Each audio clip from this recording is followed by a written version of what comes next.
Chapter 243, Refining Dan like roasting beans. How heaven-defying would a technique have to be to refine Dan as if one was simply roasting beans? The word demonic was inadequate to describe such a peerless Tao of alchemy. Maybe even the alchemy god of the legends would not be any better than this. At this time, a fiery excitement burned in the hearts of these alchemy masters. The cleansing incense ancient sect was filled with hope with such an alchemy Tao. Even if the cleansing incense ancient sect could not use force to compete for the world in the future, it will surely be able to control the world with alchemy. Excitement was inevitable as the group of Elder Sun thought to this point. They all wanted to stand up and cheer. Let's look at the purity of these fate pills a little bit. Elder Sun could not contain his excitement and spoke. Wuxia conveniently poured out a bunch of fate pills from the medicinal gourd. A refreshing aroma that permeated to one's soul filled the air. Each fate pill was around the size of one's thumb and had a faint golden color. Each of them had a Tao that had turned into a rune. This meant that the fate pill only underwent one transformation. The higher the transformation, the more transformation runes it would have. A first transformation fate pill would have one transformation rune, a second transformation would have two. Barely has the purity of 4 attainments. Wuxia looked at the faint golden fate pill for a little bit before speaking. If it has a 5 attainments purity, then it could be considered to be of the finest rank. Elder Sun and the others all took a deep breath as they became frozen again. An alchemy master couldn't help but stutter, barely have 4 attainments of purity. At this point, not only him but even Elder Sun, who was the best alchemist of the cleansing incense ancient sect, had the urge to commit suicide. This guy considered 4 attainments of purity as just barely good. Keep in mind that this was only a first transformation fate pill. I don't want to live anymore. This is too frustrating. Another alchemist who normally was quite proud wanted to jump off a building. Such words destroyed all of his self-esteem. Barely 4 attainments of purity? Our little ancestor, your standard is way too high. Do you want to kill all the alchemists in this world by saying those words? Even those who consider themselves saint alchemist masters would have to jump off a building as well. A first transformation fate pill is the lowest mortal fate pill, even 1 attainment of purity is more than enough. You said that 4 attainments of purity was barely acceptable, how will others manage to live? Elder Sun became speechless for a long time after this. Physique pastes and longevity medicines had 9 refinements while fate pills had 9 attainments. The distinction of purity for fate pills correlated to the particular cultivator's realm. If a fate pill had 5 attainments of purity, then after using this particular pill, the cultivator's cultivation would increase by 5 parts within their realm. It meant that the person could gain 50% more cultivation without any actual training. So the purity was a measurement of how much a fate pill increased one's power by. However, this was only in principle. For example, for a 5 attainments purity fate pill, cultivators in the same realm would increase their cultivation by 5 parts. In reality, one could not gain a 50% increase after consumption, for they could not absorb all the medicinal effects. At the same time, the more pills they consumed, the less effect it would have later down the road. This situation was similar to taking longevity medicines. The highest possible grade of purity was at 9 attainments. This was complete perfection that only existed in the legends. Moreover, the number of transformations of the medicinal ingredients directly affected the fate pill's purity. For example, a first transformation fate pill's ingredients only underwent 1 transformation, so its medicinal effect was highly limited. This was why 1 attainment was plenty sufficient. At this time, Elder Sun's group smiled awkwardly and Elder Sun began to lament. I'm afraid I won't ever be able to refine a first transformation fate pill with a 3 attainments purity, yet you consider 4 attainments as barely passable. Even a legendary alchemist would not be much better. You definitely have the qualifications to become an alchemy emperor. 9 transformation ingredients contained much more powerful medicinal effects, thus the resulting fate pills would have much better quality. The acceptable requirements for alchemists was 1 attainment for a first transformation fate pill, 2 attainments for a second transformation fate pill, 3 attainments for a third transformation, and so on and so forth. Because of this, it was extremely difficult to refine fate pills with high purity. For example, reaching the high heavens was easier than refining a 9 attainments 9th transformation fate pill. Because of this, the defining standard for an alchemist's skill was his mastery of Dan refinement. Alchemy? Wuxia shook his head and smilingly declined. Alchemy is only a minor path, it's only suitable as a hobby. There's no need to focus on it. He, along with the alchemy god, had traveled far enough on the Dan refinement path in the past. It would still be difficult for someone in the future to catch up, otherwise, the guidelines established by the alchemy god would not still be the standard for all alchemists in the present day. Elder Sun, along with the other alchemy masters, all wryly smiled in helplessness. Alchemy Emperor, this was such a prestigious and honorable title, the aspiration for all alchemists. However, this fella didn't even care for it. Unfortunately, the fella truly had the qualifications to be so arrogant. Just his method of Dan refinement like roasting beans alone indicated his talents and probability of becoming a future alchemy emperor. Refining Dan like roasting beans, I'm afraid even the supreme Tao path of the alchemy god that year was not any better than this. An alchemist said with some feelings. Wuxia couldn't help but laugh after hearing these words. This was indeed the supreme alchemy Tao of the alchemy god. Unfortunately, this quintessential essence of this alchemy Tao was not passed down that year. At the moment, we have more than 1,000 first transformation fate pills with 4 attainments of purity. This should be enough to train a group of our disciples. Another alchemy master said with a lot of excitement. 3 of these pills was enough for a new disciple to approximately increase 1 realm of cultivation. One had to know that all cultivators before the inner longevity realm could use first transformation fate pills. This type of pill was too crucial and necessary to the current cleansing incense ancient sect. No. Do not let disciples with great potential use the pills. At least, give them as little as possible before inner longevity. Wait until afterwards, then they can use second transformation fate pills. If we let them use too much, they'll build up an immunity to the medicinal effects, thus reducing its potency in the future. This will be our policy. The disciples who are lacking in potential, we will let them use first transformation fate pills early on, but not the gifted ones. We will give them second transformation fate pills after inner longevity. As for the most exceptional ones with a fortified Tao heart, we will wait for as long as possible before letting them use third transformation fate pills. This is to increase our productivity to the maximum in the future. Even though Wuxia could refine Dan very easily, he still made Elder Sun enforce these strict standards. A first transformation fate pill was appropriate for inner longevity. The second and third transformations were suitable for inner longevity to purified rebirth, for transformations was fitting for heaven's primal to star plucking, enlightened beings, 5 transformations was proper for ancient saints, 6 transformations was meant for heavenly sovereigns. Any promising cultivator would limit their fate pill usage early on to avoid early resistance to its medicinal effect. Because of this, many geniuses with great talents only started taking fate pills during the royal noble realm. This arrangement is indeed necessary. Elder Sun was very supportive of Wuxia's arrangement. Good, then forget about this matter for now. Watch closely at my technique. I do not wish to demonstrate the same technique twice. Wuxia handed the medicinal gourd to Elder Sun as he spoke.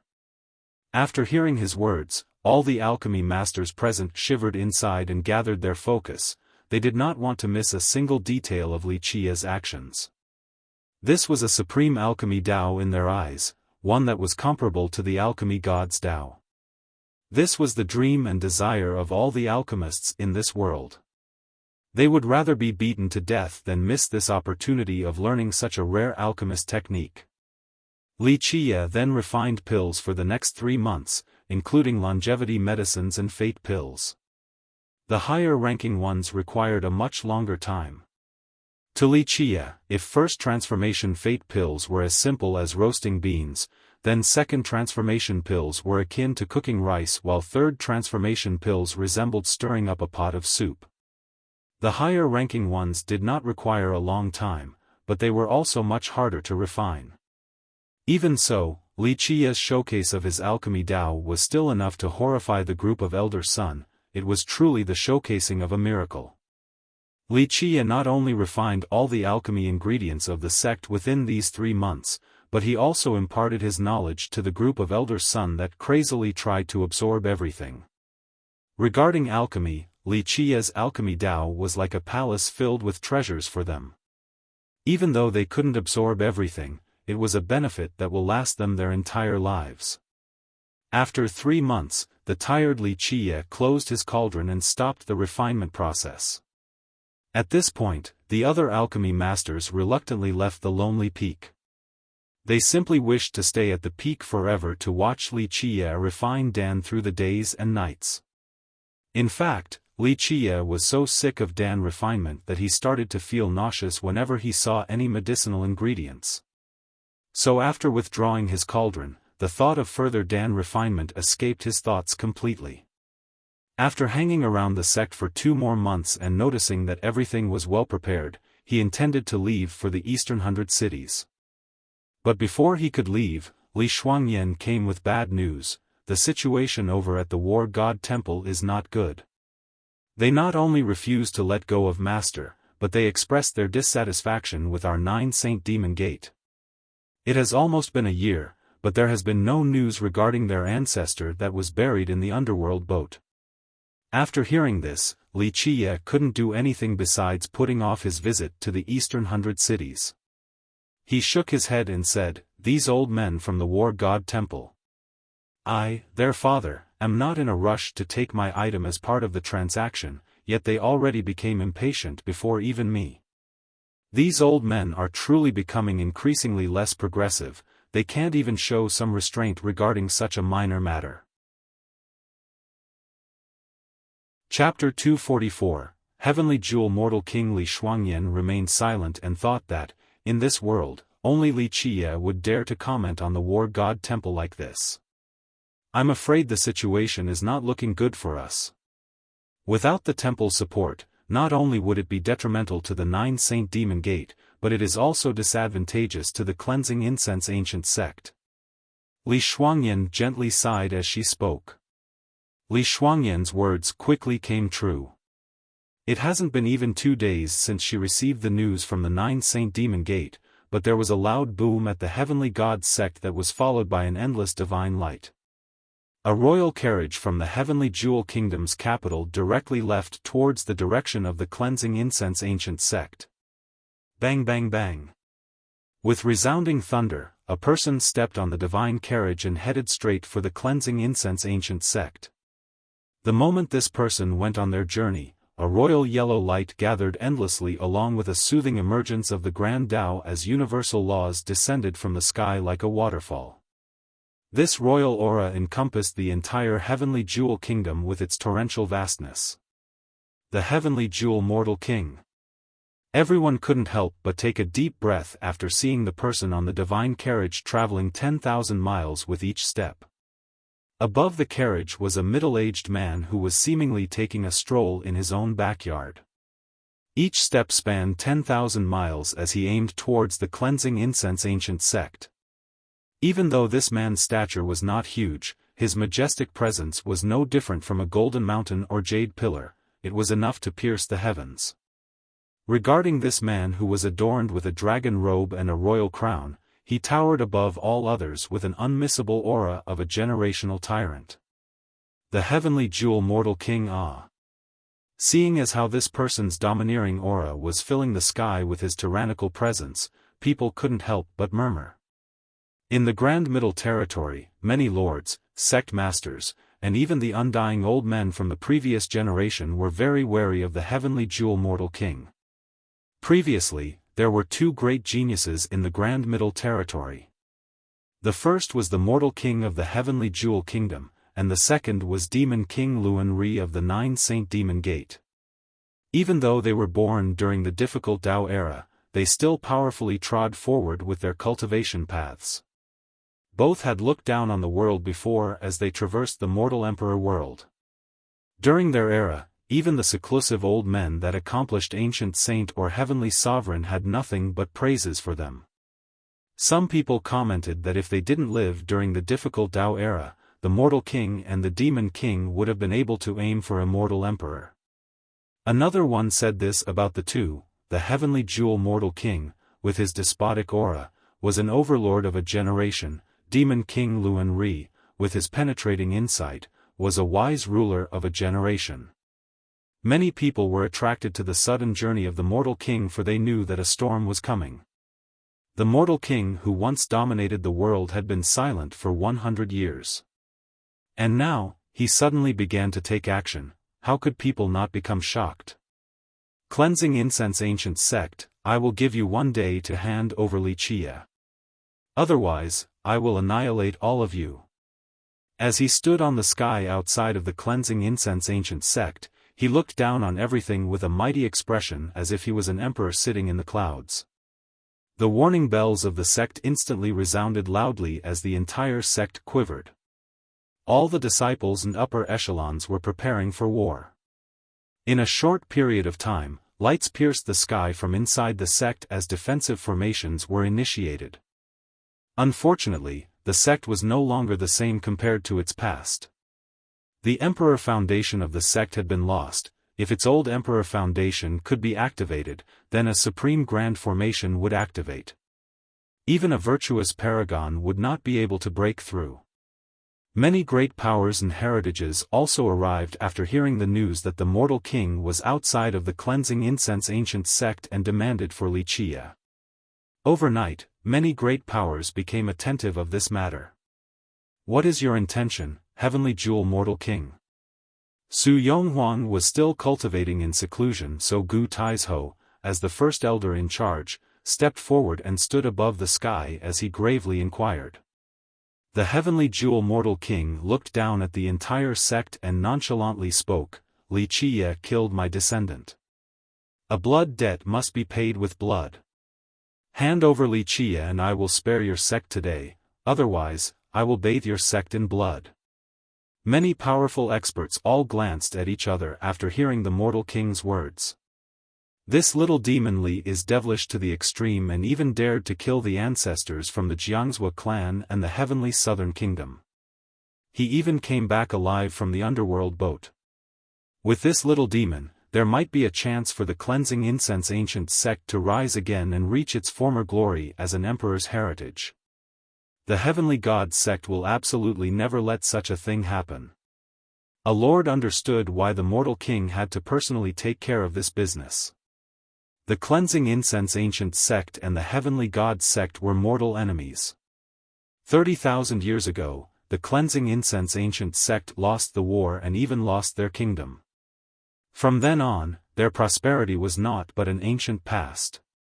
Today, if the cleansing incense ancient sect regained its power, they would surely want to destroy the heavenly god sect. This was inevitable. Since this was the case, the heavenly god sect would naturally not want to see this revival. Killed your descendant? Gu Taizhou shook his head with a retort, heavenly jewel mortal king, the grand Tao is long and tortuous where the strong reigns over the weak. As the mortal king, you should know this more than anyone else. Your Tao child Xingtian dying to our Wuxia was only because he was not skilled enough. As his elder, do you feel that you stirring up a commotion is proper?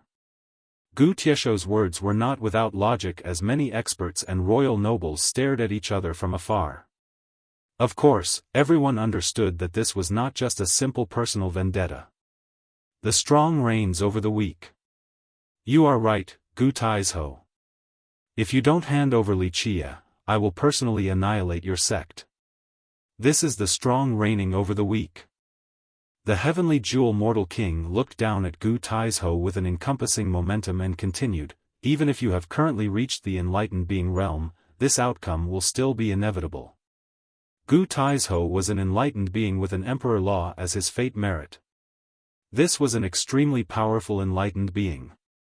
However, the mortal king did not pay it any mind, and this shocked many spectators. In recent years, many people were speculating the cultivation of the mortal king and the demon king. Some said that they were already heavenly sovereigns while others maintained that they were actually heavenly kings. Their actual cultivations, however, were still a mystery. Today, when the mortal king did not think anything of Gu Taizhou, it was very indicative of his strength. The mortal king's words are quite bold. Gu Taizhou coldly spoke, "Our cleansing incense ancient sect isn't a pinch of flour that's so easily needed by anyone, and not just anybody can offend us. If you want us to surrender our disciple, then you must first crush our sect. What is difficult about crushing your sect?" The mortal king glanced down at the sect and said with a chilling tone, "I know that your sect still has a few secret powers from an immortal emperor, but what can 1 or 2 emperor possessions accomplish? Emperor possessions and immortal emperor life treasures aren't things that only your cleansing incense ancient sect have." Boom! The moment the mortal king finished speaking, a strand of emperor's aura surged from his body and caused earthquakes to spread throughout the sect. In the blink of an eye, all the weak disciples inside the sect were slumped on the ground. They could not resist the suppression from the emperor's aura that was controlled by the mortal king. That's an immortal emperor's life treasure, right? The moment the mortal king controlled this emperor's aura, many people were greatly shocked. If this was really an immortal emperor's life treasure, then the cleansing incense ancient sect was in great peril. If the sect did not have a supreme grand formation to stop it, then this one life treasure with the power of the mortal king might be enough to sink the entire sect. It's only an emperor's possession of immortal Emperor Sandao, yet you still have the nerves to bluster. At this time, a lazy voice appeared. "Li Qie!" A person exclaimed after seeing the guy who had just arrived. Li Qie sat on the tetrawar bronze chariot with a sleepy look. Li Shuangyan, with a sword, was to his right and Chen Baojiao, with a saber, was to his left, dual maids with both the sword and the saber. The tetrawar bronze chariot. The heavenly jewel mortal king gravely said with a serious expression as he saw Li Qie approaching from afar on his chariot. This chariot was taken from the cleansing incense ancient sect by the heavenly god sect and then gifted to the azure mysterious ancient kingdom. No one expected for it to return to its original owner. As the chariot stopped in the air, Li Qie glanced at the mortal king and said with composure, "Regarding emperor's possessions and true power, your heavenly god sect is still too young. Don't think that you will be able to crush my sect just by borrowing 1 or 2 emperor's possessions from the ancient kingdom. They are nothing more than broken junk. I wonder which immortal emperor's life treasure you managed to borrow from them. It seems like the lesson from last time was not enough. The imperial violet hammer was almost finished, yet you still dare to cause even more trouble." Such bold words.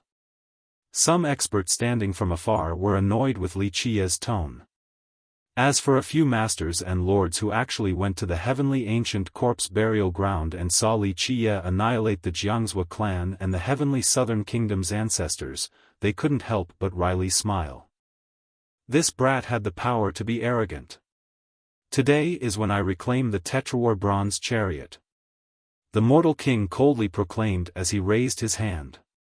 With an explosion, a path appeared behind him as a giant Dao gate opened. Bang bang. With waves after waves of roaring explosions, battalions of cavalry rushed out from the Dao gate. In the blink of an eye, almost 10,000 cavalrymen rode the air with a magnificent aura. It was as if they wanted to trample the void.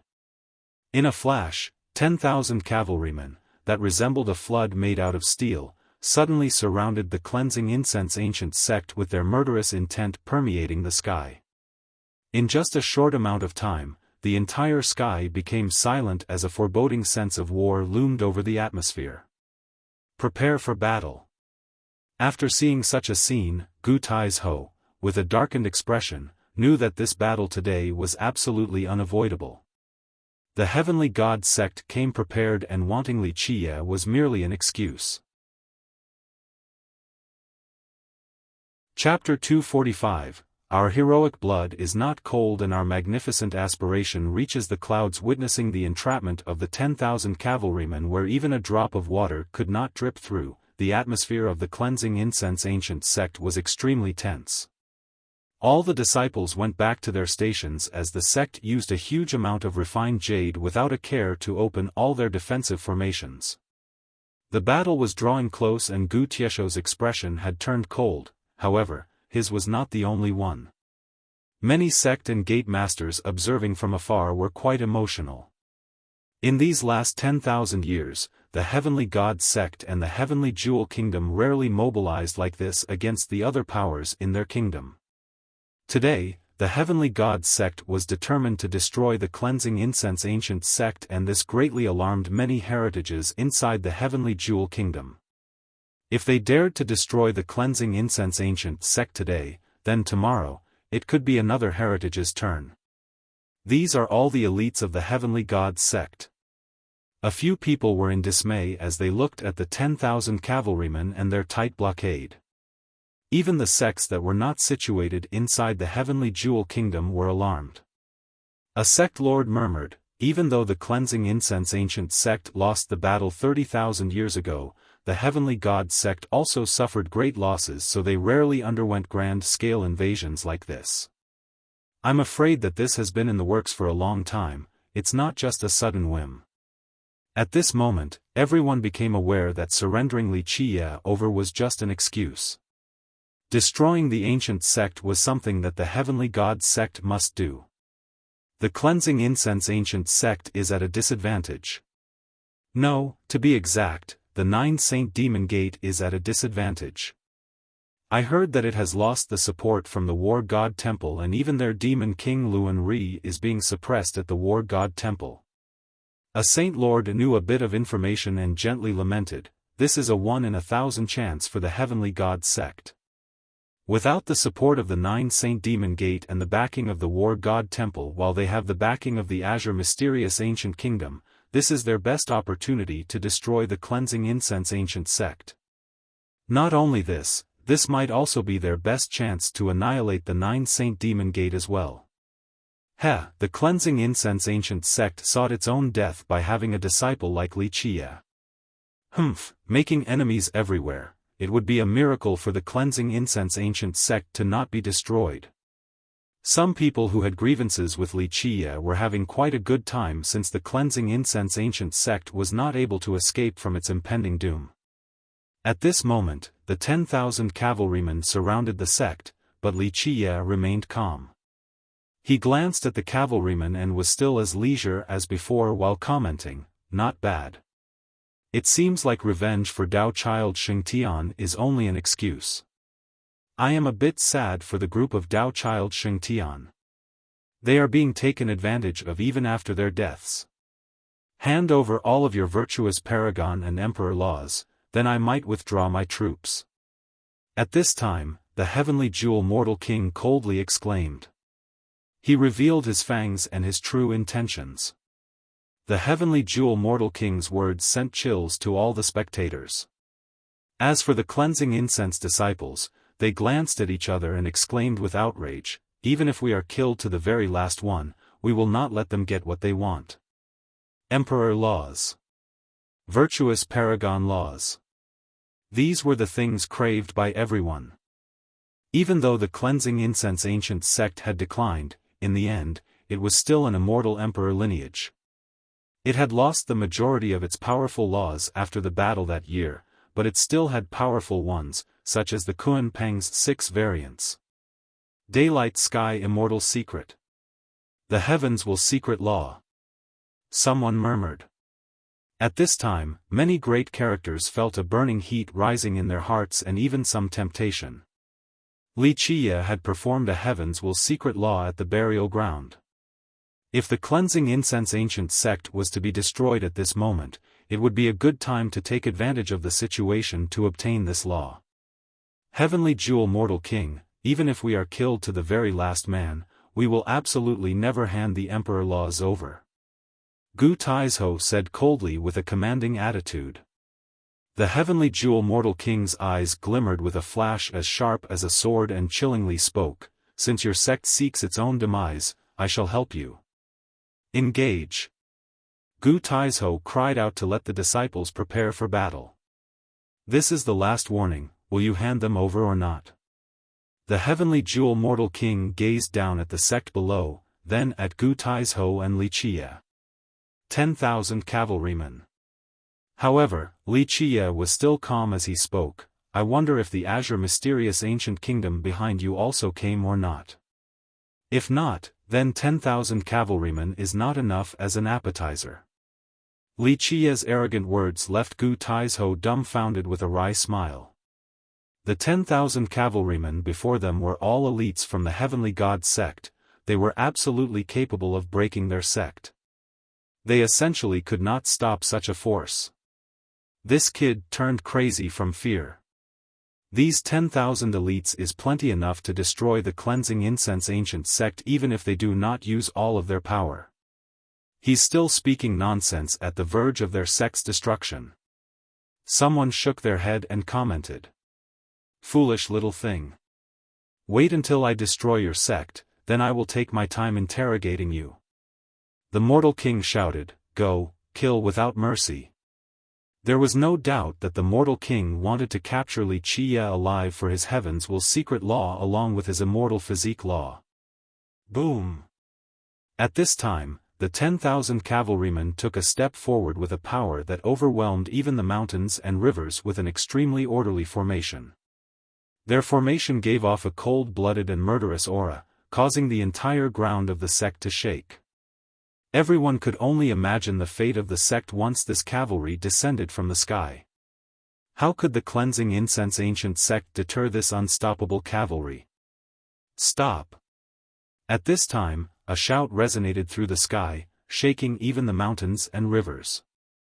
Even a character like the Mortal King changed his expression with some surprise.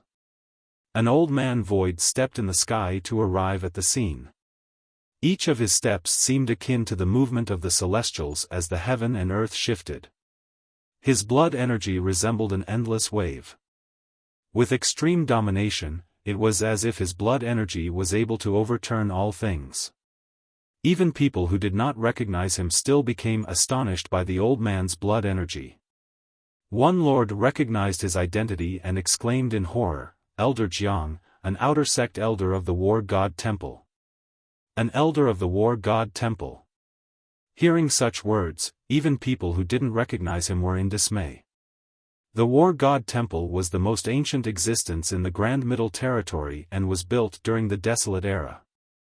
After millions of years passed by and as immortal emperors came and went, countless sects had disappeared amidst the river of time and numerous heritages were destroyed, but the War God Temple still stood strong. The sudden arrival of this old man caused the Mortal King to be greatly alarmed. They had received news that the War God Temple no longer supported the 9 Saint Demon Gate and even locked the Demon King in their temple. Because of this, he led the troops to annihilate the Cleansing Incense Ancient Sect and even to destroy the 9 Saint Demon Gate in one breath. He was 100% sure of victory due to the support of the Azure Mysterious Ancient Kingdom. If this battle was successful, then he will achieve a peerless status at the Heavenly God sect. In the future, his prestige will be equal to the progenitor of the Heavenly God sect. It would be more than enough to go down in the historical annals. His heart sank as he knew that the matter was not looking good with the arrival of the War God Temple. Heavenly Jewel Mortal King, this matter ends here. Quickly withdraw your troops. Elder Jiang looked at the Cleansing Incense Ancient Sect, then he ordered the Mortal King. At this moment, the cavalrymen all stared at the Mortal King, waiting for his order. The War God Temple is extending your grasp a bit too far. At this moment, a cold voice appeared. A man emerged from the void. This man wore a court official hat while standing in the clouds. A blue energy surrounded his body like a flying immortal in the sky. The imperial advisor of the Azure mysterious ancient kingdom. After seeing this person, a person exclaimed with a pale face, then he murmured, that year, even the 9th ancestor of the ancient kingdom praised his exceptional aptitude. Azure mysterious ancient kingdom. Li Qiye narrowed his eyes and observed this imperial advisor of the Azure mysterious ancient kingdom that had just arrived. At this time, the mortal king also glanced at the imperial advisor. He needed the powerful support from the ancient kingdom. Even though their heavenly god sect was formidable, they did not have the capability to oppose the war god temple. However, it would be a different story with the backing of the ancient kingdom. Qingxian Xiong. Elder Jiang of the war god temple glared at the imperial advisor and gravely said, "Don't make a mistake. Opposing the cleansing incense ancient sect is akin to being enemies with our war god temple." His words changed everyone's demeanor, including the mortal king. Before, the 9 Saint Demon Gate had the support of the war god temple, but a third-rate sect like the cleansing incense ancient sect was not valued by the war god temple. Today, the war god temple showed their stance in front of everyone. This truly shook everyone's mind. The war god temple strongly supported the cleansing incense ancient sect. They didn't even mind being enemies with the Azure mysterious ancient kingdom. Why the sudden change? Keep in mind that the sect was no longer the same as it once was. This caused everyone to glance at each other in confusion. As for the group of Gu Taizhou along with the cleansing incense disciples, they were extremely excited and emotional. They didn't think that the temple would actually support their sect. It was unbelievable that they have obtained the temple's support even though they had never managed to get into such a giant power's grace before. Even Chen Baojiao and Li Shuangyan glanced at each other. At this moment, they seemed to be aware of something. Only Li Qiye was calm and nonchalant and no one knew what he was thinking. Your war god temple's heroic spirit can even devour the heavens, Ya. Imperial advisor Qingxian Xiong of the ancient kingdom snorted and continued on, I'm afraid that even your war god temple in the present day cannot protect yourself. Your temple is too rotten, you should worry about yourselves first, don't reach out beyond your grasp. The Grand Middle Territory is not a domain for just yourselves. Chapter 246, Qingxian Xiong's statement caused some debates amongst the spectators, especially a few undying old men. They were even more shaken. 1 year ago, the war god temple buried a coffin on an underworld boat. Could it be that the war god temple was currently in a collapsed state? It is also not the Azure mysterious ancient kingdom's turn to cover the sky in the Grand Middle Territory with one palm. At this second, another voice resonated in the sky without any trace of anger. An old man wearing a hemp robe was standing in the sky. No one saw how he got there. There was another man with a powerful royal aura standing next to him. It was Demon King Luan Ri. The old man spoke without anger and converged his blood energy. One could not see his strength, but even Demon King Luan Ri could only be an attendant next to him. Master. Li Shuangyan became spirited the moment she saw Demon King Luan Ri. At this moment, she understood that her speculation was correct. Ancestor Mu. Even Imperial Advisor Qingxian Xiong of the ancient kingdom turned pale before the sight of this old man and took many steps backward. Mu Chen. An undying old man who had just arrived saw this person from afar and became terrified. What? The legendary disciple of war god Mu. In just a short period of time, all the old undyings who were enemies of the war god temple immediately went into hiding. The news of the heavenly god sect attacking the cleansing incense ancient sect was spread throughout the Grand Middle Territory. After hearing the news, a few old undyings immediately flew here with their swiftest speed in hopes that they could fish in troubled waters and steal the sect's emperor laws during the chaos. However, the moment these reclusive old undyings saw Mu Chen, they seemed like mice encountering a cat and immediately fled. Many of these reclusive old undyings were renowned even before the difficult Tao era. They were heavenly sovereigns and heavenly kings, but they lost all of their courage the moment they saw Mu Chen. Is he really the disciple of war god Mu? These words frightened everyone. The name war god Mu was like a resounding thunderclap to all. Even though he was not an immortal emperor, he lived for 2 generations. This was already invincibility. Even if he isn't war god Mu's disciple, he is still an ancestor of the war god temple. A royal lord with a pale expression also went into hiding the moment he saw this old man. As for the group of Gu Taizhou, they were in disbelief that an actual ancestor of the war god temple had come. Any character from the war god temple would have been an extraordinary person. However, their ancestor personally came to save the cleansing incense ancient sect. What kind of great favor was this? The ancestor even said that anyone who touched the cleansing incense ancient sect would be making enemies with the war god temple.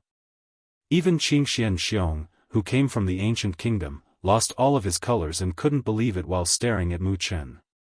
Outer sect elder Jiang coming personally was enough to surprise him, but the appearance of their ancestor completely left him dumbstruck. Outside of Qingxian Xiong and the old Undyings, who were renowned before the difficult Dao era, very few of the younger generation knew who he was. Is this old man that powerful? A royal noble couldn't help but ask a high elder from the previous generation of his sect. His high elder's expression turned sour and immediately stopped the royal noble's words before whispering, "A real heaven-defying existence, he's rumored to be a disciple of war god Mu himself. Even if the 9th ancestor of the ancient kingdom personally comes, only death awaits him." This royal noble didn't know Mu Chen's preeminent past, so he was frightened after hearing such words. The Azure mysterious ancient kingdom had 9 ancestors, and the 9th one was the most powerful. He had challenged immortal Ta Kong before, even though he was flicked away by just 1 finger from immortal Emperor Ta Kong, it was a defeat filled with honor. In contemporary times, some people placed the 9th ancestor of the ancient kingdom on the same level as the ancestor of the heavenly god sect. Today, the ancestor of the heavenly god sect was considered invincible and unreachable by the royal nobles all the way to the ancient saints. Why did he come here? A few old Undyings exclaimed as they noticed Mu Chen, sending shivers all over their bodies and draining their faces of color. This is a monster of the legends. Shouldn't he be suppressing his blood in the Era Bloodstone right now? Why did he come here today? A previous generation supreme elder of a great sect took a deep breath with chills running down his spine as he started to murmur, "What is the current situation of this cleansing incense ancient sect? To actually make a war god temple's ancestor personally take action for them. This is really unexpected. Go back from where you came." At this time, Mu Chen decisively spoke. In his eyes, even the 10,000 cavalrymen and the absolutely talented mortal king of the heavenly god sect and even the Azure mysterious imperial advisor could not stop him. He threw in one carefree phrase that symbolized his supreme will. With an aghast expression, the heavenly jewel mortal king didn't dare to say anything. Even if their ancestor came here today, he would not be able to change the situation. "You want to leave?" However, the forever calm Wuxia, at this time, spoke, "Since you have arrived, don't think about leaving." The moment his words came out, many named heroes and royal nobles who were spectating became confused. The mortal king and Qingxian Xiong immediately changed their expressions as well. "Little demon, don't be so unreasonable."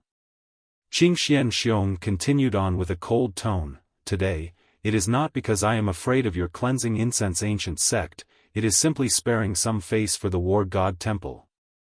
Although he could not contend with an existence like the war god temple's ancestor, but as the imperial advisor of the ancient kingdom, he simply did not consider the cleansing incense ancient sect as anything and especially did not care for Wuxia. The war god temple's face? Wuxia nonchalantly retorted, "Even without the war god temple, I will still massacre all of you today.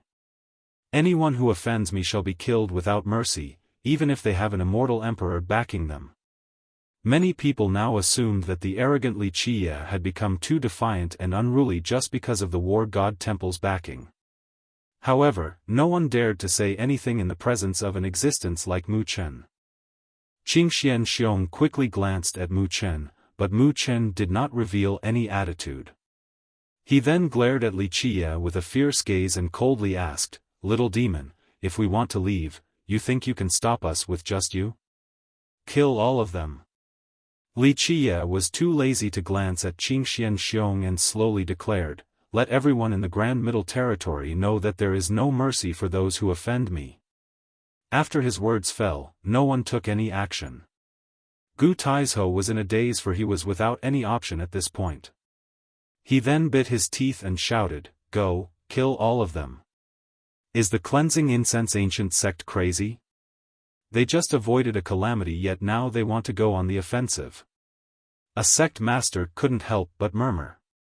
"Just with your cleansing incense ancient sect?" Qingxian Xiong snorted while the mortal king's gaze also turned cold. If the war god temple chose to not interfere, then their 10,000 experts would absolutely massacre all of these people. "I'm not talking about you guys." Wuxia shook his head towards Gu Taizhou, then he signaled with a hand wave to tell the cleansing incense disciples to stop. Boom, boom, boom, boom. The moment he finished speaking, 4 stone giants descended from the sky and stood around Wuxia's tetrawar bronze chariot. After seeing these 4 stone giants, Demon King Luan Ri was astounded and almost cried out. Even Mu Chen was shaken as his eyes became serious with a profound light. Tetrawar stone protectors. Today, I shall let you experience the true power of my cleansing incense ancient sect. Wuxia calmly stood above his chariot and declared, "Kill all of them. Kill." The 4 stone giants actually spoke in human language and took action in the blink of an eye. They walked forward step by step before stomping down. Open the formation. The feet that were as gigantic as the heavens itself rendered the mortal king in horror. He crazily roared and commanded his disciples. The grand formation initiated as the 10,000 cavalrymen of the heavenly god sect chanted their battle cry, "Kill." In an instant, blades and blades of gigantic divine sword lights soared into the sky, wanting to stop the monstrous feet from stomping down. Boom! But after an explosion shattering the heaven and earth itself, all the gigantic divine swords were broken. They could not repel the 4 giant stone feet. Ah! Miserable screams resounded through the sky as a rain of blood poured down when the giants' feet stomped on more than 1,000 experts of the heavenly god sect, crushing them into minced meat. At this moment, no life treasures nor foreign Dao mysterious weapons were able to stop the 4 stone giants. "Retreat, retreat, retreat." With a horrified expression, the mortal king realized that he greatly underestimated the terrifyingness of these 4 stone giants. He opened a Dao path into a Dao gate and ordered the cavalry to immediately retreat into the Dao gate in order to teleport away from this place. "We reign over the 9 worlds and sweep through the 8 desolaces." Even though Wuxia maintained a nonchalant expression, his heart was quite moved. He recalled when his tetrawar bronze chariot soared in the sky with the 4 tetrawar stone protectors as its defense. In the battle to massacre the immortals, it was a bloody battle all the way until the heaven's destruction. How great was that battle? How many legendary existences lost their lives?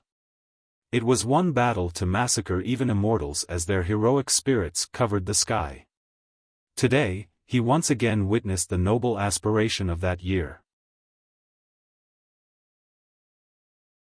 Chapter 247, Boom. Another deafening explosion occurred, and the Dao path that was supported by numerous refined jades began to crack. The 4 stone giants would not allow for the cavalry of the heavenly god sect to retreat. One stone giant stomped the path into nothingness. Even the refined jades ornamented on the path while exuding an endless world's essence could not stop this gigantic foot. Fight! The heavenly jewel mortal king's eyes turned red and crazily roared. Suddenly, a wisp of emperor's aura flew to the sky. He held an emperor's possession as its emperor's power and immortal intent turned into a war hammer as he mustered an invincible force to slam it towards this stone giant. The emperor's aura filled the sky the moment this emperor's possession appeared, sending shivers to all the spectators. They knew that, even if they were more powerful, death would be inevitable once they were to be struck by this emperor's power. Zhang. However, this stone giant exuded universal laws in the shape of stars flying to the sky. It was like a heaven-defying waterfall pouring down on this stone giant's hand. At this time, it ferociously unleashed a fist and split even the heaven and earth. The primordial void appeared as the stars in the sky fell down while the earth began to crack. The power of this fist slamming down made even ancient saints lose all their strength as they quivered, struggling to stand still. Boom! The stone giant's fist that was covered in divine universal laws slammed straight towards the warhammer formed from the emperor's aura. Following a loud explosion was the shattering of the firmament. The stone giant slightly trembled, and the warhammer took great damage, for it lost its brilliance as a huge amount of emperor's aura was expended in just a flash. This immediately prompted the mortal king to use his emperor's possession for protection instead. His emperor's possession could not slay the stone giant in front of him. What is this thing? Such a display of might quaked everyone's hearts. The stone giant was able to counter the emperor's aura. The aura couldn't even slay him. This was reaching a legendary level. Elder Xiong, what are you waiting for? Even the mortal king was ghastly pale and screamed towards Qingxian Xiong. Go!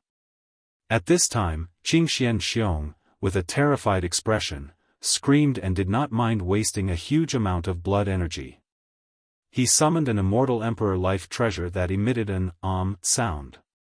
A divine bridge actualized. It sucked in a large amount of cavalry from the heavenly god sect and saved them from the 4 stone giants' massacre. This immortal emperor life treasure was also a foreign Dao mysterious treasure. It allowed for a heaven-defying method of flight. No one would be able to stop the retreat once this treasure was summoned. Keep in mind that the 4 stone giants were the heavenly protectors of their 9 Saint Demon Gate, but the gate didn't know just how powerful the stone giants were. Today, after witnessing their might, Demon King Luan Ri was extremely shocked. This was the real strength of their 9 Saint Demon Gate. With the protection of these 4 stone giants, it would be difficult for the 9 Saint Demon Gate to be destroyed even if they were to wish for it. Today, he actually saw the invincibility of their heavenly protectors. No wonder why their patriarch left them behind to protect their 9 Saint Demon Gate. In a very short period of time, all the disciples that were left behind from the heavenly god sect were annihilated, and their blood stained the earth while the corpses were scattered everywhere. More than 10,000 cavalrymen arrived in the sky, but the ones that were able to escape with the help of the Azure mysterious immortal arch numbered less than half. The rest were completely massacred in this place. In a short amount of time, there was a scene of utmost silence outside of the cleansing incense ancient sect. Everyone held their breath and didn't even dare to make a single noise. Tetrawar Stone Protectors, Tetrawar Bronze Chariot. At this point, Mu Chen couldn't help but murmur while staring at the protectors surrounding Li Qi's chariot. He had heard his senior brothers talk about a legend. This legend stated that the Tetrawar Bronze Chariot was the carriage of a supreme existence, and the Tetrawar Stone Protectors were the vanguards that opened the path. In an era long ago, even gods had to retreat at its sight, and immortal emperors quickly gathered to personally greet its coming. He never thought that these 2 things would both appear today. The more frightening thing was that they swore their allegiance to a young disciple of the cleansing incense ancient sect. This was truly inconceivable. Mu Chen couldn't understand why a young disciple like Li Qi was able to control the chariot and the 4 protectors from the legend. Even a legendary character like him could not master such existences. Go back now. Li Qi's heart was filled with numerous sentiments. Ever since he brought the 4 protectors from that area, they had always been together with him. Later on, he bestowed them to the 9-saint demon gate because of the prestigious merits of 9-saint virtuous paragon.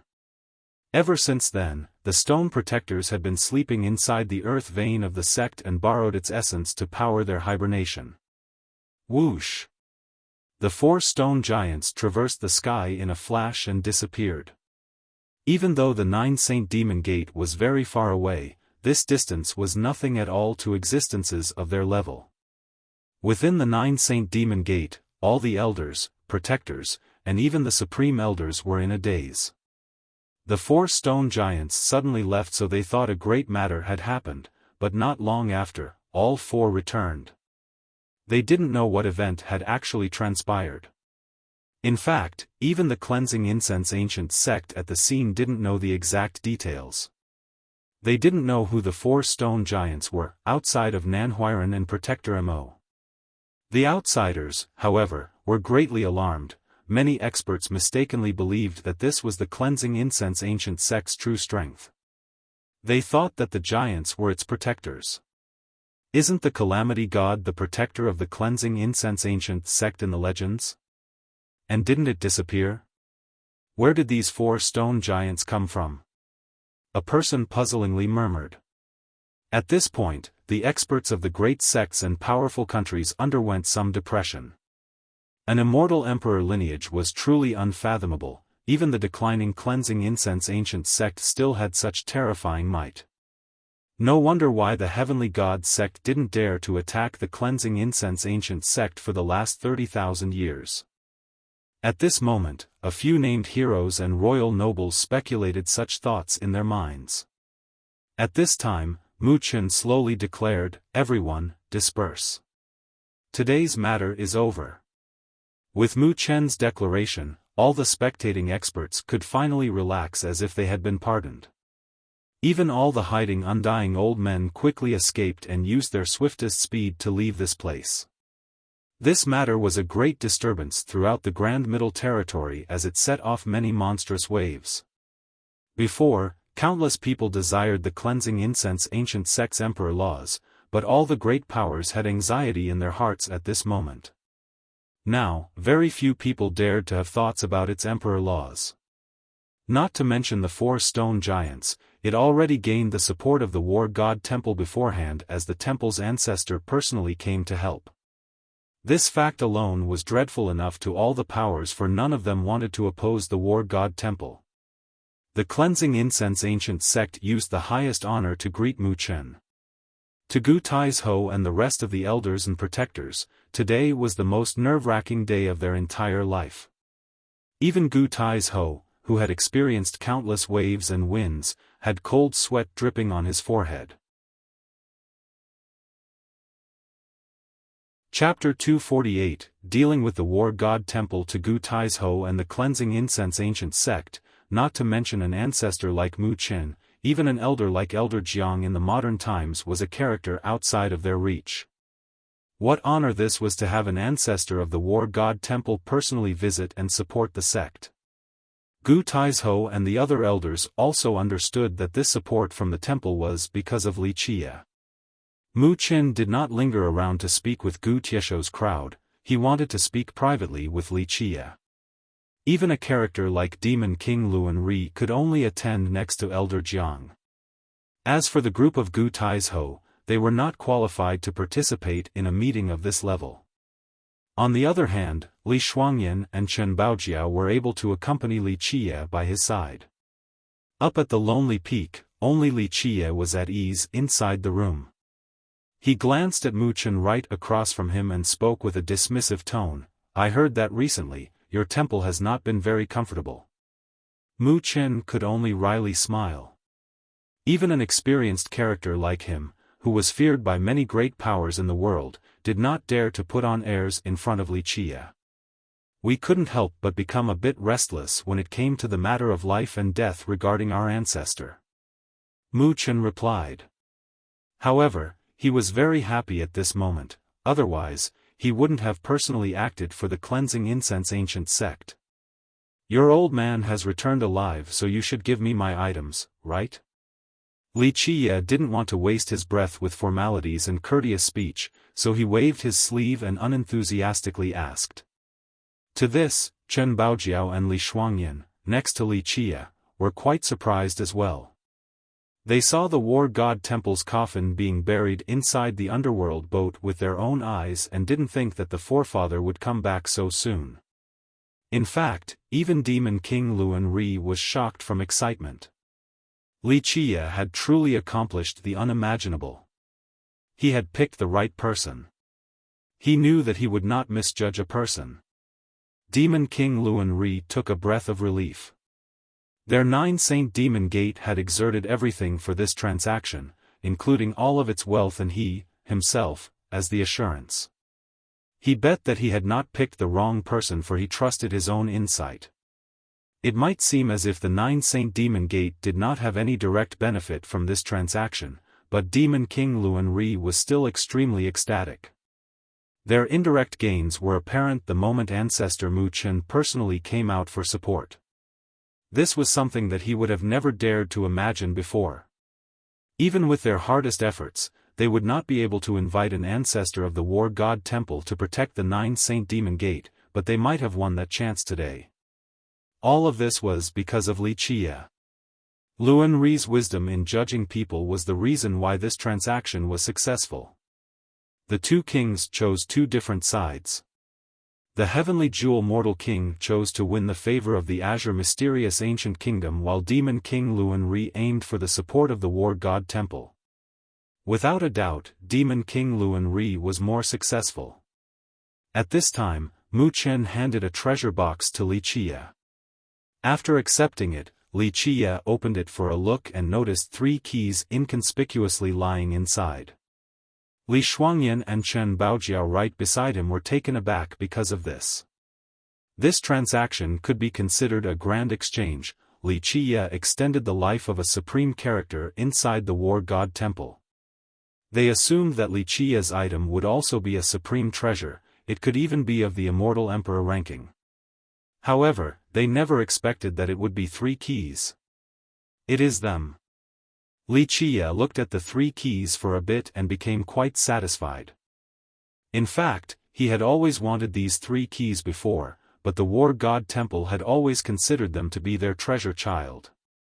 This time, the War God Temple had met a dead end and became willing to use these 3 keys for the deal. Before our forefather went into a deep hibernation within the Blood Era Stone, he wanted to ask whether if young Noble Li was interested in joining the Hidden Immortal Hall or not. At this time, Mu Chen asked with a serious expression. Hearing this left Demon King Luan Ri shaken. Joining the Hidden Immortal Hall was an amazing matter. Even the disciple with the highest aptitude of the War God Temple was not qualified for such things. The forefather of the Hidden Immortal Hall had always been hibernating and basically never took in disciples. Take me in as a disciple? Li Qiye smiled for a bit and shook his head. Your Hidden Immortal Hall is indeed amazing. I also know the items hidden inside are craved by everyone. However, I don't want to be tied up by a bunch of stinky rules of the War God Temple. Plus, if I have to live with old men like all of you, maybe one day, I will become rotten with outdated doctrines as well. Young Noble Li, this is a once-in-a-lifetime opportunity. At this time, Demon King Luan Ri couldn't help himself from trying to convince Li Qiye. No one should be able to reject such an opportunity. One had to know that the Hidden Immortal Hall was the most mysterious and fear-inducing existence of the War God Temple. If the Hidden Immortal Hall wanted him, he would join it without any hesitation. I know the level of the Hidden Immortal Hall, but I am not interested. Li Qiye gave a smile towards Demon King Luan Ri and shook his head. Demon King Luan Ri couldn't help but wryly smile as he lamented the irritating unfairness of this world. The rest of the world dreamed about joining the Hidden Immortal Hall while Li Qiye essentially didn't care for it. If young Noble Li is interested, how about becoming a disciple in name for our War God Temple? You will not be restricted by our temple. And I trust that young Noble Li could always use our assistance. Mu Chen did not give up and gave Li Qie another offer. You finally understood. At this time, Li Qie's eyes narrowed while looking at Mu Chen as he slowly spoke. I am a bit interested in an offer like this from you. Mu Chen was quite glad to hear Li Qie's reply. The war god temple, of course, would not let go of such a talent like Li Qie. He was someone absolutely worthy of an investment in their eyes. If young noble Li becomes our war god temple's disciple in name, we are willing to protect your path of Tao. Mu Chen expanded his offer. Li Qie slightly waved his sleeve and shook his head. No need for Tao protection. How about this? I will register my name under your war god temple as a disciple in name. After I travel the 9 heavens and shoulder the heavens will, the future glory will have a part of your war god temple. In my generation, I will protect the war god temple. I promise that I will lend you a hand in the future if your war god temple becomes rotten. In return, I need your people. Even though your old men are a bit conservative and outdated, there is no doubt that your teachings are great, just like the Heavenly Tao Academy. My cleansing incense ancient sect wants to borrow a few old men to teach our younger generation. How about it? Li Qie looked at Mu Chen and slowly continued, this deal is definitely worth it for your side. Demon King Luan Ri was amazed at Li Qie's confidence. To be able to say without any sense of doubt about ascending over the 9 heavens and carrying the heavens will. Keep in mind that there will only be one immortal emperor with the heavens will for each generation. Mu Chen stared at Li Qie in silent contemplation. In this short period of time, the focus of everyone was on him. In the end, not many young people could barter with an ancestor of the war god temple. In the end, Mu Chen slowly placed a token on the table and slowly pushed it before Li Qie as he spoke. This is the order of our war god temple. There are only a few of these. How about we make another little bet? Our war god temple has enough resources, and we can support you. We don't want a lot. In the future, once you shoulder the heavens will and reach the peak, just leave behind one immortal physique law, one emperor weapon, and some karma. What do you think? Mu Chen's words truly shocked everyone present. Today, Li Qie was but a mere junior. Mu Chen's condition was truly unbelievable. Could it be that Mu Chen really thought that Li Qie will be able to climb to the peak and accept the heavens will in the future? At this time, even Elder Jiang was quite astonished and needed to take a long breath. This bet was a bit too grand. As the outer elder of the war god temple, Elder Jiang began to think again more carefully. Li Qie was able to prolong the life of their forefather. Maybe this was not just luck. 1 out of 10,000 was not an optimistic chance. Maybe it was not so simple, and Li Qie was worthy of an investment. You ought to know that there are several different kinds of immortal physique laws, and some of them are priceless. Li Qie gently shook his head and said, even emperor laws are not as valuable as immortal physique laws. Mu Chen slowly replied, our requirement is not high. Once you reach the apex, the physique law we want does not have to be priceless, it only needs to be complete without defects. I know that there are different types of immortal physique laws in this world, but my war god temple can use our full power to support you. Li Qie began to ponder while narrowing his brows. Of course there were several different types of immortal physique laws. Some were created by immortal emperors or other great paragons while others were formed by invincible existences with grand completion immortal physiques. Naturally, his immortal physique laws were the number one in this world, truly priceless existences. Even emperor weapons were not necessarily more valuable than immortal physique laws. This was because these laws were even more rare on this earth. I am a bit tempted with your words. My sect really does need quite a bit of materials for support. Li Qie squinted his eyes and answered. To Li Qie, his supreme immortal physique laws were not up for trade, but fortunately, he also knew a few other immortal physique laws in this world. Even though he did not have them in his memories at the moment, but one day, he will be able to find those created by someone else. Chapter 249, A Long Journey. So, it is a deal. Mu Chen looked at Li Qia and handed the token over to him.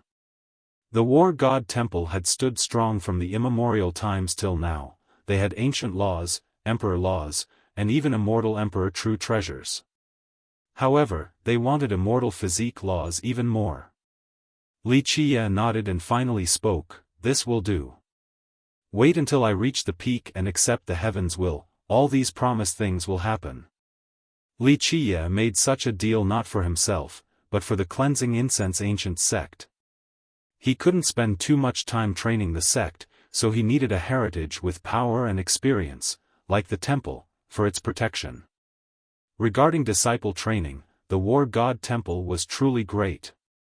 Eventually, Li Qia and Mu Chen settled on a deal, and Li Qia used his true fate to formalize it while Mu Chen used the prestige of the War God Temple. This time, by coming into being, I have spent enough time in the mortal air. I'm afraid I will be spending time and suppressing my lifespan again inside an era bloodstone.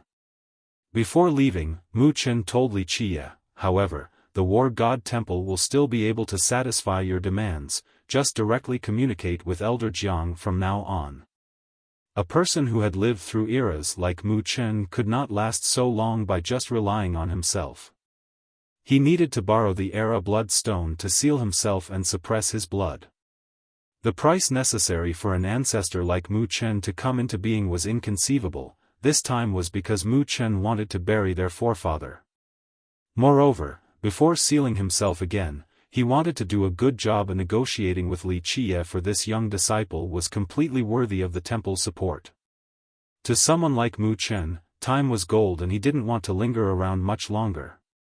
He quickly left along with Elder Jiang after the pact. The moment when the group of Gu Taizhou found out that the War God Temple will send people here to teach the cleansing incense disciples, they became extremely excited. The sect of today was not only lacking resources, the most crucial thing was the absence of wise teachers. Even though they had lost many emperor laws, there were still numerous virtuous paragon and heavenly king laws. These were enough to strengthen the sect, however, they still needed good teachers. Now, not only will the War God Temple pour resources into the cleansing incense ancient sect, but they will also be sending teachers to guide their disciples.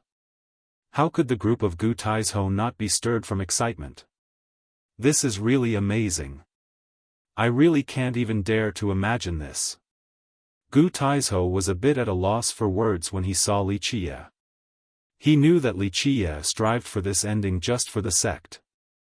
Compared to their excitement, Li Qia was still calm and collected. He slowly spoke, "No matter how much they will be supporting us, there will always be a limit. Their resources are not left entirely to our request. Their wise teachers will not always be here at our sect. To us, the support of the War God Temple is nothing but a chance for us to rise up, a simple pillar. However, true strength must be won by our own abilities. In order to sweep this world with powerful strength, we can only rely on ourselves, we can only develop and work on it ourselves. If we just rely on the War God Temple, it will be nothing more than being a dependent. We want to become a powerful lineage and be able to rely on ourselves alone." Li Qia spoke without haste, each word contained an air of solemnity and gravity. Li Qia's words were like bells waking up the excited Gu Taizhou. Li Qia was correct, the War God Temple will not always support the sect without other conditions. They must rely on themselves alone in order to become powerful. I will remember these words well, and the rest of the cleansing incense ancient sect will also remember. At this moment, Gu Taizhou reached a moment of clarity, for Li Qia words had awoken him. Good. Li Qia nodded. Even though Gu Taizhou was old, he was still worthy of an enlightenment. Even though he will never be able to reach virtuous paragon in this life, he still has room to grow. Moreover, within the cleansing incense ancient sect, his insight was not bad. For this reason, Gu Taizhou brought together all the elders and protectors of the sect for an overnight meeting. During this night, the entire cleansing incense ancient sect became excited with ambition and surging motivation. All of their hearts contained a renewed heroism of wanting to revive the sect. Demon King Luanri stayed as a guest for a few days at the sect. Before leaving, he formally spoke to Wuxia, "As long as you say the words, no matter what it is, my 9-saint demon gate will muster all of our strength to complete the task." Even Mu Chen was willing to help Wuxia, so needless to say, their 9-saint demon gate will also do the same. There was no one else more worthy of investment than Wuxia in Demon King Luanri's eyes. Regarding Demon King Luanri's powerful rhetoric, Wuxia simply smiled and did not reject it. If other people were willing to become his friends, he'll be happy to make an ally. Wuxia became even more assured after winning the support of the War God Temple for the sect. He wanted to go on his path without having to worry about the sect's matters. After Li Shuangyan and Chen Baojiao formally began their isolated cultivation, Wuxia started his trip to the Eastern 100 Cities. Wuxia took out Su Yuha's coffin from the yearning lunar peak and started on his trip. Before leaving, Nan Huiran and Xiaofan also wanted to come along. However, Wuxia did not bring them. What he did do was pass down the true solutions to Xiaofan. Xiaofan's loyalty was able to withstand the test, so Wuxia passed it down to him. In the future, the sect needed a heavenly ancestral snail like Xiaofan. Just like the calamity god in the past who was the sect's divine beast protector. As Wuxia's henchman, Nan Huiran naturally wanted to follow by his side and exert his strength for him. Unfortunately, Wuxia thought that his path would be long and tortuous, so he didn't bring Nan Huiran along. The Eastern 100 Cities was truly too far from the Grand Middle Territory, they were separated by millions upon millions of miles. Who knew how many years it would take to reach it just by walking or flying? Because of this, the sect didn't mind consuming a huge amount of refined jade to open the Dao Gate for Wuxia to go to the Eastern 100 Cities. Wuxia immediately went to a place the moment he reached the Eastern 100 Cities territory. He wanted to first bury Su Yuha at a particular place because he had promised her. In a deep green forest and mountain, at an empty place with weeds and wild grass everywhere, there were only beasts and birds at this place, there wasn't any sign of humans. Under a small hill was a peach tree. The peach tree nearly died of old age, but it still stubbornly survived in this place. Its roots had grown here for who knew how many years as young shoots were growing from it. It did not seem to have much time left as it seemed as if it could die at any time. However, for those with discerning eyes, they would be able to see that there were marks of lightning at the roots of the peach tree. This was a punishment from the heavens. In the end, it could not reach grand accomplishment for its grand Tao. The old heavens will not allow it. Seeing the lightning scars on the peach tree's roots, Wuxia murmured, "Who knows how many more years this will take?" Wuxia had too many memories about this humble, old peach tree. Who actually knew that this old peach tree had been blessed and lectured by immortal emperors? A very long time ago, there used to be a village at this place. This was immortal Emperor Min Ren's home when he was still a young boy in love with martial arts.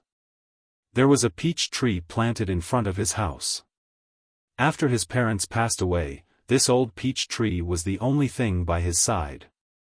As the Dark Crow, after taking Min Ren in as a disciple, Wuxia had spent a long time at this place. Under this peach tree, he accepted immortal Emperor Min Ren as his disciple and led him on the long and tortuous path of the Tao. It was not until much later before he brought immortal Emperor Min Ren from this place.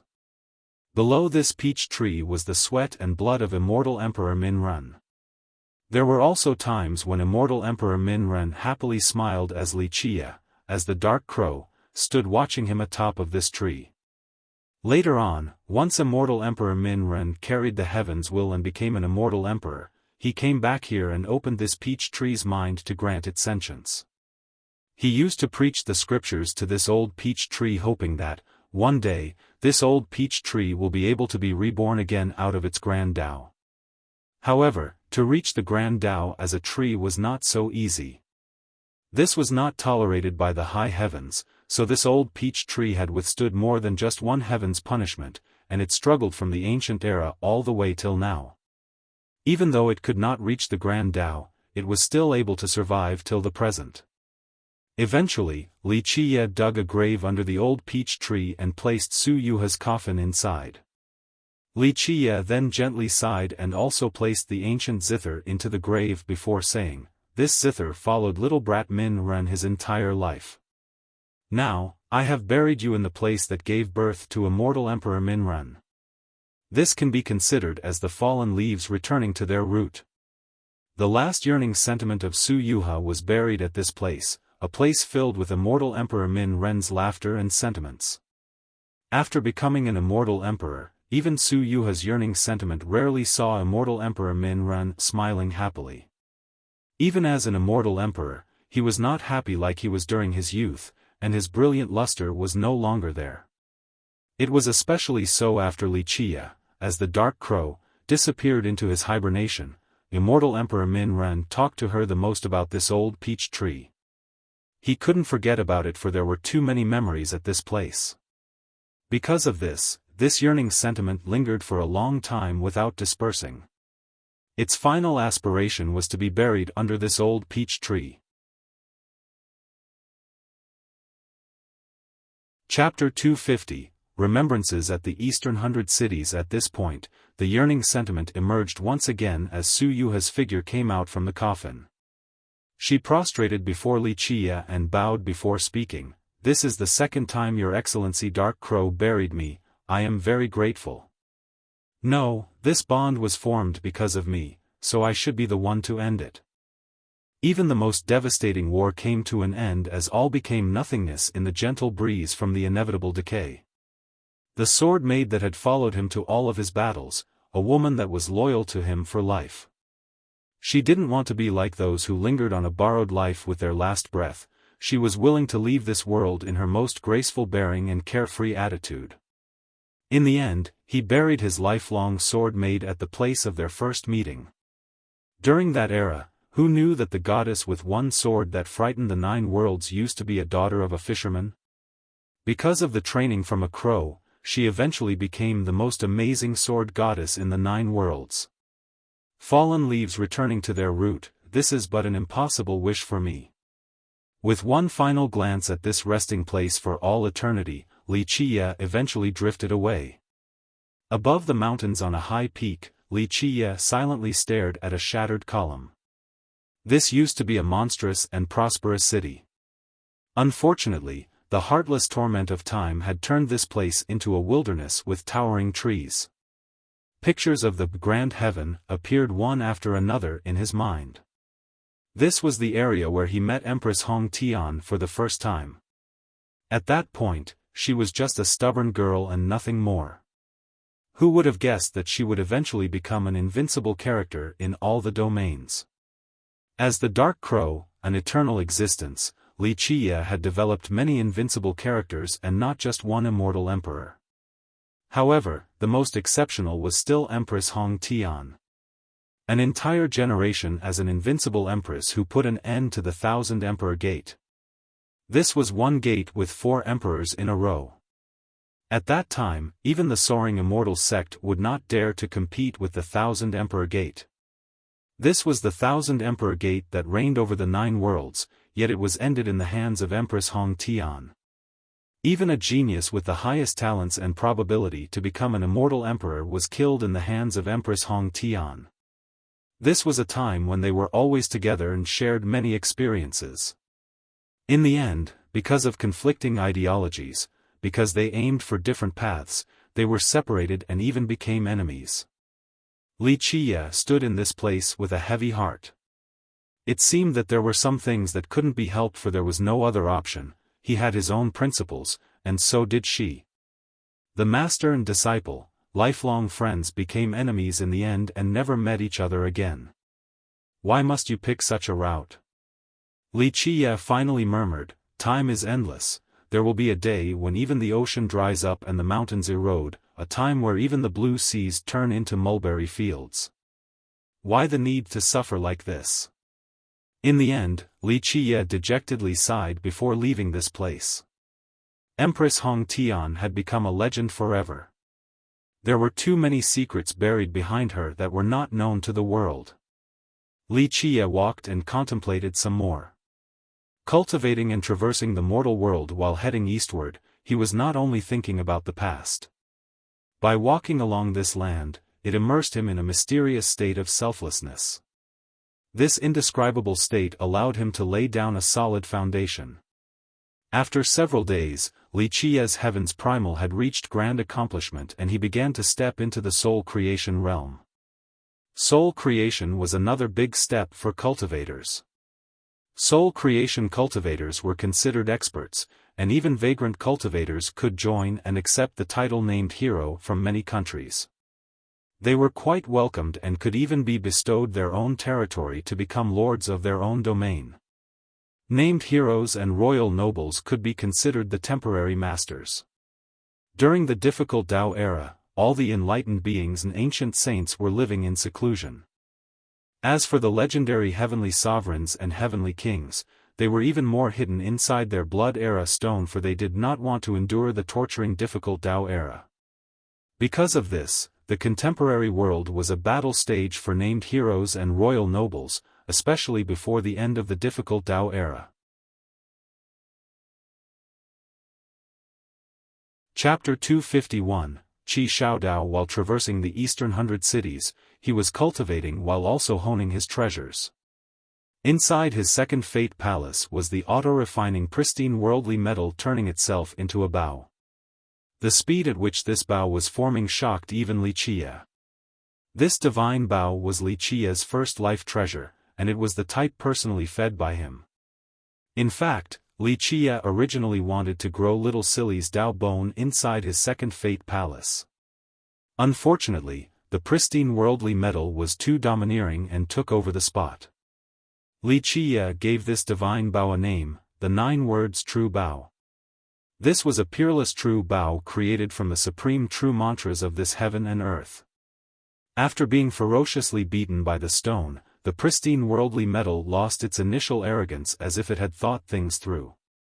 After it turned into a true bow, Li Qiye had always been trying to resonate with it. Meanwhile, this 9 words true bow also accepted Li Qiye, so the master acceptance ceremony went extremely smoothly.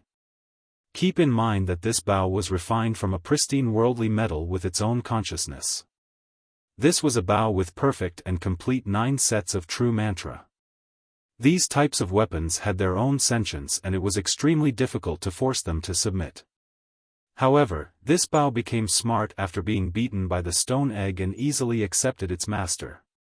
During his eastward journey, Li Qiye also contemplated on the mysteriousness of the 9 words true bow. After testing its power again and again, Li Qiye couldn't help but become astonished. One had to know that he had even used a ferocious weapon like the immortal's blood spear, and there were not too many things in this world that could excite him. However, the 9 words true bow actually moved Li Qiye. Once he became an immortal emperor in the future, this will surely be his #1 bow. Cultivating and remembering along his eastward way, he eventually came across a mountain range with very few inhabitants. There was an old ancestral temple in this place. The ancestral temple was hidden inside a cedar thicket. This place had become ordinary, but one could still faintly tell its past glory. This ancestral temple used to have ancestors with heaven-soaring prestige. The old bricks and tiles were now green while all the carved walls and columns carried mottled appearances. There were flourishing weeds, proving that this place had been abandoned for a long time. Squeak! Li Qiye opened the doors and entered this ancestral temple. This hall was worshipping a mighty and majestic stone statue of an old man. Even though it had not been taken care of for a long time, one was still able to see that when this old man was alive, he was an awe-inspiring figure capable of disdaining all directions. Even the Qi clan has fallen. Li Qiye lamented after seeing the empty incense burner without any signs of recent visitors. This was the ancestral temple of the Qi clan. Its ancestor used to be one of the most powerful generals under him. However, the Immortal Massacre War was too cruel and countless people died in the battles. Wise sages of the human race fell one after another. However, after one fell, a new one took a step forward in the never-ending struggle as blood filled the rivers and mountains were made from bones. So many people by his side died in that war. Like the ancestor of the Qi clan, he was one of the most powerful existences. During the Immortal Massacre War, the Qi clan ancestor was the commander protecting the rear.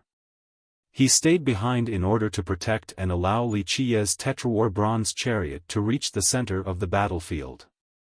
He used his blood to stop one flank after another. Because of this, Li Qiye was able to reach his destination. In the end, it was a victory, so the sacrifices of all the human wise sages were not in vain. The Qi clan ancestor had a great contribution in this matter, but he also died in battle during this war. As the Dark Crow, Li Qiye had agreed to protect the prosperity of his Qi clan for 3 generations, then he brought the ancestors' remains back to the Qi clan's ancestral ground.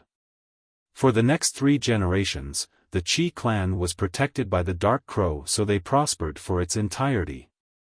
After millions of years, he came here again today to look at this old ancestral hall.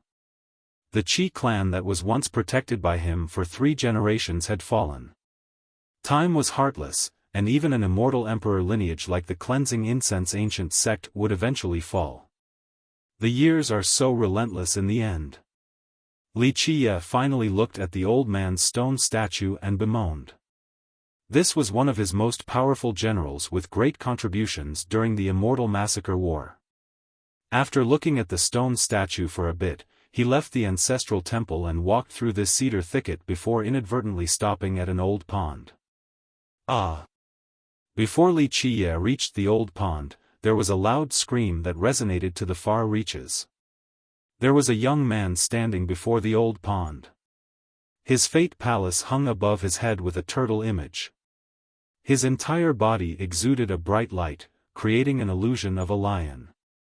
It rushed towards the emerging turtle and bit this image.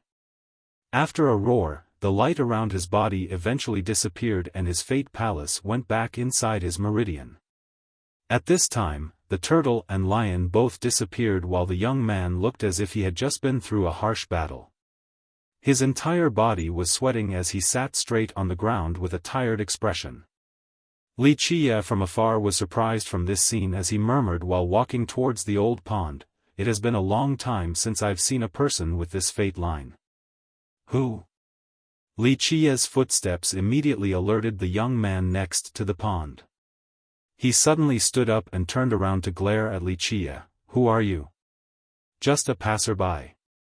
Li Qiye gave a friendly wide smile at this young man before him. This young man was a bit older than him and he had a clear and bright expression. He was dressed in black from head to toe to give off an unusually awesome look. His eyes flashed a brilliance that revealed an unyielding resolution. "Why did you come to this place? There is no beautiful scenery to be found here." The young man was on full alert after seeing a stranger like Li Qiye. Li Qiye smiled a bit and replied, "I had read many ancient books about the Eastern 100 cities. However, people do say that reading for 10 years is not as great as walking 1,000 miles. I am on a vacation and wanted to see a few legends. It was written that this place used to be the ancestral temple of the Qi clan, so I came here for a look to see if it was the truth or not." "Oh, so you are trying to find the ancestral temple. I will lead the way for you to see." The young man became relieved after hearing Li Qiye's answer. Li Qiye did not look like a bad person, so he had a good impression of him. This young man was truly friendly and immediately led Li Qiye to the ancestral temple. He was walking while talking. "My name is Qi Xiaodao, what is your name?" So it was a descendant of the Qi clan. Li Qiye smiled and was a bit surprised. He didn't think that he would meet a descendant of the Qi clan. Li Qiye then told the young man his name. "Where are you from?" Qi Xiaodao was a talkative person and immediately struck up a conversation after meeting Li Qiye. "The Grand Middle Territory, it's very far from here. I went on this trip so that I could see this world. Wuxia calmly and leisurely responded with a smile. The Grand Middle Territory, wow. Qi Xiaodao was quite surprised and became even more curious as he struck up even more small talk. A few moments later, Wuxia followed Qi Xiaodao back to the ancestral temple. While looking at the stone statue, Wuxia glanced at Qi Xiaodao once and smiled, the Qi clan's ancestor. So the ancestral temple of the Qi clan was at this place. Yep, this is the ancestral temple to honor my maternal ancestor. Qi Xiaodao looked at the statue and said with some emotion. Wuxia acted as if he was in a daze. He looked at Qi Xiaodao and asked, "Your maternal ancestor? But your last name is also Qi." Qi Xiaodao smiled and explained, "My grandfather was a live-in son-in-law at the Qi clan. My grandfather's last name initially was not Qi, but we all followed our grandmother's last name, so it is now Qi. You know, my grandfather's clan before was not any lesser than the Qi clan. My grandfather's ancestor was also an unfathomable character, and people called him Lion Monarch Ba Xian. Legend has it that he was an invincible existence, and some rumors even stated that he was a grand completion immortal physique." Qi Xiaodao loved to talk, so he chatted up about his clan's story to Wuxia. Lion Monarch Ba Xian. Wuxia was a bit taken back after hearing this. This world was really too small. Back at the heavenly ancient corpse burial ground, he had tricked the tyrannical immortal saber from Lion Monarch Ba Xian and had formed a positive karma with him. He didn't expect to meet his descendant at this moment, and he also didn't expect that the future generation of the Lion Monarch married the future generation of his general. "You have also heard about the ancestor of my grandfather?" Qi Xiaodao excitedly asked. Wuxia nodded his head and spoke, "I have. Lion Monarch Ba Xian was a great character during Immortal Emperor Tun Ri's era. Even when Immortal Emperor Tun Ri was alive, the Lion Monarch was still an amazing character." After knowing that the ancestor of Qi Xiaodao's grandfather was Lion Monarch Ba Xian, Wuxia now clearly knew just what had happened with Qi Xiaodao. This was a rarely seen conflict between the fate line and physique. After hearing Wuxia's response, Qi Xiaodao was even more ecstatic as he continued on, "No wonder why you like old tales about the Eastern 100 Cities. So it turns out you know so many historical stuff like this. My grandfather's ancestor, Lion Monarch Ba Xian, was quite great, but in fact, my maternal ancestor was even greater. Legend has it that my maternal ancestor was an invincible character, that he participated in a heaven-frightening war and managed to save the human race. His name was immortalized." Qi Xiaodao couldn't help but become proud when mentioning the glorious deed of his ancestor. It was as if he could reimagine the scene where his ancestor swept through the 9 worlds and 10 earths. Yes, the immortal massacre war. Wuxia softly sighed. Chapter 252, Old Pond Golden Turtle. Right, that's the name. I heard that my maternal ancestor participated in such a war, but I didn't know the exact name of it. Qi Xiaodao continued on with excitement, "You really do know a lot.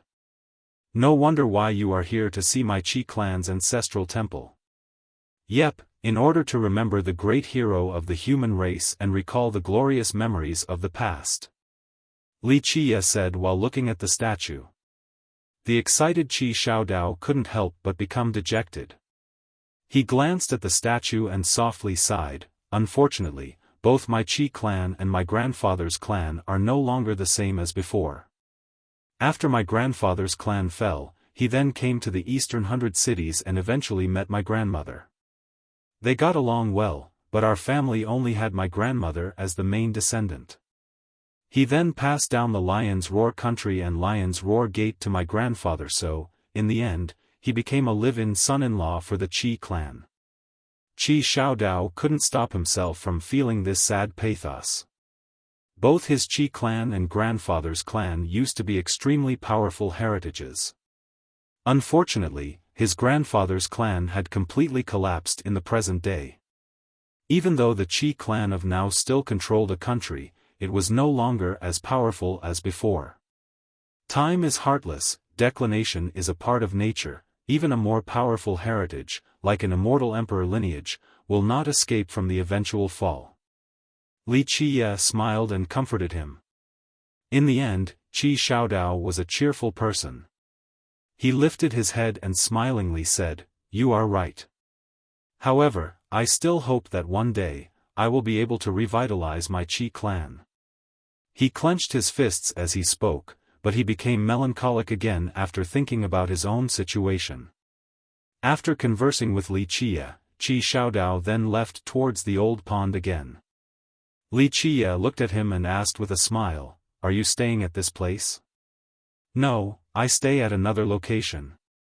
Qi Xiaodao shook his head and replied, "Recently, I wanted to train. I heard that my ancestor used to train near this old pond and became powerful. Starting from this place, he finally became an invincible existence. I want to train at this place to see if I could get pointers from the ancestor spirit, to become enlightened and break through my own shackles. I'm afraid your ancestor's spirit will not be able to guide you from your current situation." Li Qiye shook his head and continued on, "I know one or two things about your situation." "You know?" Qi Xiaodao suddenly turned around and said with some emotion. Li Qiye smilingly responded, "I can see it. You are stuck at the soul creation realm.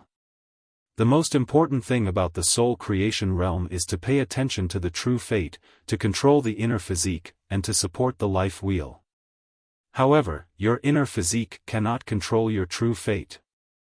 During your stagnation, you can clearly feel a mad force breaking out and suppressing your true fate, rendering you unable to channel your fate palace and thus resulting in a halted blood energy. It should be just like being unable to breathe." "How do you know this?" Qi Xiaodao was extremely shocked. Li Qiye's words revealed the full extent of his situation, all of the main signs. Li Qiye elaborated, "Like I said, I like reading ancient texts the most. Regardless of whether it is a random one or a secret scroll, I like them all. I have seen your situation in an old classic. This is the lion biting the turtle from the legends.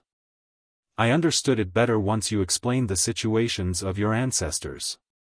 You have a turtle fate, but also a lion physique. The truth is that your fate palace is a truly rare type.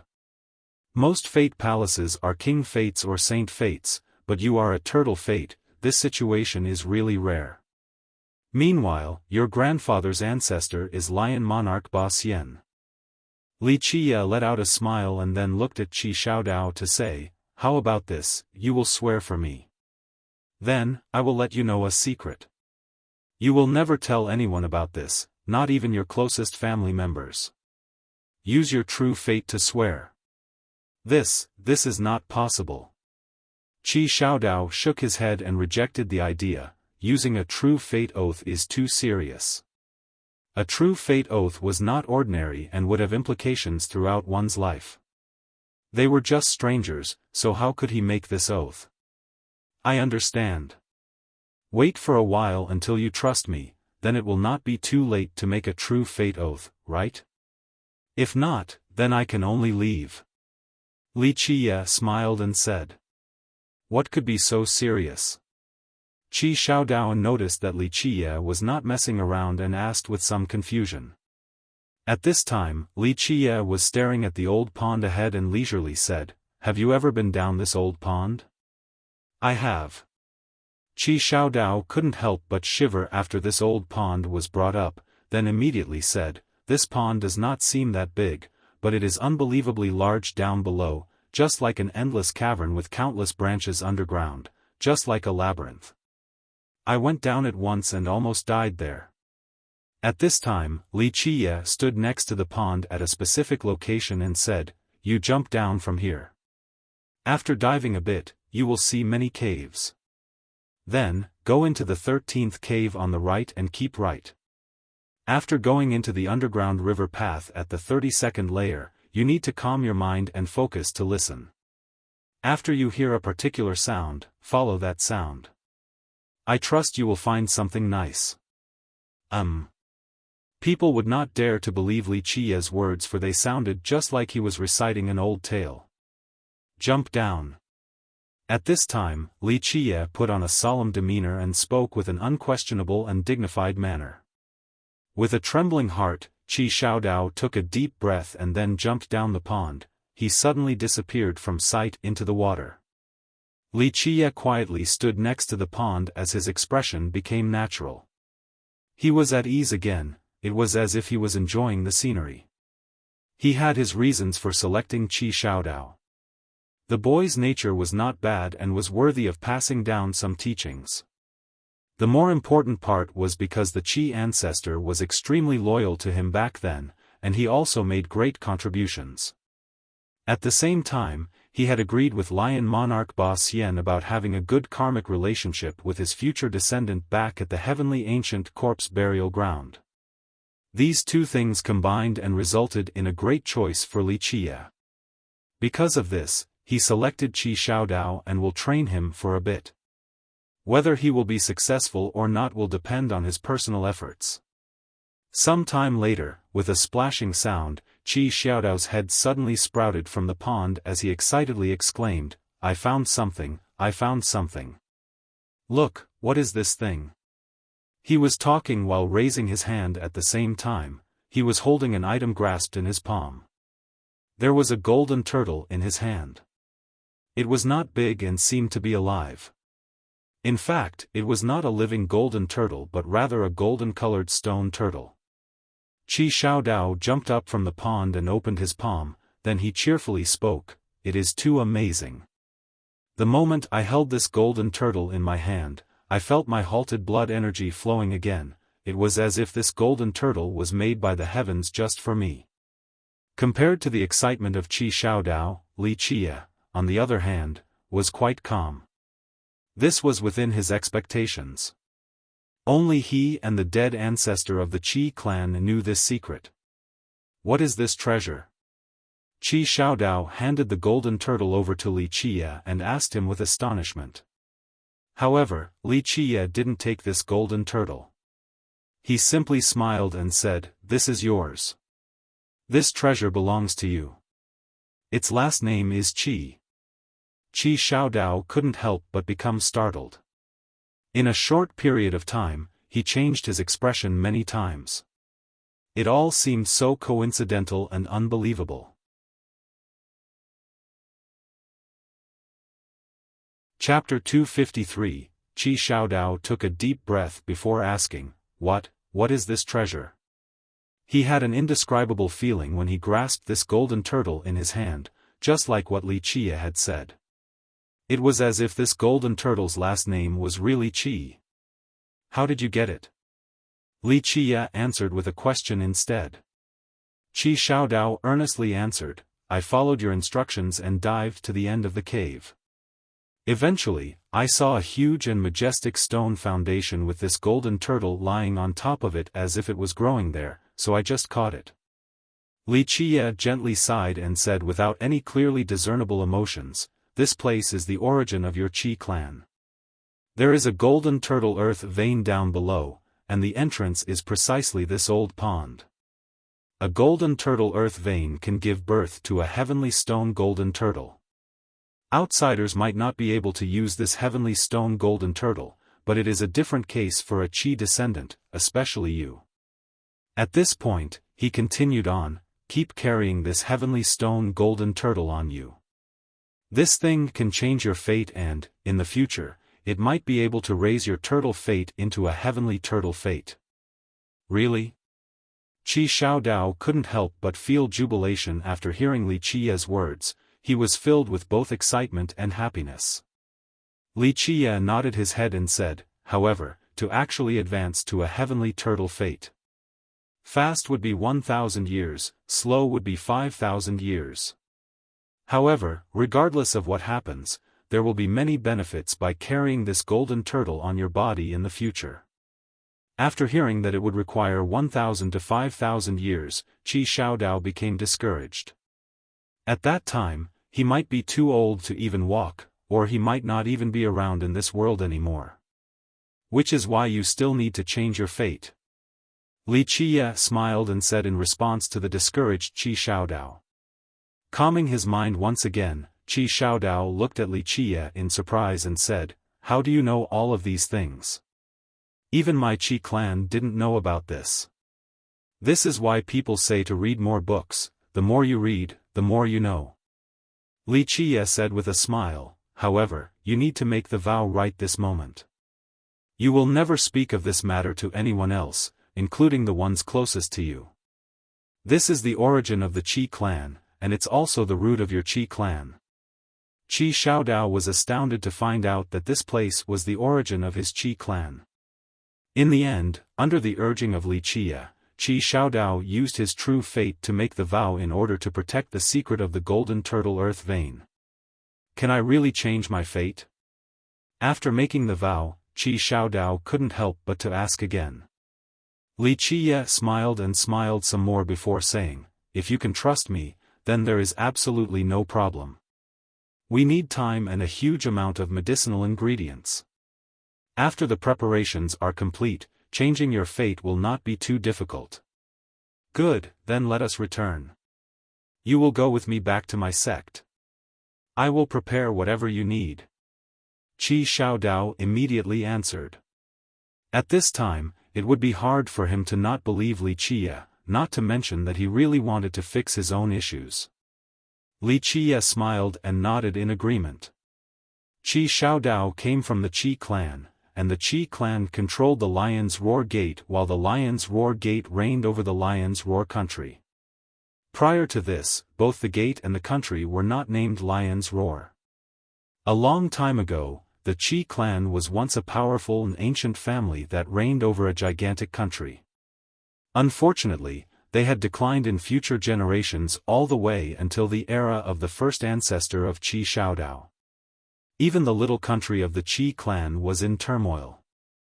It was not until Qi Xiaodao's grandfather, the descendant of Lion monarch Ba Xian and live-in son-in-law of the Qi clan, showed up that the Qi clan started to show positive signs as the country stabilized due to his powerful personal strength. Because of this, after the union of the two clans, the Qi clan was considered to be reborn and its foundation, from then on, became the Lion's Roar Gate and the Lion's Roar country. And Qi Xiaodao's grandfather was referred to as Lion's Roar Heavenly King. He could be considered a top character within the Eastern Hundred Cities. In fact, the current Lion's Roar Gate compared to the truly fallen Cleansing Incense ancient sect was still much more powerful. At the very least, it still had its own country while the Cleansing Incense ancient sect only had control over a remaining ancestral ground. The sect could not be called a country.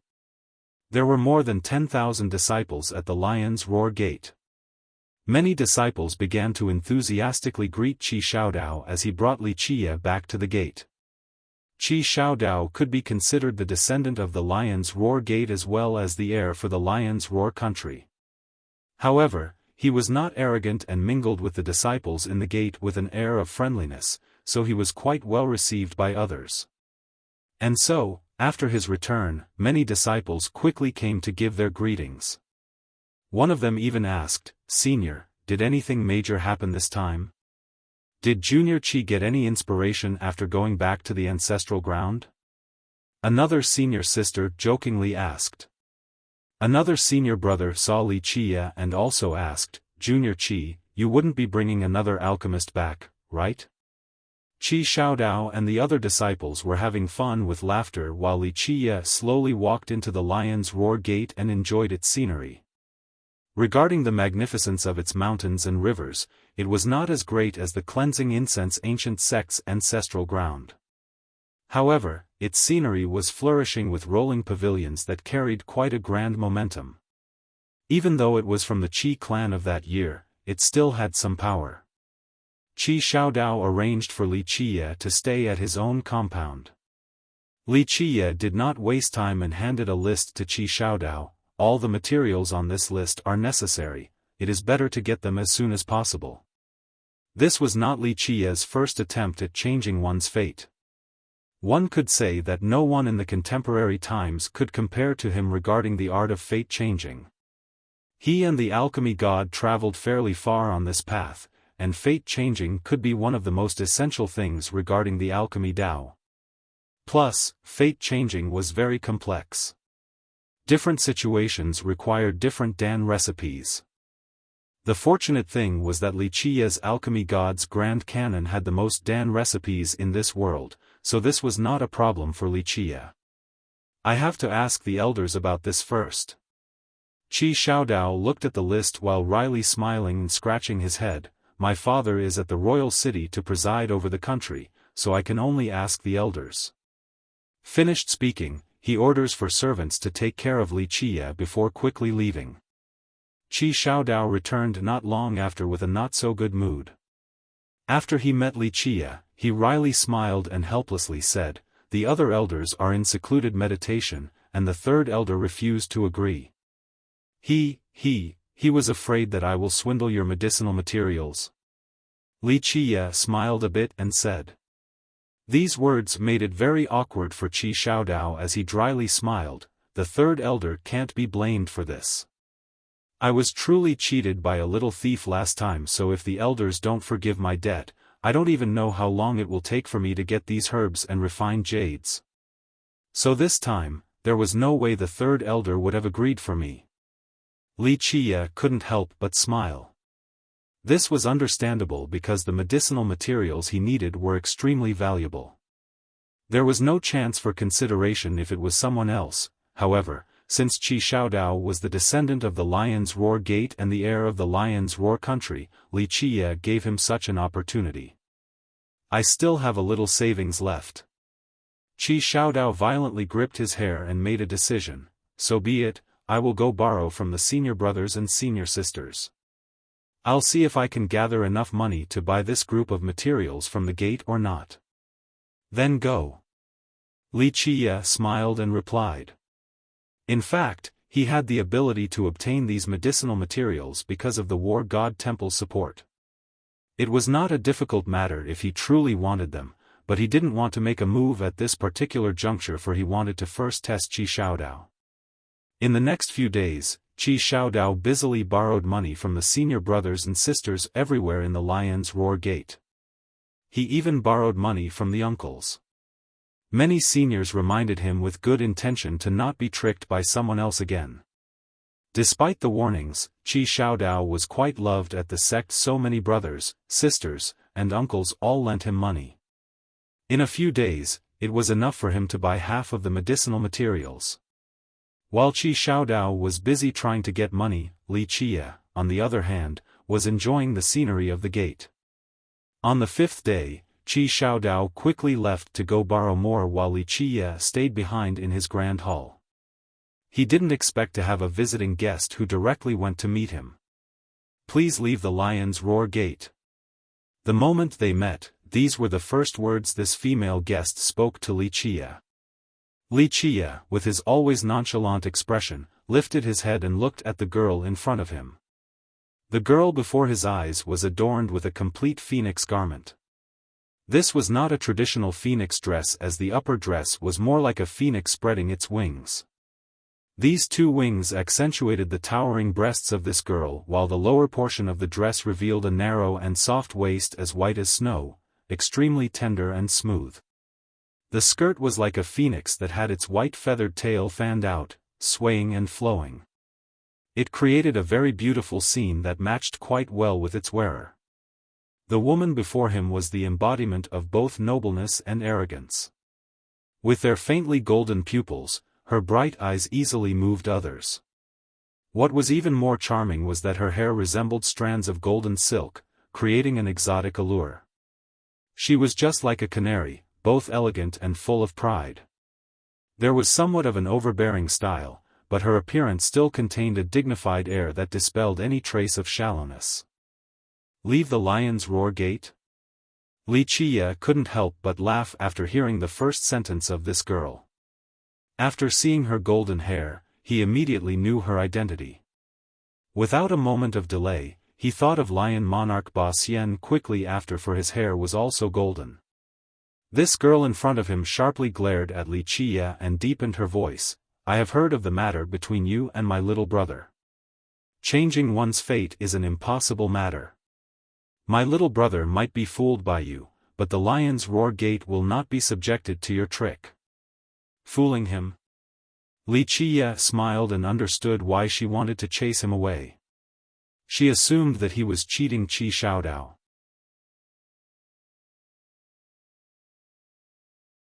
Chapter 254. Qi Xiaodai. In fact, most of the people in the Lion's Roar Gate thought that Wuxia was fooling Qi Xiaodao. It was just that they didn't want to stomp on Xiaodao's parade. After all, Qi Xiaodao had always been a hard worker and his innate aptitude was not bad, either. Moreover, the gate itself had poured a lot of effort into him, yet his cultivation had always been stuck at the soul creation realm. It would not advance to royal noble. Everyone could understand his desperation and willingness to try anything, so, after Wuxia's arrival, most of the seniors all assumed that Wuxia was fooling Qi Xiaodao. Back when Qi Xiaodao went around to borrow money, his seniors also reminded him of this fact, but they didn't go as far as this girl who directly wanted to chase Wuxia away. Am I not correct? The girl glanced at Wuxia and said, fate changing is the most profound technique of the alchemy Dao. For a little brat like you who's only around 17 to 18 years old, are you able to grasp it? My little brother is sick in the head, so he believed you, but this does not mean that you can also fool other people. Wuxia smiled and looked at the girl before him to say, first, even though I am a bit young, this does not mean that I am unable to grasp the profundity of fate changing. Have you never heard of the phrase, the first to be enlightened is the senior? Second, these medicinal materials might be precious in your eyes, but they are nothing in mine. They are not worth my effort to try and swindle from you. Third, we'll pretend that I am a swindler. If this was the case, then I would not pick your Lion's Roar Gate in the first place. Your gate has nothing that's worth my time to swindle. Qi Xiaodao really wanted to reveal the secret regarding the Qi clan's ancestor that Wuxia told him, but he made a vow so he couldn't say it no matter what. If it is really the lion biting the turtle, then this matter of fate changing cannot be rushed. Qi Xiaodai continued on, fate changing is not a trivial matter, and it could hurt you without having careful preparations. We need to tell Royal Father to find the most renowned alchemist in the Eastern 100 cities. What do you think? Sister, I trust Brother Li. Qi Xiaodao took a deep breath and exclaimed with a firm attitude. As for Qi Xiaodai, she was wondering just what kind of medicine Wuxia fed to Qi Xiaodao to completely win this trust after only meeting him for a short amount of time. Wuxia could only shrug against Qi Xiaodia's killer gaze as he said, you don't need to glare at me like this, I didn't feed your brother any weird medicine. I dare to say that in this era, only I can change your little brother's fate. Even if you find a legendary alchemist, they would not be able to do it as well as me. Such big words. Qi Xiaodai couldn't help but snort and said, do you even know what a legendary alchemist is? You're so young yet so arrogant already. Legendary alchemist? Wuxia leisurely smiled then answered, they are only alchemists who are capable of refining 7th or 8th transformation fate pills, they're no big deal. Qi Xiaodai was completely speechless, it was her first time meeting such an egoistic person. Even Qi Xiaodao, who trusted Wuxia, became silent. A legendary alchemist, this was an existence of extremely high status. Even a heavenly king would have a hard time inviting such an existence even if he personally went to do so. At this moment, Wuxia made it sound as if they were only chefs who could make decent meals. Well, I don't care if you believe it or not. Wuxia lightly waved his sleeve and said, this time, the reason why I am helping him is purely to form a positive fateful bond with your Lion's Roar Gate, and it's also to end a karmic fruit. I have not obtained any benefits from you, yet you feel afraid of the possibility that I might swindle your little brother's materials. You all can just keep the materials then, the moment when I need to use them, you can stay and watch. Of course, if you feel that I am not trustworthy, then this matter concludes here. The opportunity is in your hands, whether you can seize it or not is up to you. Li Qiya's words caused Qi Xiaodai to be a little bit lost. What was this about forming a positive fateful bond, and what was this about ending a karmic fruit? No one would be able to understand such a thing. Qi Xiaodao took a deep breath and earnestly spoke to Qi Xiaodai, "Sister, I trust Brother Li, and I have confidence in him." Li Qiya didn't even hesitate the slightest bit when he told him a secret like the ancestral vein of the Qi clan. Even a great treasure like the heavenly stone golden turtle was not worth a glance to Li Qiya. Xiaodao believed that Li Qiya would not swindle his medicinal materials. Seeing her brother show such determination caused Qi Xiaodai to gently sigh. As his big sister, she naturally wished for his problem to be solved and, no matter what, she wouldn't want his cultivation to always be stuck at the soul creation realm. The elders will never give you these medicines. Qi Xiaodai became soft under the firm resolution of Qi Xiaodao. She couldn't do anything but to say this. Qi Xiaodao nodded his head and replied, "The elders have already rejected my request, but I will gather enough refined jades to buy it from the gate at whatever the market price is." Qi Xiaodai looked at her little brother and asked, "How much did you manage to borrow right now?" "A little more than half." Qi Xiaodao wryly smiled and didn't answer. The medicinal ingredients that he needed were all very precious. He pretty much borrowed from all the seniors in the sect, but it was still not enough. Qi Xiaodai paused for a moment, then she said, "I still have a little savings. If you still don't have enough, then take from my treasure trunk until you have enough." "Sister, the items in the treasure trunk were given to you before grandfather went into secluded meditation. They are meant to be your future dowry. I absolutely cannot touch them." Having heard this, Qi Xiaodao shockingly replied. Once Qi Xiaodai made up her mind, there was no way to change it. She deepened her voice, "Just take it for now, you can return it to me later. If you delay any longer, then you will miss out on the best time to cultivate. Besides, I'm not going to marry, so there is no need for a dowry." In the end, Qi Xiaodai coldly spoke.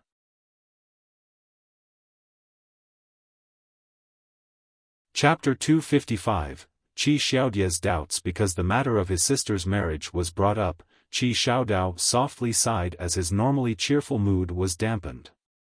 Even though his sister was the princess of the Lion's Roar country and was made out of golden branches and jade leaves with her high status, she couldn't decide her own fate. After winning the support of Qi Xiaodao finally gathered enough money and went to buy the medicinal ingredients from the sect. After he left, Qi Xiaodai glared at Li Qiya with her golden eyes, revealing a cold glimmer. She said with some gravity, "If you dare to trick my little brother, I will be the first one to kill you." Li Qiya didn't care as he shrugged and smiled, "You want to kill me? You are welcome to try, but unfortunately, you have to wait in line. There are too many people who want to kill me at this moment. But no matter how this line was formed, you're definitely not the first in this line." Qi Xiaodai simply snorted at Li Qiya's attitude. Without a doubt, she didn't trust Li Qiya as she was maintaining her antagonistic and cautious attitude towards him. On the other hand, Li Qiya essentially didn't care for her attitude. He smiled and left the yard to take a stroll throughout the Lion's Roar Gate's territory. At the same time, Qi Xiaodai scowled and followed Li Qiya. Of course, she was not friendly enough to be his guide, it was more accurate to say that she was supervising him. "There's no need to be my tail and follow me like this. This much property of your Lion's Roar Gate is really not enough for my taste." Li Qiya nonchalantly stated his thoughts about Qi Xiaodia's supervision. Qi Xiaodai was very unhappy with Li Qiya, so she drily retorted, "You don't know the immensity of the heaven and earth, so conceited and ignorant. A dog's mouth will never be able to spew out ivory." Of course Qi Xiaodai was annoyed with Li Qiya's response. Even though their Lion's Roar Gate was not a grand heritage, it still had a considerable amount of strength and their outlook was still quite optimistic. At the moment, Li Qiya spoke as if it was not worth a single coin, so how could Qi Xiaodai remain at ease? A girl should be more soft-spoken and have a gentler attitude. Li Qia glanced at Qi Xiaodai and freely spoke, if you are a bit more friendly, then maybe out of love for your ancestor, I can think about taking you in as a maid. I personally still want a maid to take care of my daily necessities. You. Her complexion immediately turned ashen from anger. With a clanking sound, she suddenly drew her sword and, with a murderous shimmer in her eyes, she coldly spoke, "Do you believe that I will kill you right now or not?" How could she not become angry? She was the golden child of the Lion's Roar Gate, the princess of the Lion's Roar country. As a royal noble, it was not outrageous to call her a heaven's proud daughter. The only flaw is the lack of gentleness, otherwise, it would be quite fitting to cure one's loneliness. Having said this, Li Qia then winked at Qi Xiaodai. Once again, Qi Xiaodai was driven livid by Li Qia. Countless people always adored her and repeatedly spoke flattering words, yet this little brat right here dared to say such things in front of her. It would be strange if she was not exasperated. It is best to watch your foul mouth. In the end, Qi Xiaodai snorted and turned around to leave. After she left, Qi Xiaodai finally became relaxed. His eyes turned and began to laugh. Hee, brotherly, what do you think about my big sister? About what? Li Qia looked at Qi Xiaodai's strange demeanor and replied, she's very far from being virtuous. Qi Xiaodai wryly chuckled and didn't give up. He continued to ask, the truth is, my big sister is very protective of me and is only afraid that I will be tricked. Normally, she is actually very gentle and virtuous. In my opinion, Big Brother Li is talented and knowledgeable, definitely a dragon or phoenix amongst men. You'd make the perfect pair with my sister. Qi Xiaodai actually wanted to pair his sister together with Li Qia. Li Qia glanced at him and only smiled without saying anything else. He didn't want to diminish Qi Xiaodai's goodwill. With his requirements and expectations, taking in Qi Xiaodai as his maid was already very forced. Out of sentiments for the Qi clan ancestor and lion monarch Ba Xian, he could still train her for a bit. However, as for becoming his wife. Since Brotherly did not object, does that mean you are interested? Do you want me to say one or two good things about you to her? Even though my big sister may say some harsh words, her heart is very soft. Maybe it won't take too long to change her opinion of Brotherly. Since Li Qia did not voice his disagreement, Qi Xiaodai kept on trying to pair the two of them together. I am still young and I still have a very long road to tread. Li Qia smiled a bit and slightly shook his head. When you think it through later, you have to let me know. I will be the one to connect the red string for you too. Although he was disappointed, Qi Xiaodai still didn't give up. At this time, Qi Xiaodai impatiently urged them on from the outside, hurry up, what are two grown men gossiping about inside? Let us go. Qi Xiaodai smiled and told Li Qia. Eastern Descent City was a famous city in the eastern part of the mortal emperor world. It had been established for a very long time. Someone even said that when the mortal emperor world came into being, Eastern Descent City was already there. It was extremely prosperous, and this had a lot to do with its ancient history along with the geography. It was adjacent to the four most powerful heritages and countries of the Eastern Hundred Cities. To its east was the Eternal River School, the west was the Heavenly Tao Academy, the north had the Ice Feather Palace, and the brilliant ancient kingdom was to its south. Keep in mind that outside of the Heavenly Tao Academy, the other three were all immortal emperor lineages, one could only imagine their might. As for the Heavenly Tao Academy, it was not any weaker than an immortal emperor lineage. Its prestige ran side by side with the War God Temple, and the world's inhabitants referred to them as the two original lineages of the human race. Even though Eastern Descent City was adjacent to these four powers, it did not belong to any of them or any sect. Its status was very special, as the source of the human race, it was untouchable by any sect.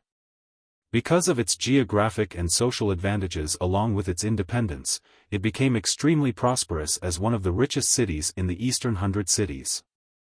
Although the Lion's Roar Gate was only a small country, it was very close to Eastern Descent City and the Heavenly Tao Academy, so it did not take long for the group of Wuxia to arrive.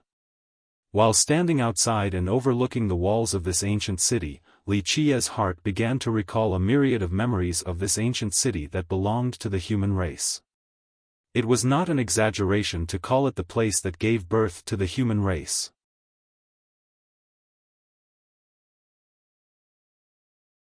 Chapter 256, 9981 Transformations. Eastern Descent City was extremely vast and there was no end in sight for its city walls.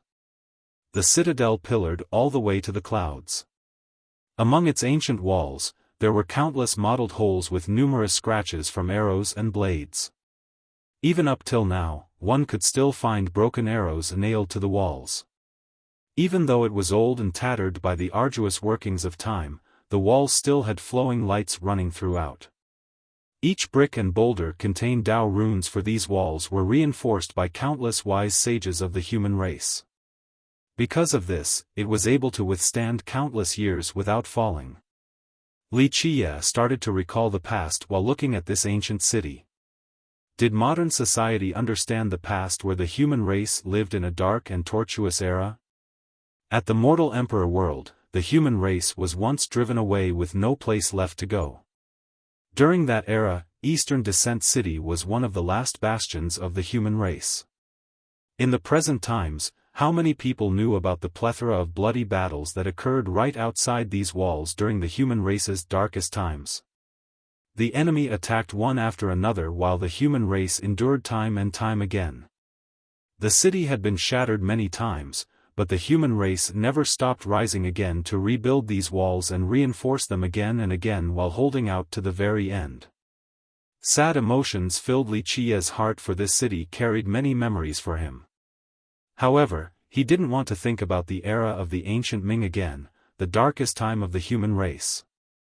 At that time, how many people by his side died in battle?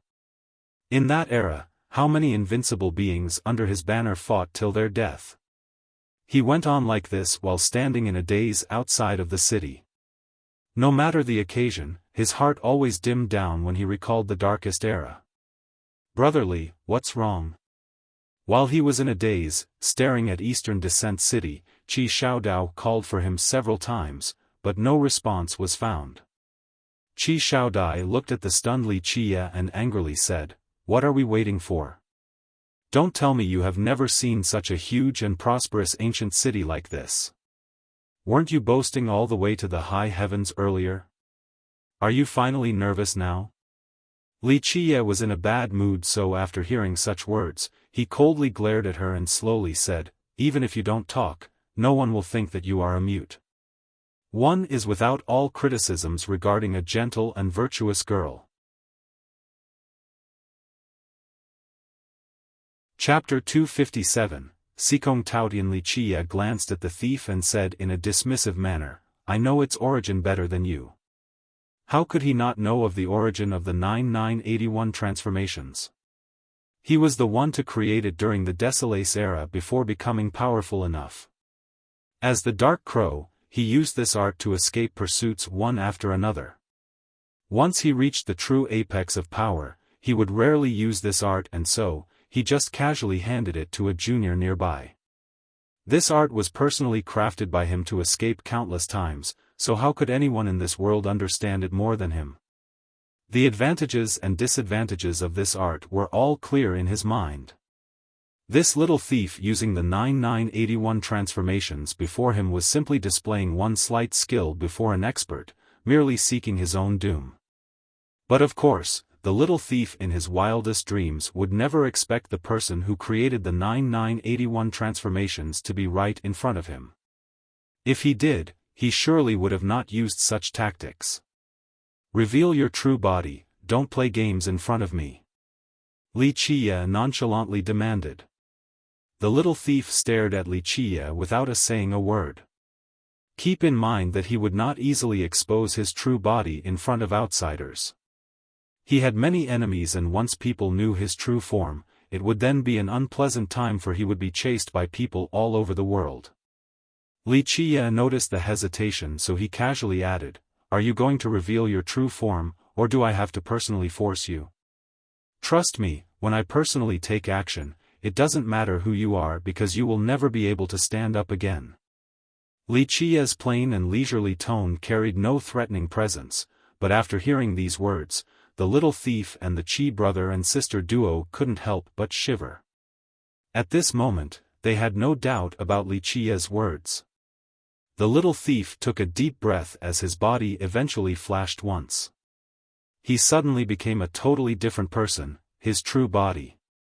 He would not easily reveal himself in front of strangers, but his intuition was telling him that this seemingly young man before him was far more dangerous than he could imagine. Just like the young man's words, if he didn't reveal his true body, then it would be big trouble. The moment his true body came to light, both the brother and sister were stunned. In their mind, this little thief was a swindler, so he should have a wretched and lowly appearance. However, in actuality, this little bandit before them had a handsome and proper appearance, making it difficult to connect him to a swindler. The little thief bowed down before Li Qiye with his true body and said, "Brother is truly amazing. My 9981 transformations has never failed before. I can turn into a different person in just a second. It is essentially impossible for anyone else to discern it, yet brother could do it with just a glance. This still leaves me perplexed even now. Because you are simply displaying your slight bit of skill before a true expert." Li Qiye spoke while narrowing his eyes towards the little thief. "I don't care how you receive the 9981 transformations, but from today on, remember two things for me. Make sure to be smart when standing in front of me. If you are a dragon, then coil yourself and behave. If you are a tiger, then lie down peacefully. Don't play games with me.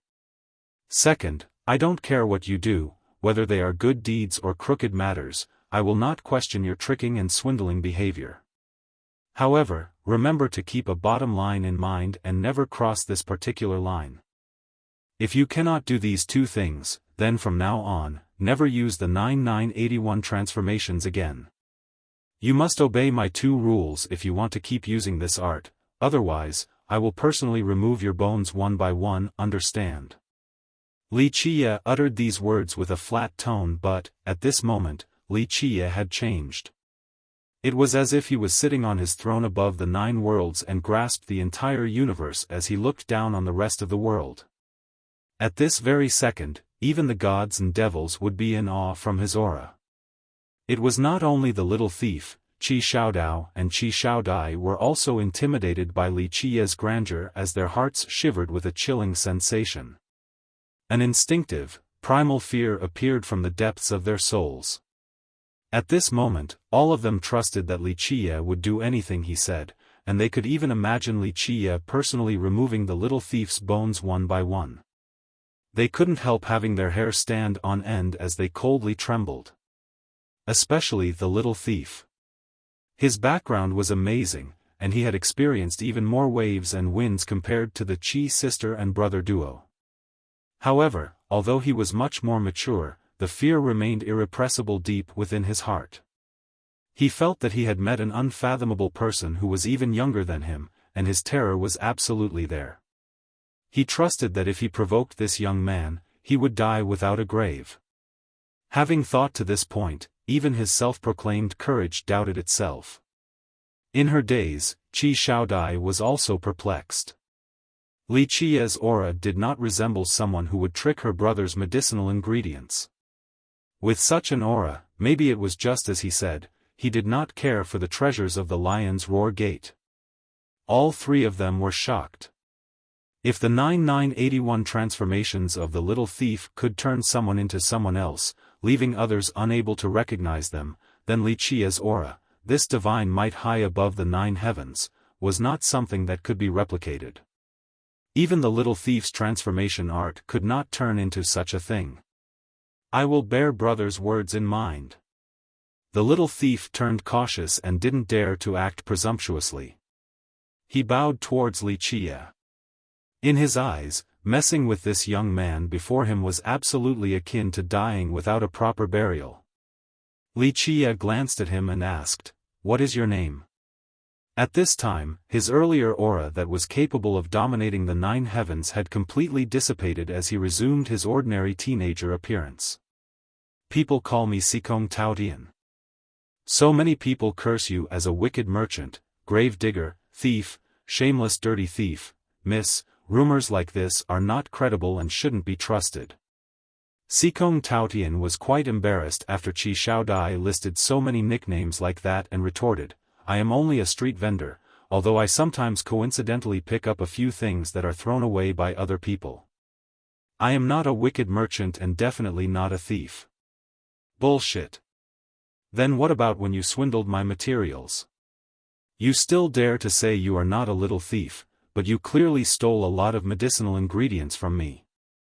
Little thief, you really caused a lot of trouble for me. I'm not gonna let you go today." Qi Xiaodao jumped up and cursed Xikong Taotian while pointing at his face. Xikong Taotian was quite embarrassed after being cursed at by Qi Xiaodao. He wryly smiled and said, "Brother Qi, this, I really didn't want to deceive you.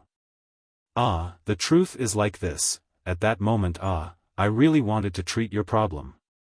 At that time when I had just started, I thought that your physique and blood energy were too powerful and hard to control, so I thought about calming down your blood energy. But when I actually started your treatment, I found that it was not the case. At that point, I understood that your issue was not just a simple overpowering physique and blood energy, it was an extremely rare condition of the lion biting the turtle. The truth is, my heart really wanted to treat you, but I was powerless.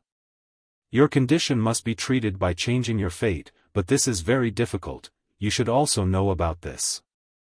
This matter is even harder than traversing to the high sky and it needs a supreme and appropriate Dan recipe.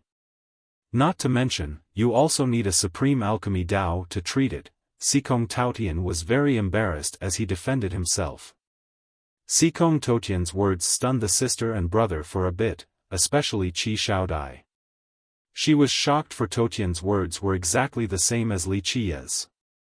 "But this isn't an excuse for you to swindle my ingredients."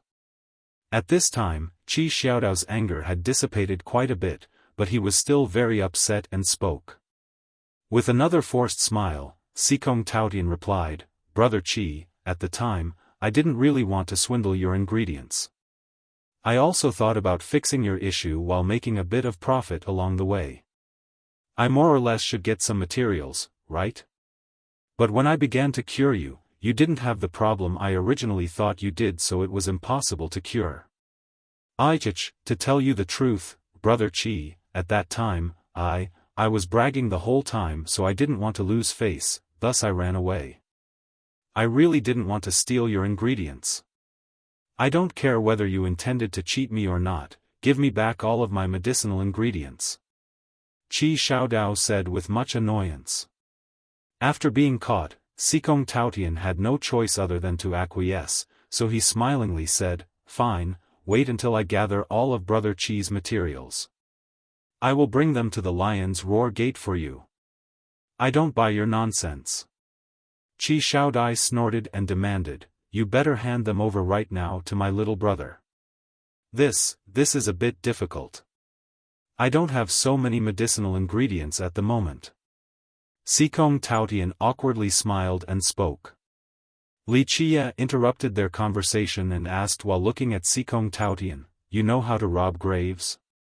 Brother is playing with me. With my little skill, how could I dare to say I know how to rob graves? I'm simply picking up some stuff left behind by other people at the cemetery." Xikong Taotian immediately denied. He was still a little afraid of Li Qia. Li Qia didn't care for such things and continued, "Since you know how to rob graves, then do you know a place that will sell a rotten underworld bean at Eastern Descent City?" Rotten underworld bean? After hearing Li Qia's question, Xikong Taotian paused for a moment before conveying, "This item rarely appears. I heard that there was one underworld rotten bean that surfaced, but it was quickly purchased by the Eternal River School. This toy is very useful and versatile, so it is very hard to come by. Do you know any other places? Wuxia asked once again while looking at him.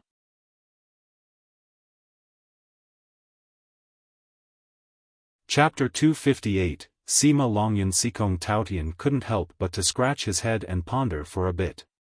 After a while, he finally clapped his hands together and exclaimed, "Yes, I've got it. There is a grave auction outside of the city at the Forgotten Wasteland.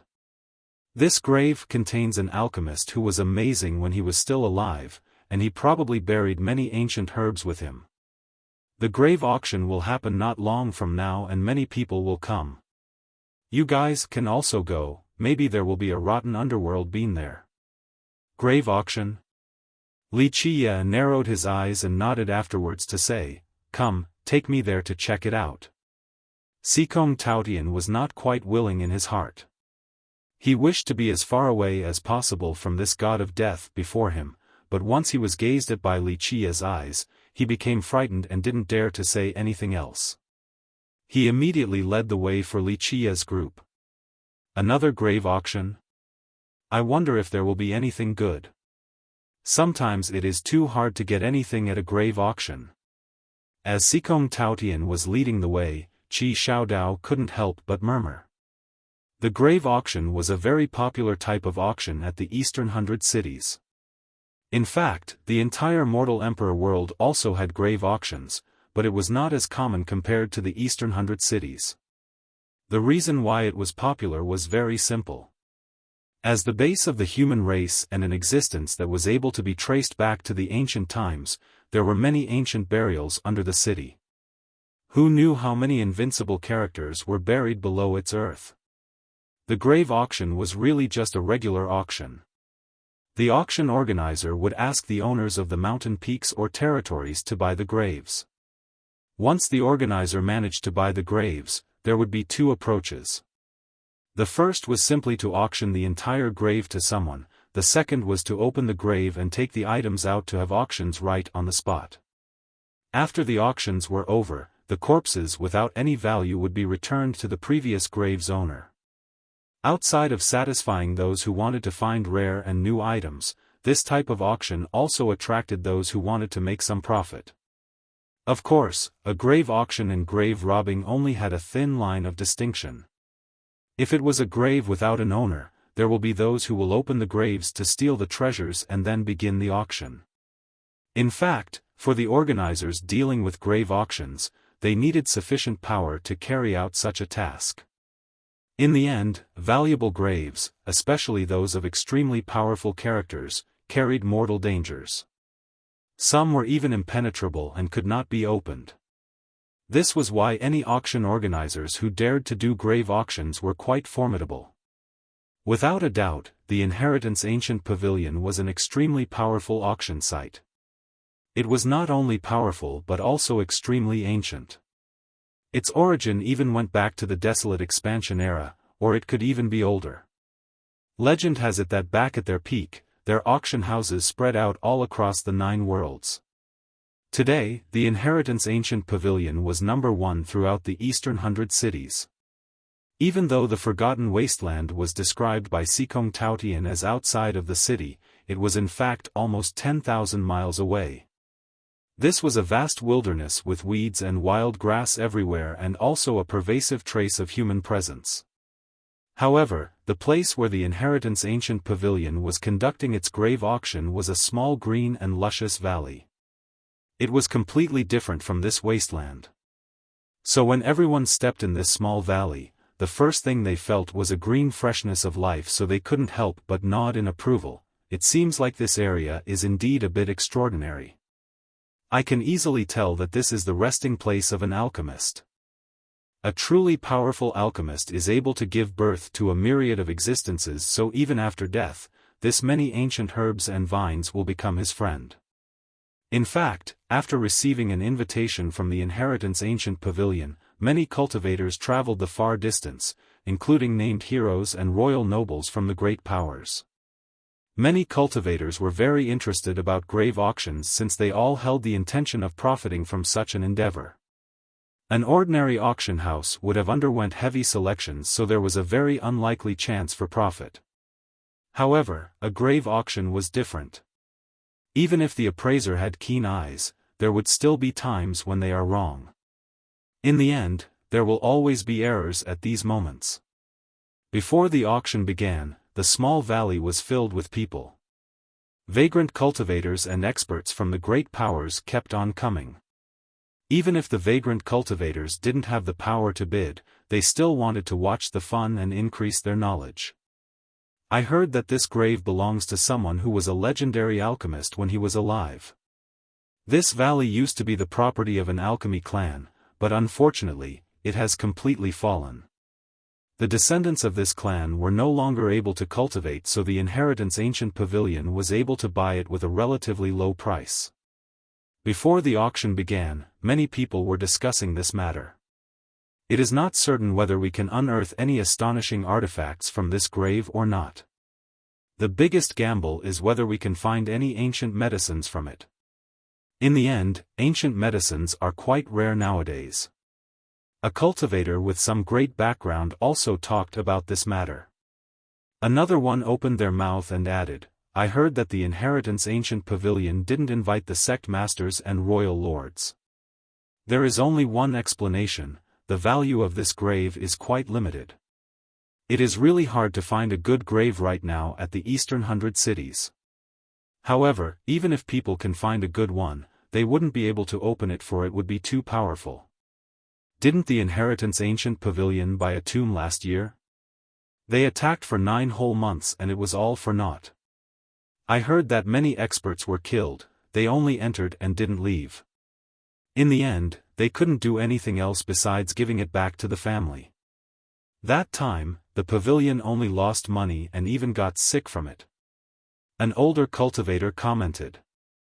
It was a spirited young man who wore a set of golden armor while suppressing his battle intent. His aura was like a bull that was capable of crumbling the mountains and rivers with one stomp. A dominating aura exuded from his body. Plus, his entire set of golden armor made him look like the son of a god. Virtuous disciple Sima of the furious immortal saint country. Even cultivators from the previous generations were surprised after seeing this young man. At this time, many cultivators, including royal nobles from the great powers, all came to greet this young man one after another. This young man was quite proud of his popularity. It was as if he was basked in sunshine. His elegant appearance was what other people would refer to as a dragon amongst men. Many people shuddered when the furious immortal saint country was brought up. It was definitely part of the grand countries in the Eastern 100 cities with a very old legacy. Even though an immortal emperor never came from it, its progenitor was a grand completion immortal physique and was invincible in this world. One could even say that he was comparable to an immortal emperor. It was one of the few countries within the entire mortal emperor world that had an immortal physique law. That year, its progenitor was a grand completion furious immortal tyrannical physique, one of the 12 immortal physiques. He created a supreme immortal physique law named Lower Tyrannical Immortal Physique Law.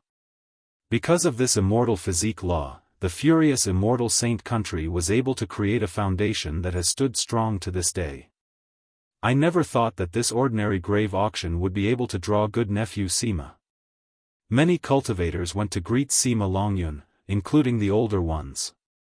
Even the royal nobles from the great sects were willing to become acquainted with him. At this place, Sima Longyun could be described as a fish meeting the water and was extremely welcomed. He was also very flushed with success, so he smilingly answered, "I heard that the owner of this grave is an amazing alchemist, so I hope to find ancient medicines in his grave. My golden savage bull physique is complete, so my seniors found an ancient Dan recipe for me to create a physique paste. However, it does need a few ancient herbs, so I wanted to see if I can find them here. If I'm successful, then not long in the future, it will not be a problem for me to step into the tyrannical saint physique." Everyone knew Sima Longyun was bragging. However, there was no other way. This guy truly had the ability to brag, so after hearing his words, even royal nobles from the previous generation quickly congratulated him.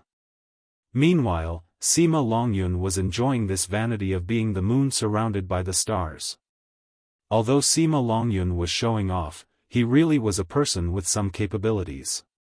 He came from the furious immortal saint country and was a natural-born golden savage bull physique. One had to know that the golden savage bull physique was a Xiantian physique that belonged to the furious immortal tyrannical physiques family.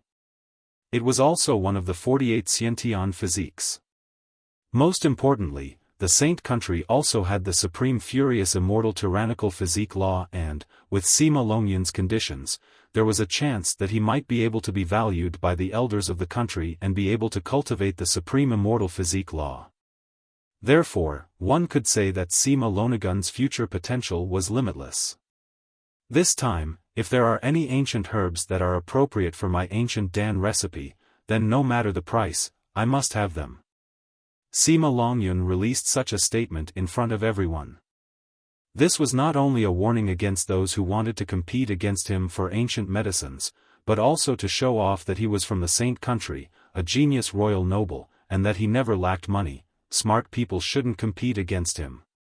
Brother Sima is the talented pillar of the saint country. If there are really any ancient herbs in this grave that Brother Sima needs, I trust that everyone will leave it for you. Who would be dumb enough to compete with Brother Sima, right? Isn't that the same as not giving the furious immortal saint country any face? A few disciples from other sects were flattering Sima Longyun by his side. Regarding Sima Longyun's arrogant attitude, many people were actually quite annoyed. However, what else could they do? The guy really had the capital to be cocky, and the saint country was not something that could be messed with by just anyone.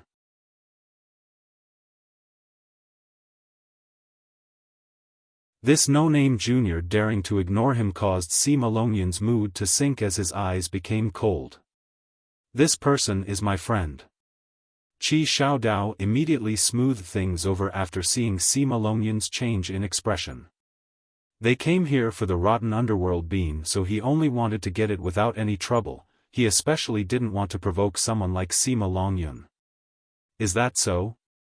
This friend of Brother Qi is a bit too arrogant. Sima Longyun coldly sneered at this point. At this time, Li Qiye slowly turned around and glanced at Sima Longyun. He slightly opened his mouth, wanting to speak. However, before words could come out, a majestic hymn appeared like a heavenly orchestra descending down, resulting in everyone inside the valley to be stunned into a daze. At this time, immortal flowers fluttered down from the sky like raindrops. This caused everyone to look up to the sky to watch. And this wasn't even the strangest part. After the rain of flowers descended, burst after burst of sweet-sounding immortal music resounded. Then, women from the sky began to land. The moment these women nearly reached the ground, ice flowers began to blossom right below their feet to hold them up. These women who suddenly descended from the sky were all wearing clothing decorated with plumes and had a silky veil covering their faces. It was as if they were goddesses from the heavens itself. The Ice Feather Palace also came. Even royal nobles and enlightened beings from the last generation became serious as they murmured after seeing the blooming immortal flowers. The Ice Feather Palace was one of the most powerful heritages at the Eastern 100 cities, and it was also an immortal emperor lineage. It was created by immortal Emperor Bingyu on top of a high snowy peak. And immortal Emperor Bingyu was one of the few female immortal emperors since the ancient times. Even though the Ice Feather Palace did not create their own nation to rule over one domain like the other emperor heritages, they were above a snowy peak and had an aloof aura. They wanted to be removed from the crowd. However, even without a nation, no one ever dared to disdain the Ice Feather Palace. Even until now, the Ice Feather Palace has been unfathomable with great hidden powers. It seems like I am not too late. At this time, a very pleasant voice appeared, followed by several figures descending down from above. Everyone became shocked the moment they saw these people falling from the sky. These women were all charmingly beautiful like newly bloomed lotus flowers above a pond. It was such a visual pleasure to witness so many beautiful women appearing at the same time. And all of these beautiful women were like stars orbiting around one man. No, they were surrounding a girl cross-dressing as a boy. The girl surrounded by these women was not any less than those around her, she was even a bit more dazzling. She had a pair of pretty eyes like the morning stars that had an alluring charm, like the brightest glittering stars amidst the night curtain. With red lips and snow-white teeth along with a fine and tall sculpted nose like a prime piece of jade, her face was as white as powder. There was a glow filled with health and vigor amidst her eyes. This was absolutely a country and city-toppling beauty. However, such a charming beauty like this was cross-dressing. Even the loosely laid crescent robe adorned by males on top of her body could not hide the jade peaks before her chest. One could easily see the visible rolling ridges, and it only added even more to her charm. This cross-dressing beauty before them did not cause people to be taken aback. Instead, they were filled with exultation from witnessing such grace and allurement, causing their hearts to beat faster. Bing Wuxia. Even the arrogant Sima Longyun lost his colors after seeing this cross-dressing girl. He definitely didn't want to mess with such a person. Even though the furious immortal saint country was ancient and powerful, the Ice Feather Palace was even more mighty. An always aloof immortal emperor lineage. And not to mention, immortal Emperor Bing Yu was an invincible existence who was even feared by the true gods. The descendant of the Ice Feather Palace. Many people shivered at her sight. Even though a girl dressing as a man was quite humorous, but at this moment, no one dared to laugh at her.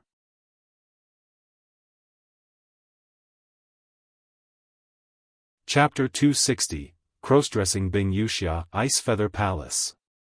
Li Qiye couldn't help but narrow his eyes after seeing this girl dressed like a man in front of his eyes. He recalled a memory from his past, immortal Emperor Bing Yu. He couldn't help but smile after thinking about a certain matter.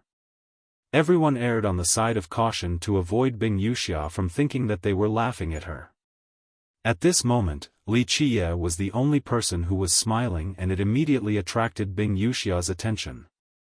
It seems like this is not a tomb belonging to an alchemy emperor. At this moment, Bing Wuxia glanced at the grave site that was still being excavated and smilingly declared. Her smile was extremely beautiful. She was initially a city-toppling beauty, yet she chose to wear men's clothing. Her smile carried 7 parts of a woman's charm while the other 3 belonged to the attractive handsomeness of men. When combined together, this smile was especially attractive. Even women could only sigh at such a scene. At this time, the female disciples of the Ice Feather Palace who came with Bing Wuxia also prepared a pavilion on the highest place of the area. Even though the pavilion was not large, it had everything from an ice stove to teapots with a soft bed, everything one could think of was at hand. Bing Wuxia lay on the soft bed in complete enjoyment and ease while carrying a lazy attitude with an indescribable comfort. Meanwhile, the beauties by her side were serving her as she slightly smiled and hugged 2 of them, one in each hand, just like a perverted young master. She even occasionally teased the beauties next to her as waves of cheerful laughter resounded.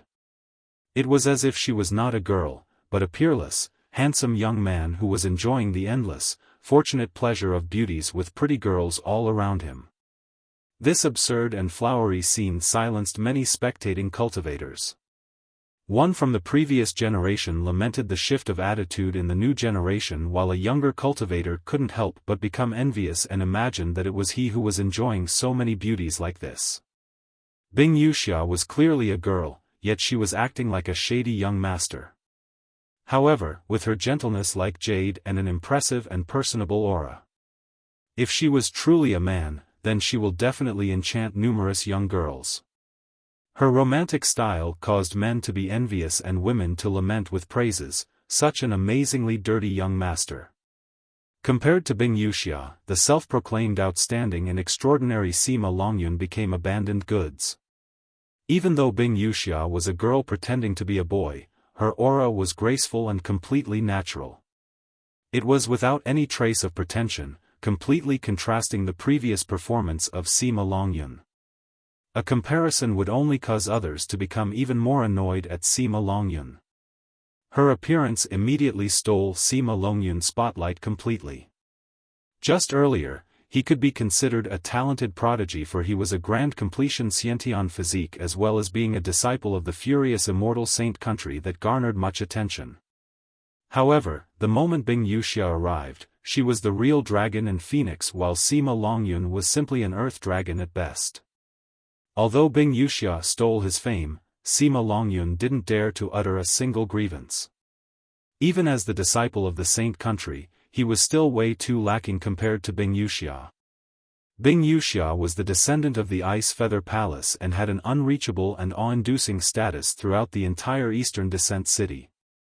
Not to mention, the Ice Feather Palace was an immortal emperor lineage and was much more powerful compared to the saint country. And not just Sima Longyun, even the crown prince of their saint country would have to give Wuxia some face. Wuxia enjoyed the pavilion by herself along with all the marvelous satisfactions that life had to offer. Li Qiye couldn't help but to wryly smile while watching such a scene. He couldn't help but remember immortal Emperor Bingyu. It had been so many years, yet the Ice Feather Palace still didn't change this particular tone. This girl really wanted to copy their Ice Feather Palace's ancestor.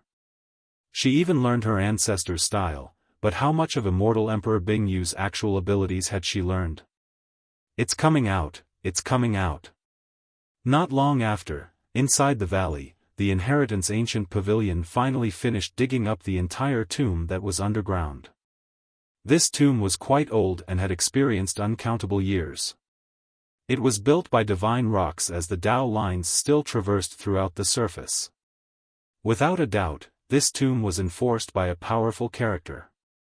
However, it had been eroded by time, so the Tao lines became much weaker. At this point, the experts from the pavilion lifted up the entire tomb and placed it in the middle of the valley. After a short clean-up, the auctioneer finally came out. Ahem, fellow Taoists, this tomb belongs to a legendary alchemist from an old era. He came from an alchemy clan, and after our appraisal, we have determined that this is absolutely the real thing and has a fair price. We guarantee this on our golden plaque and reputation for the past millions of years. The auctioneer declared after stepping up. At this time, with great focus, all eyes were on this tomb. According to our Inheritance Ancient Pavilion's grave auction rules, we will first start with an auction for the entire tomb. If there is no one willing to bid, then we will open the tomb to start the second auction. The auctioneer spoke as he glanced at everyone. How much do you plan to auction this tomb for? After hearing his words, a cultivator became impatient and loudly asked.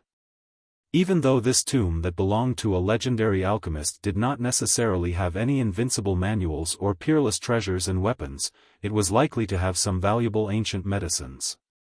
Many alchemists, before dying, would bury all of their precious medicines and grass along with themselves. Many cultivators with special needs, especially grand characters of the royal noble and enlightened being levels, highly valued ancient medicines. For example, Sima Longyun needed ancient herbs to refine his body.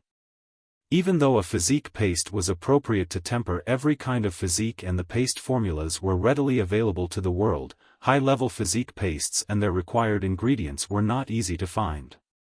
The finest ranked ones were even more difficult to obtain. Physique pastes were universal and applicable for any physique, but there were heritages with their own recipes, or they would use an ancient recipe to temper a specific physique. Because many of these ancient recipes required ancient medicines were quite a hot commodity.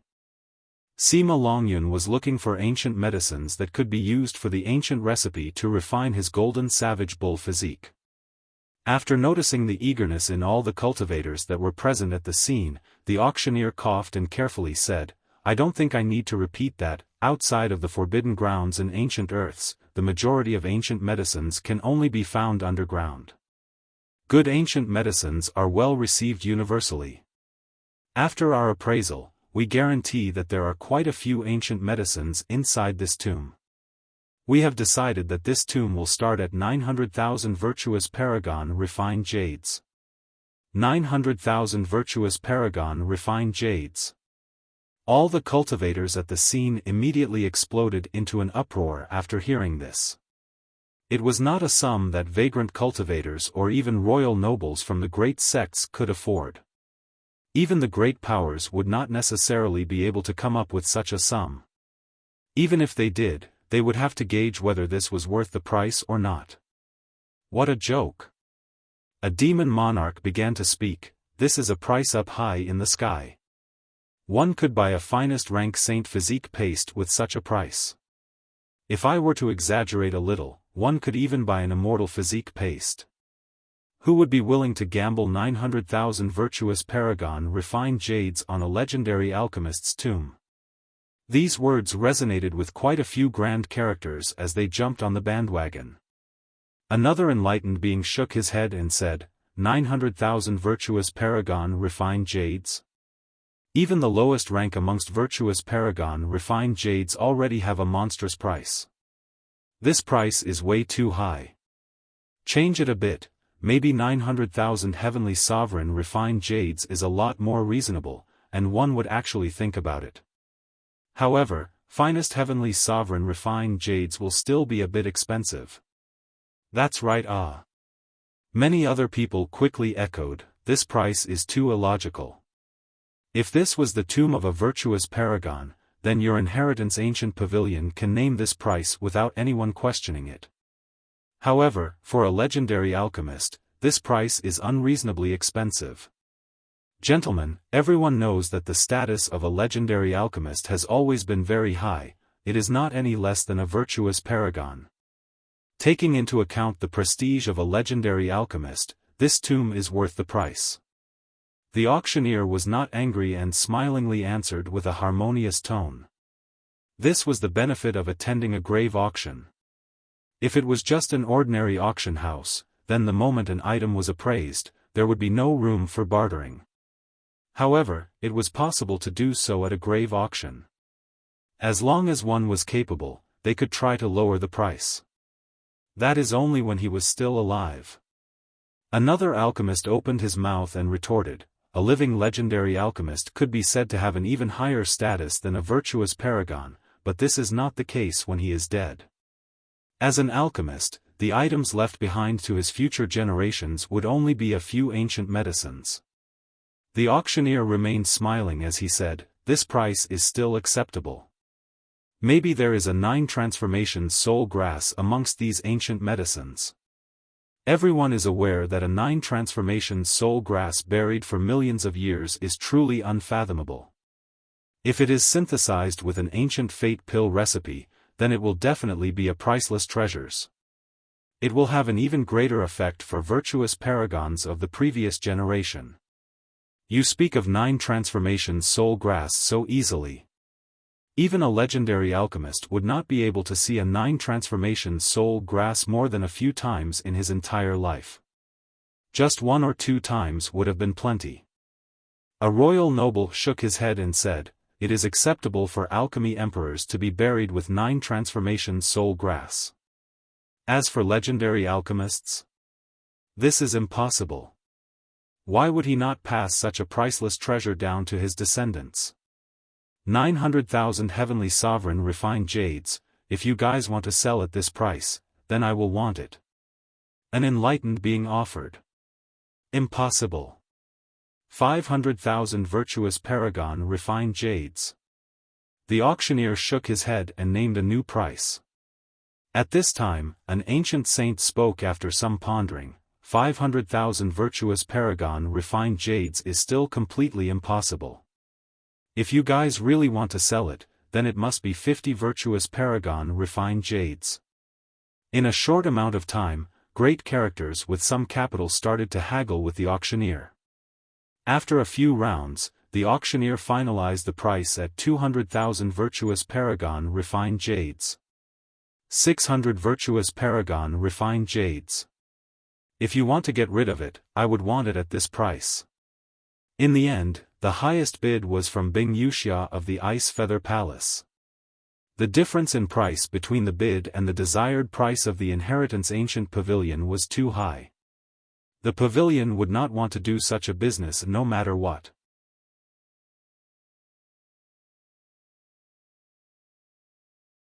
Chapter 261, Graves auctioned the bids from the buyers and the auction house's desired price was too far apart.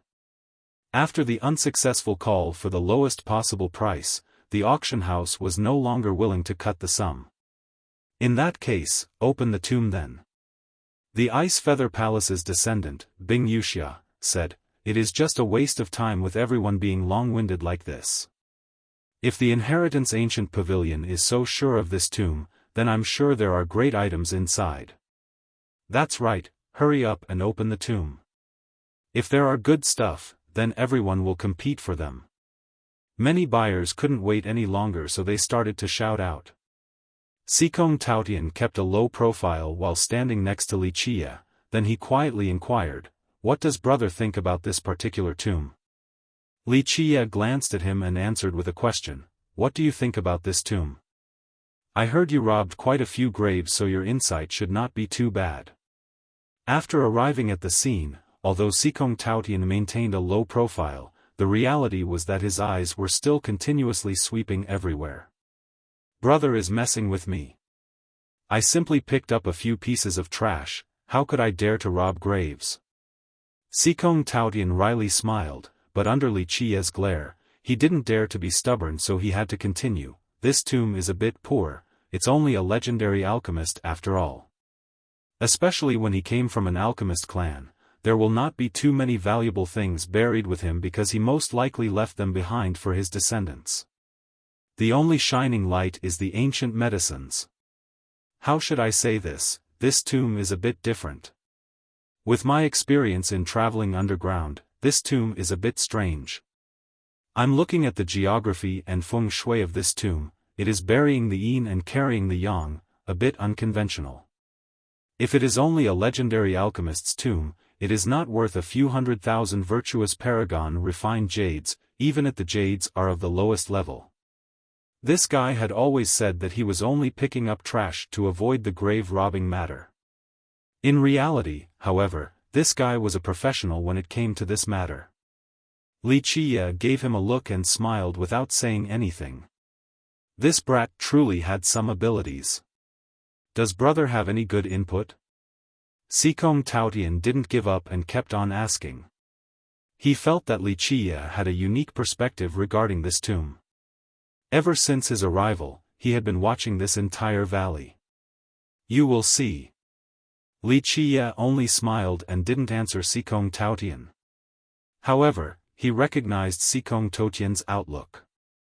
This tomb buried the yin and carried the yang, it was indeed a bit unconventional. At the same time, there was one thing that Xikong Taotian was left unaware to.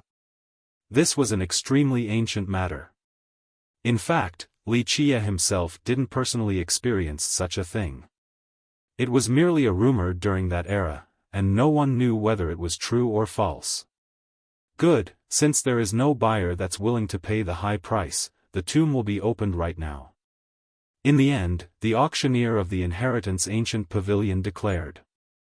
After the confirmation, the grand characters from the pavilion used an amazing method to open the dome of this tomb. In just a second, the inside of the tomb was exposed before everyone in full view. At this time, the auctioneer went inside the tomb while the grand characters blocked it once again. He began to look at the treasures in order to identify them. Even though everyone could see everything inside the tomb through the exposed dome, the tomb itself was sealed so no one outside could hear the appraisal from the auctioneer as he evaluated each of the items.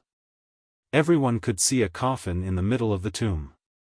It was completely black as if it was made from gloomy divine wood. Outside of the coffin in the middle of the tomb, there were many bottles and jars laying around everywhere.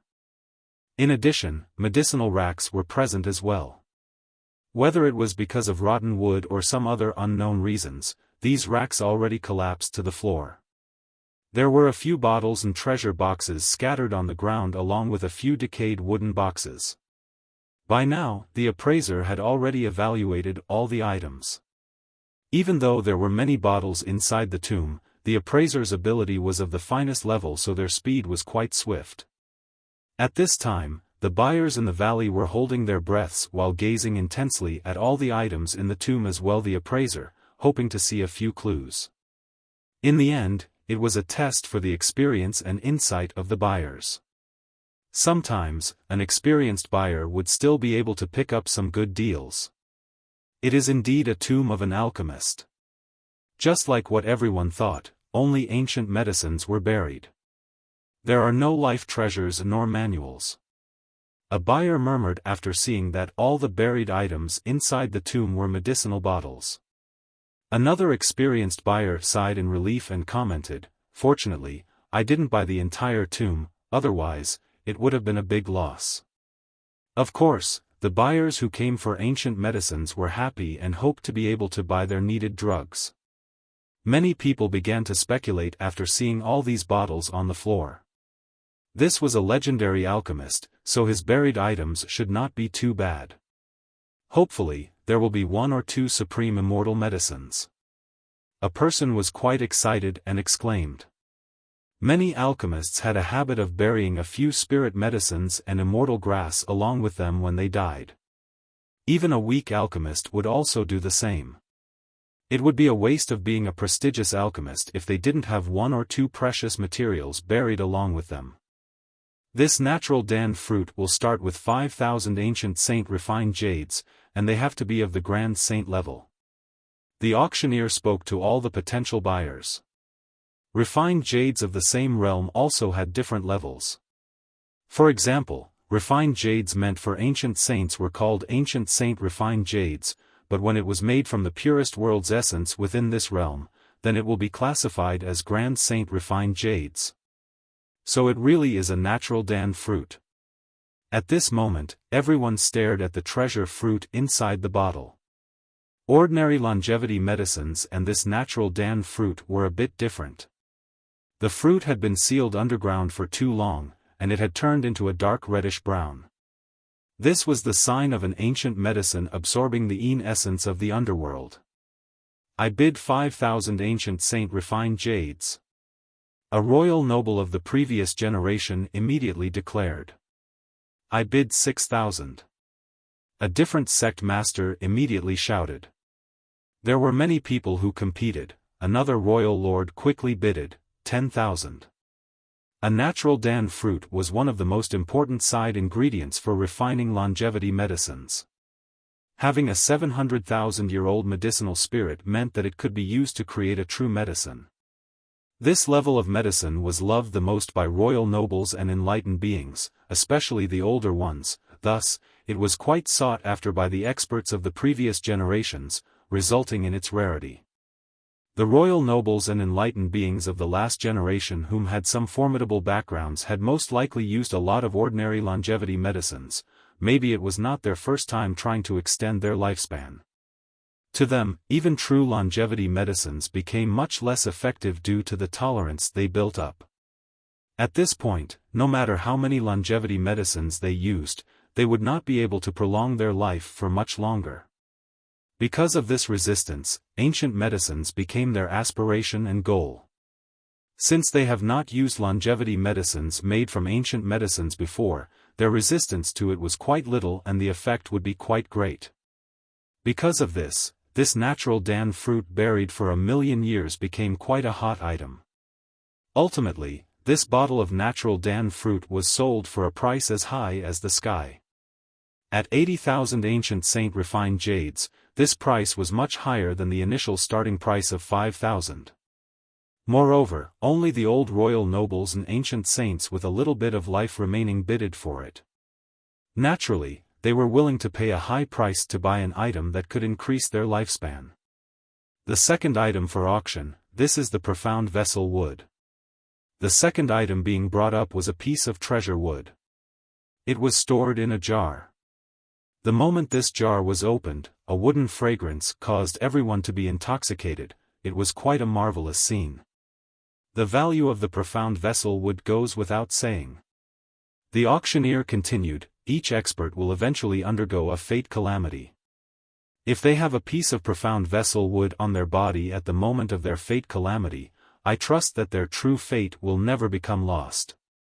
This profound vessel wood had been buried for millions of years and its wooden fragrance had been coagulating for just as many years, making it even more powerful.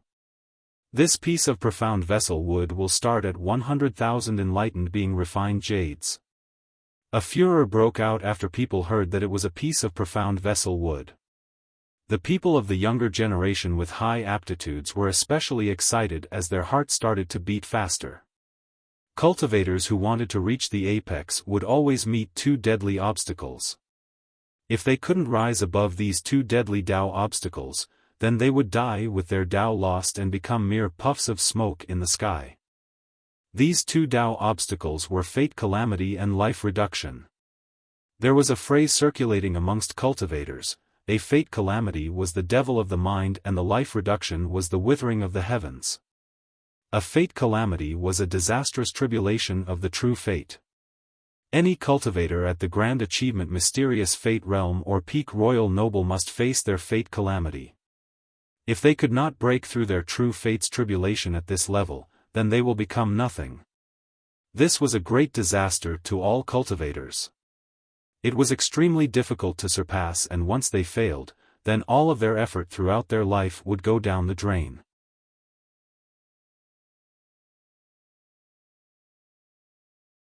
Chapter 262, Competition for the Rotten Underworld Bean. So when this profound vessel wood appeared, it became very popular, especially towards the gifted young crowd.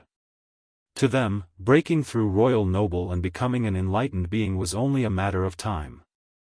Even royal nobles of the last generation who wanted to reach enlightened being did not want to miss out on this block of profound vessel wood.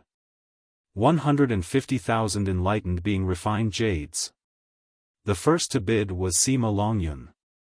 He immediately raised the price by 50,000 with a must-win attitude. 160,000, even though ordinary experts were wary of Sima Longyun, this did not mean that no one else would dare to compete against him. 170,000. The competition for this piece of wood was mainly amongst royal nobles. In the end, they wanted to become enlightened beings, so they had to face the inevitable fate calamity. 3,700,000 enlightened being refined jades. In the end, this profound vessel wood had a sky-high price, and the person who crazily bidded such a high price was Sima Longyun. Bidding more than 3 million jades immediately made many people give up. This price was unreasonably high. Even if some other buyers had the money, Sima Longyun acted as if he must have it, so they were not willing to compete with him any further. In the end, it was not a wise choice to become enemies with the furious immortal saint country. The third item is an urn of ivory rock water. Will start at 320,000 soul creation refined jades. The third item's value was worth far less than the previous two items.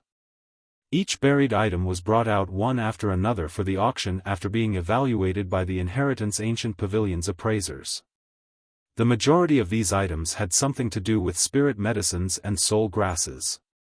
There was no doubt that the owner of this tomb was indeed a legendary alchemist. Only an alchemist of this level would be able to seal so many ancient medicines to bury alongside them. After seeing that the buried items all had something to do with ancient medicines, Qi Xiaodao and Qi Xiaodai became quite spirited. Maybe there will really be a rotten underworld bean that they needed amongst the buried items. The 45th item for auction is a pot of rotten underworld beans. Under Qi Xiaodao and Qi Xiaodie's eager anticipation, a pot of rotten underworld beans finally came out. A rotten smell rushed out the moment the auctioneer opened the pot. It was really a pot filled with rotten underworld beans. Each of them was the size of a soybean and had a brown color. Li Qiye sniffed right when the pot was opened to carefully check the smell of the rotten underworld beans. This pot of rotten underworld beans will start at 4,000 royal noble refined jades. The auctioneer declared. The Qi sister and brother duo were ecstatic because this was the thing they needed. Even though the price was higher than their expectations, they were still able to afford it. I will, The moment the auctioneer finished naming the price, Qi Xiaodai was unable to hold back. However, before she could say anything, Li Qiye immediately interrupted her and pulled her to the side. Qi Xiaodai, who was dragged by Li Qiye, immediately glared at him and shook his hand off. She then drily said, "What are you doing? We need the rotten underworld bean." This scene was caught by Sima Longyun, who had always been watching Qi Xiaodai. He stared at Li Qiye with cold glimmers flashing in his eyes, but he gently talked to Qi Xiaodai instead. "Sister wants the rotten underworld bean? How about I buy it for you?" Qi Xiaodai looked at him and said, "I will buy it myself."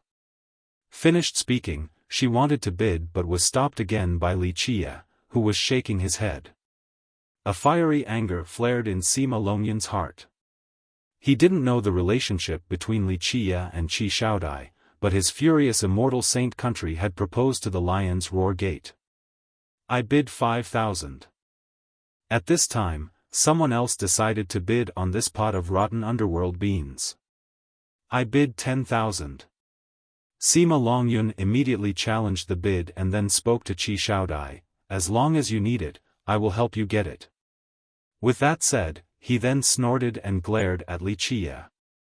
Li Qiye immediately laughed after seeing Sima Longyun's attitude as he leisurely offered, "I bid 20,000. Li Qiye's attitude was a challenge in Sima Longyun's eyes, and thus, his eyes turned fierce. Nobody actually dared to provoke him. "What are you doing?" Qi Xiaodai immediately glared at Li Qiye. Even though they must obtain the rotten underworld beans, bidding required a particular method. If someone acted like Li Qiye, who was only raising the price without any finesse, then they would only lose out in the end. Li Qiye looked at her, then he nonchalantly smiled and said, "As long as you like it, I will grab it for you. Money is not an issue as long as you like it." Having said that, he then revealed an ambiguous and misleading smile. Disgusting, Qi Xiaodai felt the creeps and uttered after seeing Li Qiye act like this. She didn't know why Li Qiye suddenly became crazy and spoke such words. "I bid 30,000. Sima Longyun was furious after seeing such a display. Nobody was competing for his woman? Truly tired of living. Li Qiye raised his eyelids once, then he slowly said, "I bid 40,000. Qi Xiaodai glared at him and coldly asked, "Are you out of your mind?" They truly needed the rotten underworld beans, but their refined jades were not earned without any effort. It was all from Qi Xiaodai's tedious gathering, completely unlike the carelessness of Li Qiye's bidding. "It's no problem. I might be missing a lot of things, but money is not one of them," Li Qiye leisurely answered. People who didn't know better would actually think that he was trying to win her favor. The flashy point garnered from this scene, in the eyes of the spectators, was that Li Qiye wanted to please his beauty and didn't care about throwing money away like trash.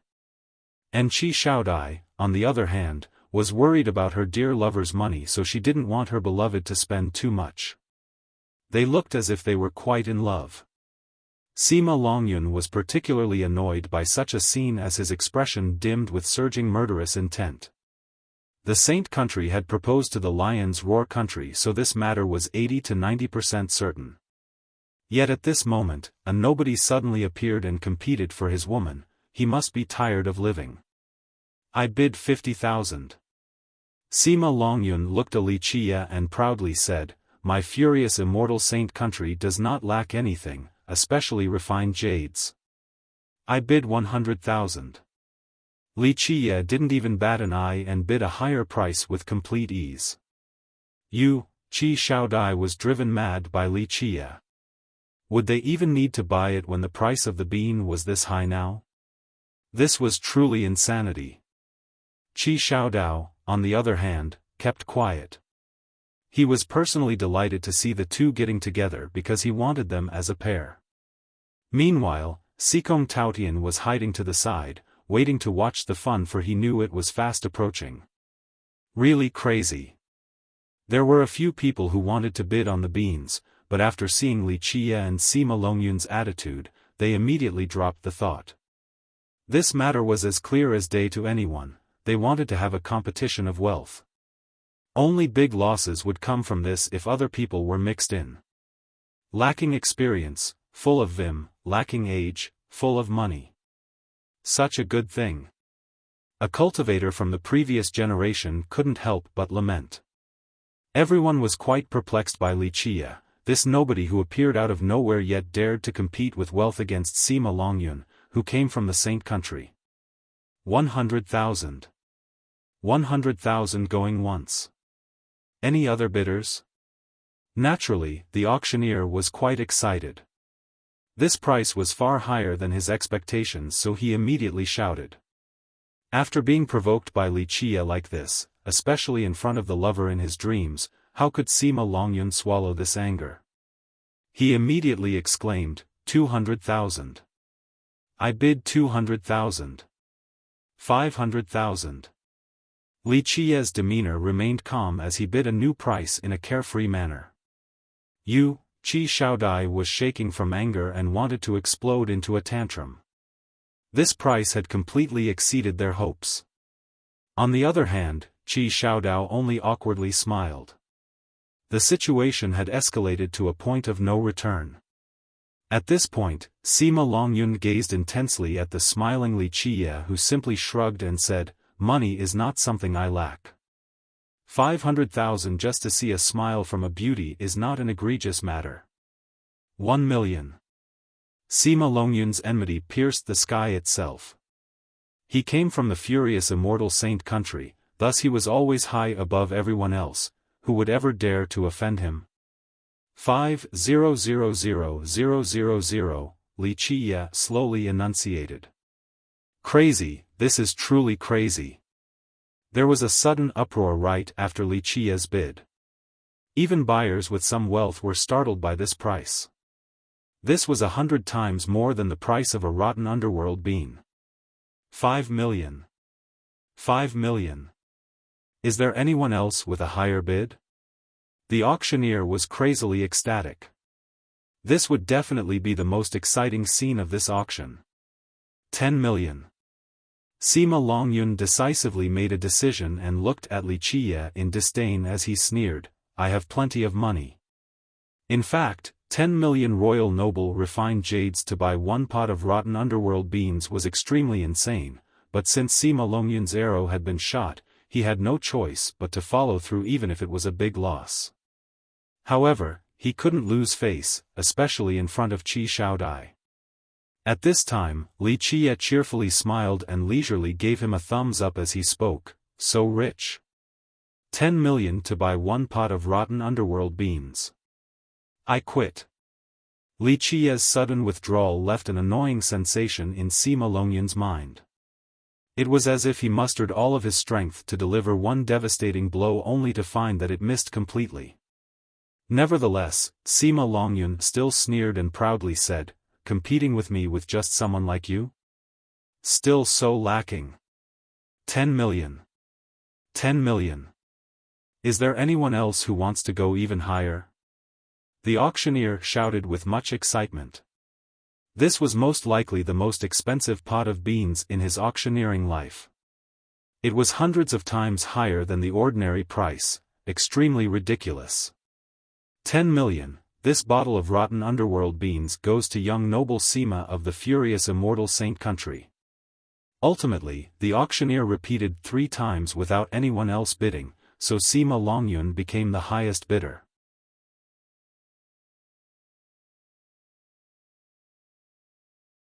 Chapter 263, You're still too inexperienced to compete against me. Everyone became astonished due to the final price of the rotten underworld beans. It was too illogical, even someone who needed it would not be able to accept such a price. In the end, the pot fell into the hands of Sima Longyun. Why did you suddenly go insane? Seeing Sima Longyun successfully obtain the pot of beans, Qi Xiaodai couldn't help but explode and shout at Wuxia. The rotten underworld beans was something that they must get, but because of Wuxia's meddling, Sima Longyun was able to grab it with such a sky-high price. Even if Sima Longyun didn't win it, they wouldn't have been able to afford such a ludicrous price. At this time, Qi Xiaodai became exasperated because of Li Qiya's troublemaking. If he didn't go all out on bidding, then maybe they would have been able to grab this pot of beans at an acceptable price. Sister doesn't need to be angry. If you need it, I'll just give it to you. Money is only an external thing, it doesn't matter at all. Right now, Sima Longyun immediately handed the pot of rotten underworld beans over to Qi Xiaodai. 10 million jades for a pot of rotten underworld beans was outrageous even for Sima Longyun, but if it could earn Qi Xiaodai's favor and strike a blow to his love rival, Li Qiya, this was plenty worth it for him. This is all your fault. Qi Xiaodai couldn't help but announce her displeasure towards Li Qiya with a deep tone. Li Qiya remained unperturbed and answered with a smile while looking at Sima Longyun, the rotten underworld bean has a great effect. However, a pot of useless beans is not useful at all. Using a pot of useless beans to please a beauty, this matter is really too embarrassing. What do you mean? Sima Longyun's expression turned cold after hearing Li Qiya's words. Many people present were also surprised at this sudden development. Li Qiya smirked and slowly explained, as an alchemist, I will provide you with some common sense. Correct, rotten underworld beans are not valuable right after maturity, they need to be buried for a long time before becoming something worthwhile. Clearly, there are a few complications when this alchemist buried them. When he sun-dried these underworld rotten beans, they must have been next to lustrous bloodworms. If you can see it, then you can buy it. This is not fraud on our part, so we will not bear the responsibilities. The auctioneer eloquently clarified because this was not his first time dealing with such a matter. One can only accept his misfortune when such an issue occurs at a grave auction. A formal auction would have some insurance, but the starting price would be much higher.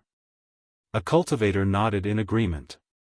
All the cultivators in the eastern 100 cities knew the rules of a grave auction. They understood that the pavilion did not commit fraud, so naturally, they didn't have to bear the responsibilities. Sima Longyun's complexion turned pale. He wasted 10 million royal noble refined jades to buy a pot of rotten underworld beans in order to please the beauty. He didn't expect to treat money like trash and waste this much to buy a pot of useless beans. The lost money was not the issue, it was losing all faith in this seemingly prodigal endeavor. To simply put it, this matter was a joke to all the present spectators, so how could he not turn pale from anger? At this moment, the initially angry Qi Xiaodai also turned silent. If it wasn't for Li Qiya's troublemaking, she would have most likely paid a high price for these useless beans. If little girl doesn't understand, then do not speak nonsense, lest you cause more misunderstandings. At this time, Li Qiya glanced at her and nonchalantly said. Qi Xiaodai immediately became annoyed with a stomach filled with hot air, but she could only hold it in. She glared at Li Qiya with quite a bit of exasperation. The next item up for auction.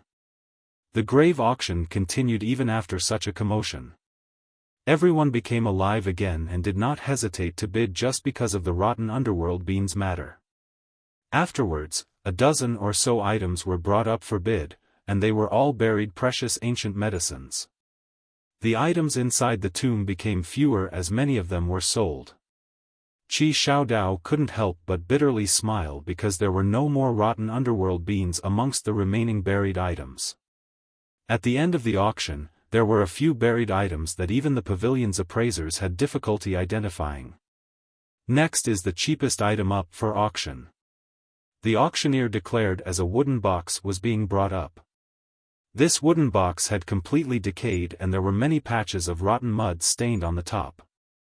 There was no need to look any further, even if there were ancient medicines inside the box, they were most likely rotten. If it wasn't for the rotting mud sticking on it, then this wooden box would have decayed entirely. This item is a rotted wooden box. After our appraisal, there is a medicinal scent inside, and it could be precious spirit medicines. We will not open the wooden box to take out the medicines. This ancient medicinal box will start at 300 royal noble refined jades.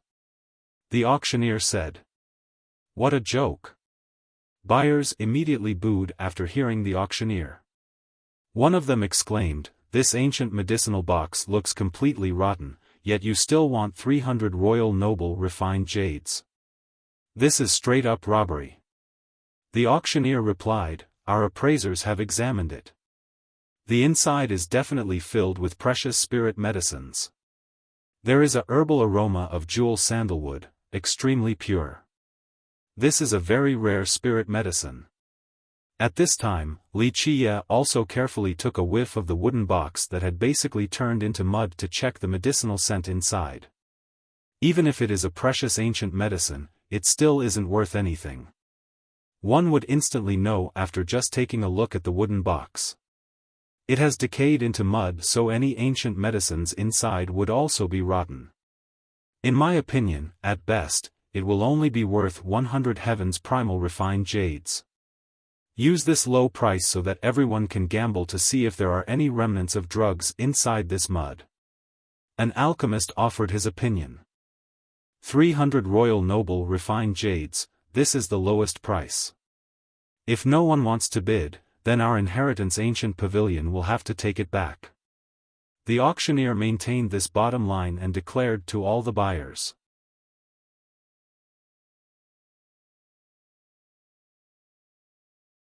Outside of an abnormal death, there is no better explanation. Only experts would have corpses with divinity.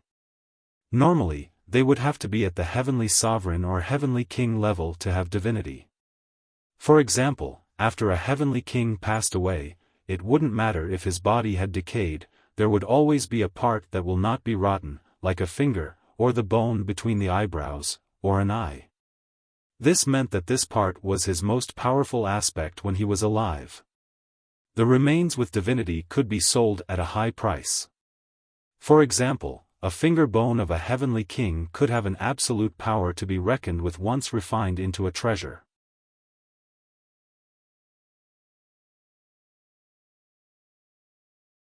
Chapter 265, A Wooden Ruler Bringing About a Storm. The appraisers of the inheritance ancient pavilion busily tried to identify this body along with the 3-foot-long wooden ruler. In fact, this body did not need to be appraised, the integral focus was all on this wooden ruler. However, after a long discussion between the appraisers, they couldn't come up with any specific result, they couldn't even identify the wood that this ruler was made out of. One had to know that the appraisers of the pavilion could be considered the absolute authority regarding this field.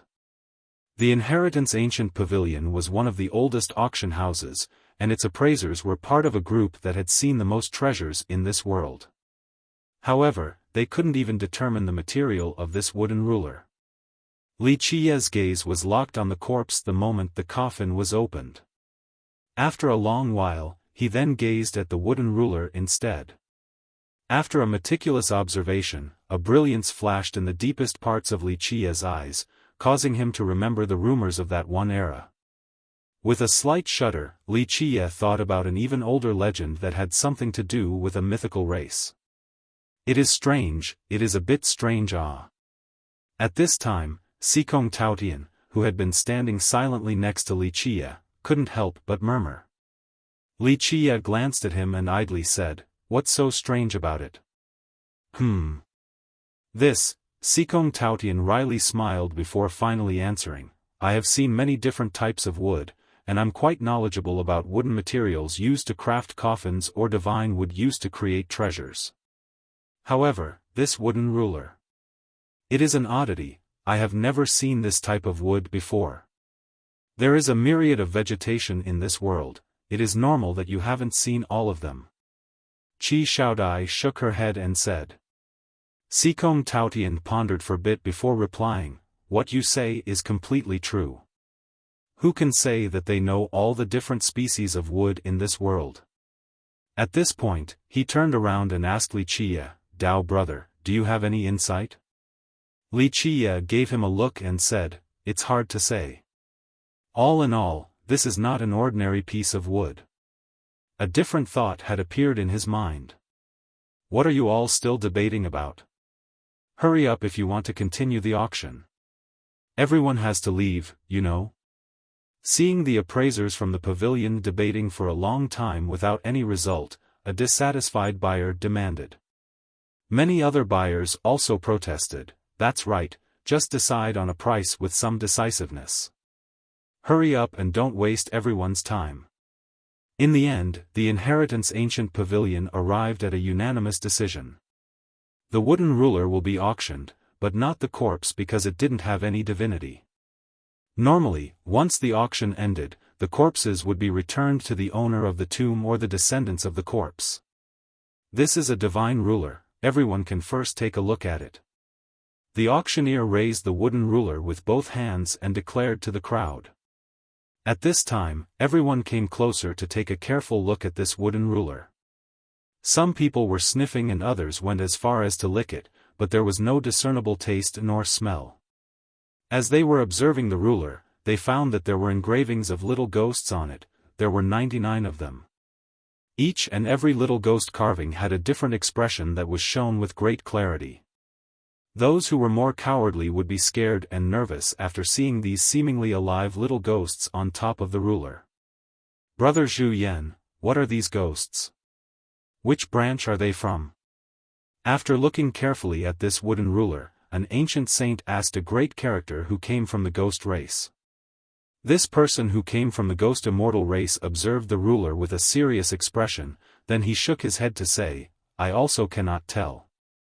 The Ice Feather Palace's Bing Wuxia carefully contemplated about this wooden ruler before finally murmuring. Of course, only she herself heard these words. "Gentlemen, everyone has seen this ruler now. As the last buried item within this tomb, our inheritance ancient pavilion will use the grave auction rules to sell this off. This ruler was created by using divine wood. Since it has a great and extraordinary origin with the ghost race, the starting price will be 3,000 virtuous paragon refined jades," the auctioneer declared. These words were met by an immediate uproar as the scene became rambunctious. A buyer couldn't help but counter, "You're kidding. The origin of this wooden ruler isn't even clear and the wooden material is not known, yet it is starting at 3,000 virtuous paragon refined jades? This is too much of a cheat." "Yeah. I think that even if it was 3,000 heavenly king refined jades, it would still be too expensive. 3,000 heavenly sovereign refined jades might be worthy of consideration." Another buyer echoed the sentiment. The auctioneer shook his head in response, "This wood is as hard as steel, these engravings of the 99 ghosts. They are a supreme creation from the ghost race. Our inheritance ancient pavilion does not dare to make any baseless statement regarding this ruler, but we can absolutely guarantee that this ruler is made from divine wood. As for the type of divine wood, there is a need for further deliberation. Of course, if there is someone willing to let us know, we would be happy to accept the assistance. Fellow Taoist is correct." At this time, Li Qiye smiled and said, "This ruler starting with 3,000 virtuous paragon refined jades is indeed a bit too much. In my opinion, this ruler was crafted from a harmonious ghost tree. This ruler is odorless and has spiral shell patterns on the actual wood. Combined with the faint white amidst the black, these are the characteristics of the harmonious ghost tree. It is indeed rare within the mortal emperor world, but there is not too many marvelous uses for it." Harmonious ghost tree. All the buyers were surprised after hearing this name because many of them had never heard of such a tree. Harmonious ghost tree. An appraiser from the pavilion who specialized in wood became serious after listening and slowly said, "This is a rare species of trees in the mortal emperor world. They only grow in the burial grounds, away from the sight of mortals. Even though this wood is indeed rare and precious, it is completely accurate to say that there is not much use for it. If you don't trust my words, then you can carefully look at it to see if the wood outlines of this ruler contain spiral shell patterns with a faint white within the black shade or not. This is a special characteristic of the harmonious ghost tree." Li Qiye smilingly spoke. All the buyers took turns looking at it, and then someone said, "It really does have that spiral pattern with the white and black color scheme. I heard about a legend relating to the ghost race, something to do with their origin.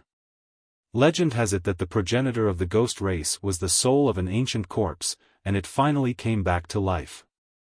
It married a mortal and gave birth to future generations. There is another legend that states that there are 99 descendants. Each of the descendants built their own tribe, which is why the ghost race is also named the 100 race.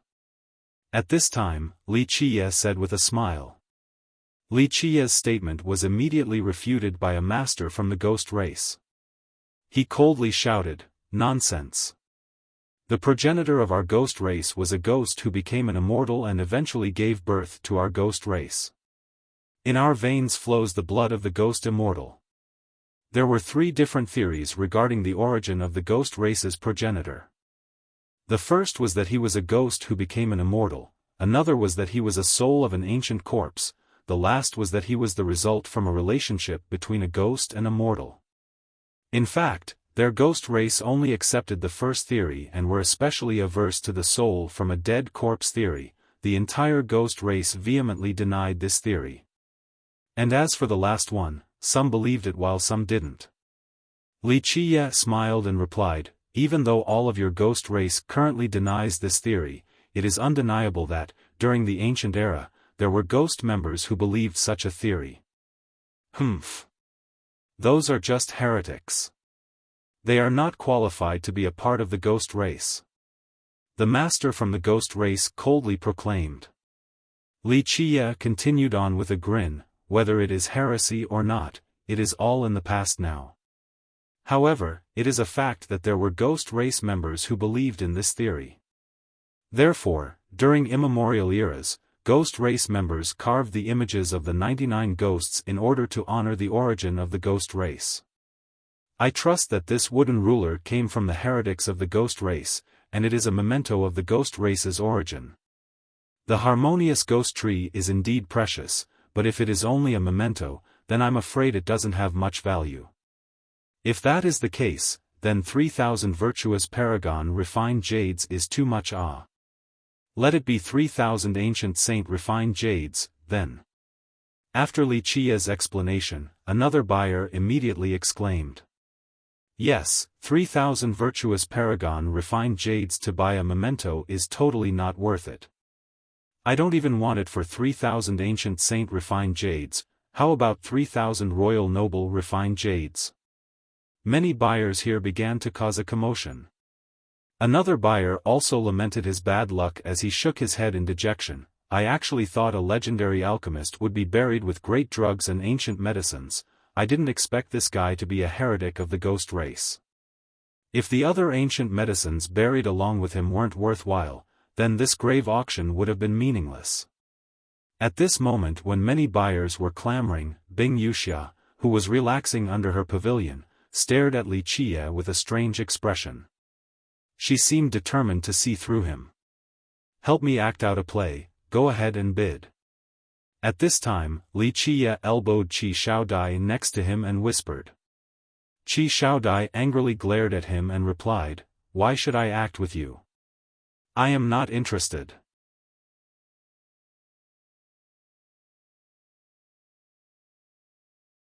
Chapter 266, Sky High Price, Hurry. Li Qie said slowly. This gentle word carried a dignified tone without a hint of anger. Qi Xiaodai's heart shivered for a moment after being stared at by Li Qie. She didn't know why, but her heart suddenly acquiesced at this moment as she angrily spoke, "Fine, I'll bid then." At this time, Qi Xiaodai loudly shouted amidst the clamoring crowd to the auctioneer, "If this ruler starts at 3,000 heavenly sovereign refined jades, then I will be willing to bid." Qi Xiaodai's sudden declaration of 3,000 heavenly sovereign refined jades attracted the gaze of many people.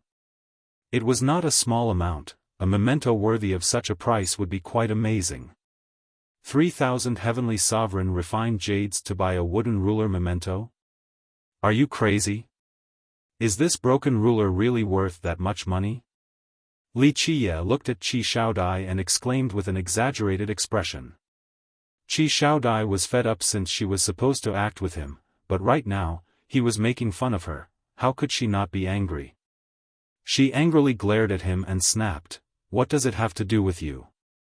I like to collect mementos. If I like it, then I'll buy it." Unsuspecting spectators watching their noisy scene actually thought that they were quarreling lovers and laughed at the interesting spectacle. "If sister likes it, how about I buy it for you?" Seeing an opportunity, Sima Longyun immediately voiced his concern. Qi Xiaodai coldly glared at him and responded, "I will buy the items that I like myself. It is not only your furious immortal saint country that has money." Sima Longyun could only smile awkwardly after being met with Qi Xiaodai's response. "Little sister, if you like it, then I'll buy it for you." At this time, Bing Wuxia actually decided to join in as she cheerfully smiled, "A girl like a noble canary with some temper, my favorite type. How about I buy it for you?" Finished speaking, she told the auctioneer, 3,000 virtuous paragon refined jades. "I want this wooden ruler. This is too crazy." Everyone immediately became lost in a furor the moment Bing Wuxia stated this price. 3,000 virtuous paragon refined jades to buy a ruler like this was truly having too much money without an outlet for spending. But what can one do? This person came from the Ice Feather Palace and she was the descendant, she truly had such wealth. Even if Sima Longyun wanted to buy the wooden ruler to please Qi Xiaodai, with Bing Wuxia bidding 3,000 virtuous paragon refined jades, he didn't have any other option. And it wasn't just not having 3,000 virtuous paragon refined jades to buy a wooden ruler, even if he did, he would be scolded to death by his elders. Even if he did come from the saint country, this amount was still monstrous to a young disciple like him.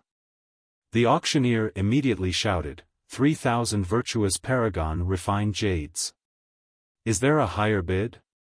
He didn't think that 3,000 virtuous paragon refined jades was a sellable price after Li Qia's interference. However, with Bing Wuxia's gesture, this was the best chance to profit. Crazy. The other buyers all shook their heads and let go of this thought. Such an amount of refined jades to buy a useless wooden ruler, this was too insane. For what reason will a little girl dress like a boy all day? At this time, Li Qia had to repress the urge to curse in his mind. He wanted to buy it cheap, but he didn't expect for this Bing Wuxia to interfere and ruin his plan. Bing Wuxia didn't care for Li Qia's expression. She stared at him with her pretty eyes that flashed a hint of happiness and leisurely said, "It is my hobby, does fellow Taoist have something to say about it? I can't believe Miss Qi is so beautiful and charming. Are you interested in visiting my Ice Feather Palace as a guest?" Having said that, her eyebrows slightly raised, giving off a playful expression while teasing Qi Xiaodai. Qi Xiaodai was at a loss for words. Bing Wuxia was clearly a beauty, yet she, time and time again dressed like a man and even went as far as teasing other girls. "Quit your bullshit." Li Qia put on a rough appearance and pulled up his sleeve to say, "Oh, how grand you are. You, this pervert, actually wants to steal my woman. 3,000 virtuous paragon refined jades? Your father will go with 4,000. As long as Miss Qi likes it, I will buy it even if it is at a higher price. This is so crazy. This brat's boldness truly reaches the sky, he actually dares to oppose the Ice Feather Palace's descendant like this." The buyers present couldn't help but to rowdily discuss this matter after seeing Li Qia's display. Another buyer added, "This is called a newborn calf not being afraid of a tiger. This brat probably just recently came out with high spirits so he doesn't know the immensity of the heaven and earth, this is probably why he dares to provoke the Ice Feather Palace. 4,000. 4,000. Is there a higher bid?" The auctioneer immediately shouted after hearing Li Qia's bid, 4,000. Just 4,000 jades and then you can obtain the happiness of the beauty and bring her back, this is absolutely worth it. At this time, Bing Wuxia stared at Li Qia with a cheerful smile and a provocative furrow of her brows. Initially, she was a great beauty, but dressing as a man gave her a different attractive flavor. "My grandmother." Why are you, a girl, competing with me for a woman? Li Qiye couldn't help but curse with a rude attitude. Your father only wants to lose money, but not lose the battle. I will do 20,000. In fact, he wanted to tell her to stop. This was really messing up his good matter. He could initially buy it with a low price, but now, it was a sky-high price. So insane. At this moment, everyone became staggered with shock while shaking their heads. This was no longer an auction, but rather, a competition for one's lover. You're crazy. Even Qi Xiaodai could not bear to watch any longer. Spending 30,000 virtuous paragon refined jades to buy this wooden ruler was too irrational. However, her attitude, in the eyes of others, made her seem to be a distressed lover who was sad about her honey wasting money. Sima Longyun was especially cold to the extreme as his eyes flashed a frightening murderous intent. 20,000. 20,000 refined jades. Is there a higher bid? The auctioneer couldn't contain his excitement. Naturally, he wished that this love competition would become even more intense. Oh, quite a character. Bing Wuxia laughed and looked at Li Qiye with simpering eyes. She leisurely said, "It seems like I have to bid 30,000, then?" Li Qiye was quite annoyed. He could have bought this for a much cheaper price, but because this young miss was causing trouble, his plan completely failed. You are a girl, so why are you causing a ruckus here? If you were a boy and came here to flirt, then I wouldn't blame you, but why is a girl like you competing for a girl with me? Do you have nothing else to do? You're just a little girl, don't pretend to be a boy all day long. Go back to your ice feather palace, go to the Grand Monarch Ridge and take a good look at the heaven-cutting tablet. This is something a girl should do. Li Qiye snappily scolded her with some rude gestures. However, Bing Wuxia was quite shocked when Li Qiye brought up the Grand Monarch Ridge's heaven-cutting tablet. Her eyes became serious as she glared at Li Qiye. This brat is too arrogant.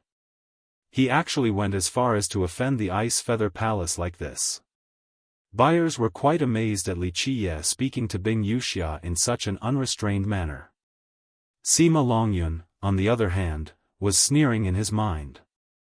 This thing that doesn't know the immensity of the heaven and earth. He dares to provoke Ice Feather Palace like this, truly courting death. But right when everyone thought that Bing Wuxia would explode, she suddenly revealed a beautiful laugh that was capable of toppling cities and kingdoms in her male outfit, stirring an indescribable feeling in others. Fine, since you want to buy this item to please the heart of the beauty so much, I will oblige and let you have it. Bing Wuxia beamingly smiled and said. Li Qiye rolled his eyes a bit.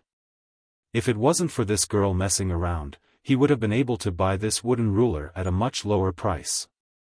20,000. 20,000. Does anyone else want to go higher?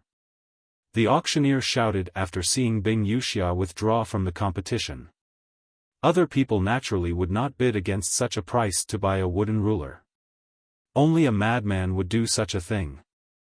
Some buyers were curious, so one guy asked, "What is this brat's origin?" 20,000 virtuous paragon refined jades is not a small number. Ordinary cultivators would not be able to get so many refined jades, so a few grand characters were quite curious. Li Qiye eventually grabbed this wooden ruler, and the auction was now over. The majority of the buyers already left, but one buyer couldn't help but to express his feelings of regret. It is a shame that there were no monarch medicines like within my expectations. Sima Longyun was filled with anger, but right before he left, he still maintained a gentlemanly air. He said goodbye to Qi Xiaodai and sent her an invitation. Would sister be available to visit my furious immortal saint country as a guest? I am willing to be your tour guide. Qi Xiaodai was not very fond of Sima Longyun, so Qi Xiaodai quickly defused the situation. Brother Sima, when we have time in the future, we will surely visit your country. Before Sima Longyun left, he gave Li Qiye a fierce glance while Li Qiye was too lazy to look back at him.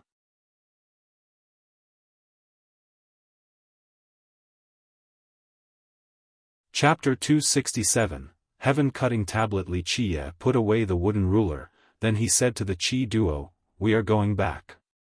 He didn't want to garner too much attention after grabbing this wooden ruler, so he planned to leave this area. As they began their departure, someone blocked their path before they could return to the Lion's Roar Gate. Heavenly flowers fell down from the sky as immortal hymns resonated about. A group of beautiful women descended from the sky, and below their feet were blossoming ice petals. Right afterwards, Bing Wuxia appeared before everyone. Her sudden appearance along with the Ice Feather Palace disciples alarmed the group of Qi Shaodai. Sikong Taotian also lost his calm and said, "This hard-to-mess-with girl is eyeing us." The wary Qi Shaodai and Qi Shaodao both knew that the Ice Feather Palace was absolutely a monster that their Lion's Roar Gate couldn't afford to offend. "How about the two of us talk for a bit?" Bing Wuxia walked forward as if she was dancing and cheerfully smiled towards Li Qie. Li Qie narrowed his eyes at this strange Bing Wuxia before him and smiled, "We can talk. My favorite thing to do is to speak with pretty girls with our knees pressed close." As the successor of the Ice Feather Palace, Bing Wuxia's power was unfathomable.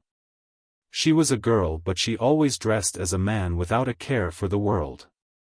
However, she was still very famous within the Eastern 100 cities, and others had always been wary of her. Yet today, this little demon in front of her didn't think much of her despite her threat. He maintained his calm as if victory was already within his grasp. "It seems that you are confident enough." Bing Wuxia slowly spoke. It was rare for someone to bluster like this in front of her. Even the descendants from ancient kingdoms would not necessarily be able to speak such arrogant words. Li Qie glanced at her and smiled to say, "Because I am Li Qie." They were such dull words, yet they carried an imposing and majestic aura that shot straight to the sky. "Because I am Li Qie." Such a sentence exuded a sensation of being above all. This kind of confidence was capable of being the sole ruler of the 9 heavens and 10 earths. Not bad, this phrase, "because I am Li Qie." After a while, Bing Wuxia laughed in a valiant and refreshing manner while exuding an alluring charm. After cracking up for a while, Bing Wuxia asked Li Qie, "What do I have to do to convince you to talk about the Heaven-Cutting Tablet? How about I connect the strings for you with some people? Within the Eastern 100 cities, whether they be the princesses of ancient kingdoms, saintesses of grand sects, fairies of sacred gates, I actually know quite a few of them. Do you want me to hook you up?" Li Qie smilingly shook his head and said, "Women who can grab my attention aren't limited to the few around you. Even though they are not bad, they're still a bit short. How about this? If you stay by my side and be my maid, I will tell you an ultimate secret regarding the Heaven-Cutting Tablet of your Ice Feather Palace. The fact that your matriarch was too arrogant cannot be denied. Otherwise, she wouldn't have only brought back the Heaven-Cutting Tablet that year. However, your matriarch was also exceptional and possessed heaven-frightening intelligence. As a frog at the bottom of the well, she was able to comprehend the whole picture while being limited to just one star. She was capable of understanding the mysterious profundity to finally become a generation's invincible immortal emperor. If you stay behind as my maid, I will let you know the true origin of the Heaven-Cutting Tablet. At that point, your harvest will not simply be the Heaven-Cutting Tablet." Finished speaking, Li Qie then glanced at Bing Wuxia. Bing Wuxia suddenly shivered as she stared at Li Qie and said, "You know our matriarch. I wish I could meet her, but unfortunately, I was born millions of years late. Otherwise, with my supreme and peerless charm and also being born in the same era as your matriarch, I would have been the best Tao companion for her." Li Qie laughed then shook his head. Li Qie's statement was half true and half false, so people couldn't decipher its validity. Enough narcissism. You think a little demon like you would be favored by our matriarch? When our matriarch was alive, even the flowers and the moon shied at her presence, and she viewed all the men in this world like dirt. In regards to a little demon like you, I'm afraid my matriarch wouldn't even give you a single glance. Bing Wuxia looked at Li Qie and shook her head disapprovingly. Wuxia simply smiled in response and didn't say anything else. What do you want before you're willing to talk about the heaven-cutting tablet? A moment later, Wuxia asked with more gravity. Wuxia couldn't help but smile while staring at the cross-dressing Wuxia before him. Even though Wuxia and little girl Yu's appearances were different, their charm was quite similar, especially when both of them were cross-dressing. However, Wuxia, right now, was not as great as immortal Emperor Yu that year. Wuxia was just a little girl who was arrogant to the extreme. Nevertheless, she really had the ability to be so domineering. Forget it, I am the type who finds joy in helping people. This is all because I've read so many books and became this knowledgeable, resulting in gaining greater responsibilities, am I right? Wuxia smiled before continuing, I'll give you a little hint. Don't waste time on the inscriptions on the tablet. The meaning of the inscriptions is that it is fundamentally meaningless.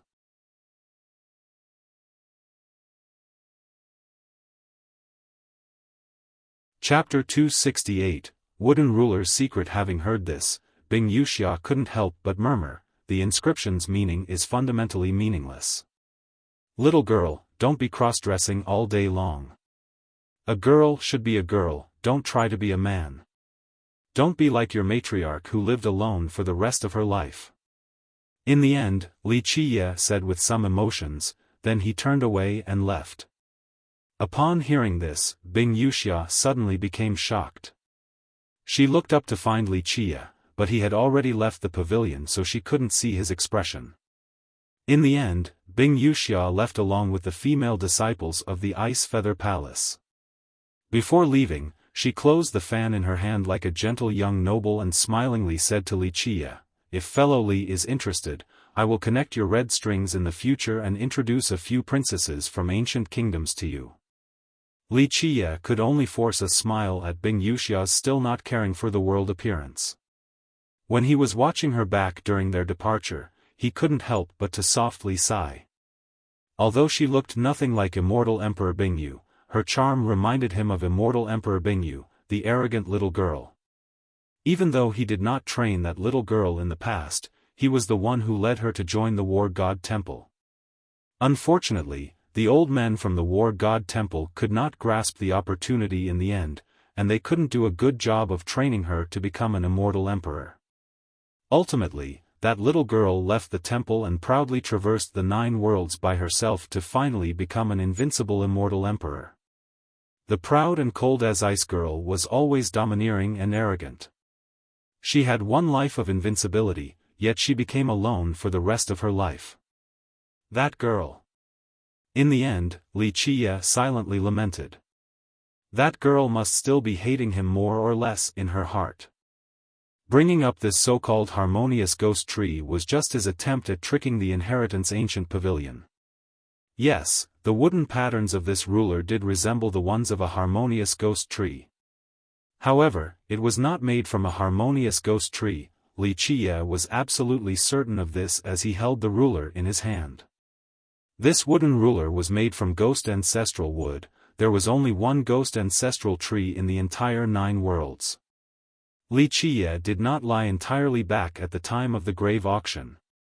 This item truly had something to do with the ghost race and even its origin. There were 3 claims to the origin of the ghost race. The first was the theory proposed by the ghost race themselves, and it was also the most credible theory. This theory stated that the ghost race's progenitor turned from a ghost into an immortal and finally left behind descendants in this world. Afterwards, 100 tribes were established, resulting in the current ghost race of today. Because of this theory, the ghost race was also called the ghost immortal race. Another theory was that this progenitor was a true ghost. By combining with a mortal woman, he finally gave birth to descendants which resulted in the current ghost race. There were both skeptics and believers regarding this theory within the ghost race. The majority did not deny nor admit this claim. The last theory had always been vehemently denied by the ghost race. The ghost race was also called the 100 races with many side branches, however, all of the branches essentially denied this last theory. It stated that the progenitor was a corpse that eventually gave birth to a soul and became alive, then it bred with a mortal woman and its descendants became the current ghost race. Any believers of this last theory would be considered heretics within the ghost race. Future generations did not know why the ghost race was so antagonistic to this theory. In fact, even the ghost race themselves did not know why. The denial of this claim had existed since the Desolate Era and had continued up till now. However, Wuxia had lived for countless years and knew some inside stories regarding this last theory. It was indeed not an aimless arrow. In a very far and ancient era, an ancient corpse coming to life did appear. No one in this world knew how long this ancient corpse had lived before this. As for this corpse giving birth to a soul, future generations could not find out whether it was the progenitor of the ghost race or not. However, Wuxia knew a secret unbeknown to the future generations. The origin ground of the ghost race had a ghost ancestral tree. It was the one and only tree of its kind in this world. It was absolutely worthy of being referred to as a supreme immortal tree or peerless god tree. This ghost ancestral tree, to a certain extent, was related to the origin of the ghost race. In an extremely ancient era, legend has it that the ghost race's progenitor left behind a key, and it could unlock the secrets of the ghost race's origin. This key had a lot to do with the ghost ancestral tree. This key was called the ghost's origin ancestral key, and it had a heaven-frightening secret embedded within. In a future generation, Wuxia, as the Dark Crow, heard of another rumor. A certain alchemist clan at Eastern Descent City became in-laws with a ghost tribe. People said that this ghost tribe once had an unfathomable character, and there were whispers of him being a true ghost. Unfortunately, this ghost tribe believed in the third theory of the ghost race's origin, which eventually led to the tribe's complete destruction. And this grand character, who was possibly a true ghost, was able to escape into Eastern Descent City and hid in the alchemist clan to escape this calamity. This time at the grave auction, after looking at the geography of the burial ground, Wuxia felt that this had a chance to be the land of the alchemist clan in the legend. After opening the coffin and seeing the pitch-black corpse, Wuxia was sure that this was not the coffin of a legendary alchemist, it was merely using this name to bury someone else. He was the grand character of the ghost tribe. Moreover, he had underwent suppression when he was alive, so his divinity withered away.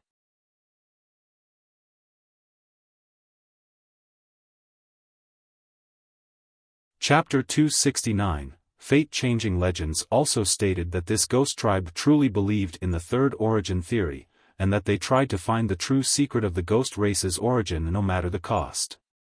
Later on, this ghost tribe was fortunate enough to actually find the ghost ancestral tree in the legends as well as the ghost's origin ancestral key. As a result, they were able to solve the secret of the ghost race. Because of this, the tribe became even more trusting of the third theory, and in their attempt of solving this mystery, it brought about a catastrophe to them. Ghost's origin ancestral key. Wuxia gently stroked the wooden ruler in his hand and couldn't help but smirk. Back at the grave auction, the moment he saw this wooden ruler, he immediately guessed its origin. Now, with it in his hand, he was completely certain that this was the ghost's origin ancestral key. In fact, the ghost race always held a suspicious attitude regarding the ghost's origin ancestral key. They believed that it was just a non-existent item made up by a few heretics. It was not strange for them to adopt such an attitude. In the end, no future generations had ever seen this key before, let alone solving the secrets of the ghost race's origin.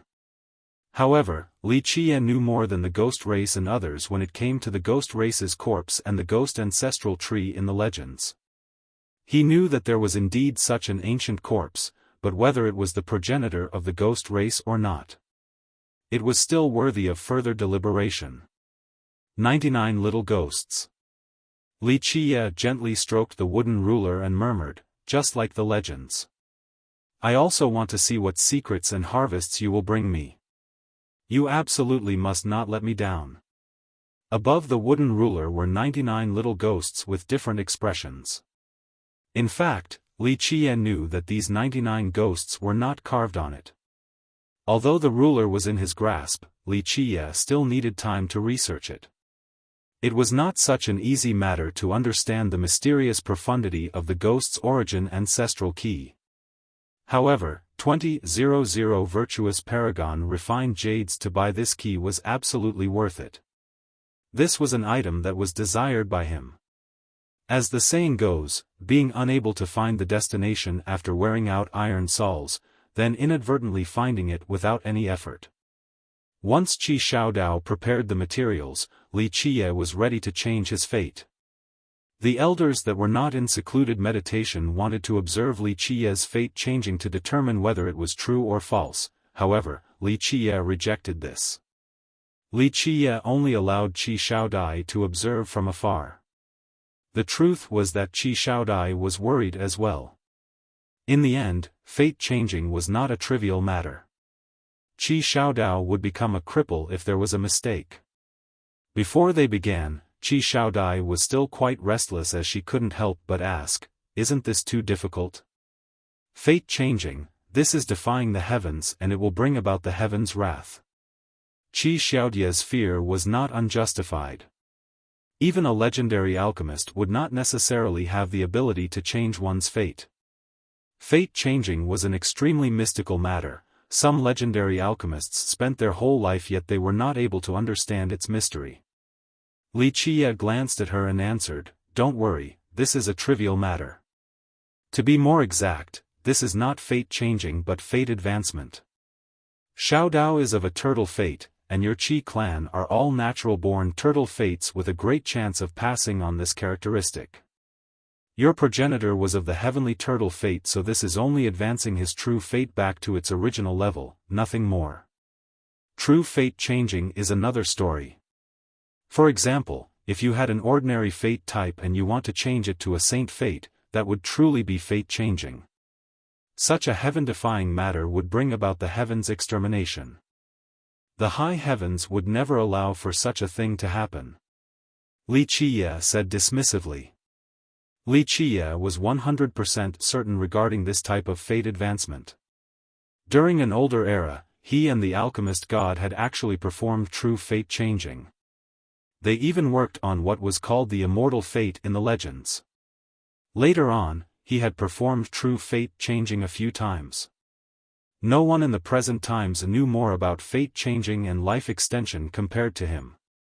Qi Xiaodai, still with some apprehension, inquired further, "Will this type of fate advancement bring about the heavens' wrath?" She was concerned about her little brother more than anyone else. She didn't want anything unexpected to happen, otherwise, how could she face her mother's entrustment? A minor heaven's wrath should not be an issue. "I have thought about this before agreeing to do it for him." Li Qiye flicked his sleeve and said, "Okay, don't stand here and bother me with your chit-chat. I'm going to start." Qi Xiaodai was quite annoyed by Li Qiye and responded with a glare. As a heaven's proud daughter, countless people always indulged her whims, especially the young geniuses. They were even more obedient towards her. However, this little demon simply didn't put her in his eyes, so how could she not become angry? "Sis, you can rest assured. I believe that Brother Li absolutely has this ability." Qi Xiaodao quickly comforted his sister. He was really afraid that these two will argue again. "Good, get ready for it. Do you remember the method I told you before?" Li Qiye asked Qi Xiaodao. Qi Xiaodao then took a deep breath and gently nodded his head. "Brother Li, I am prepared. Go for it."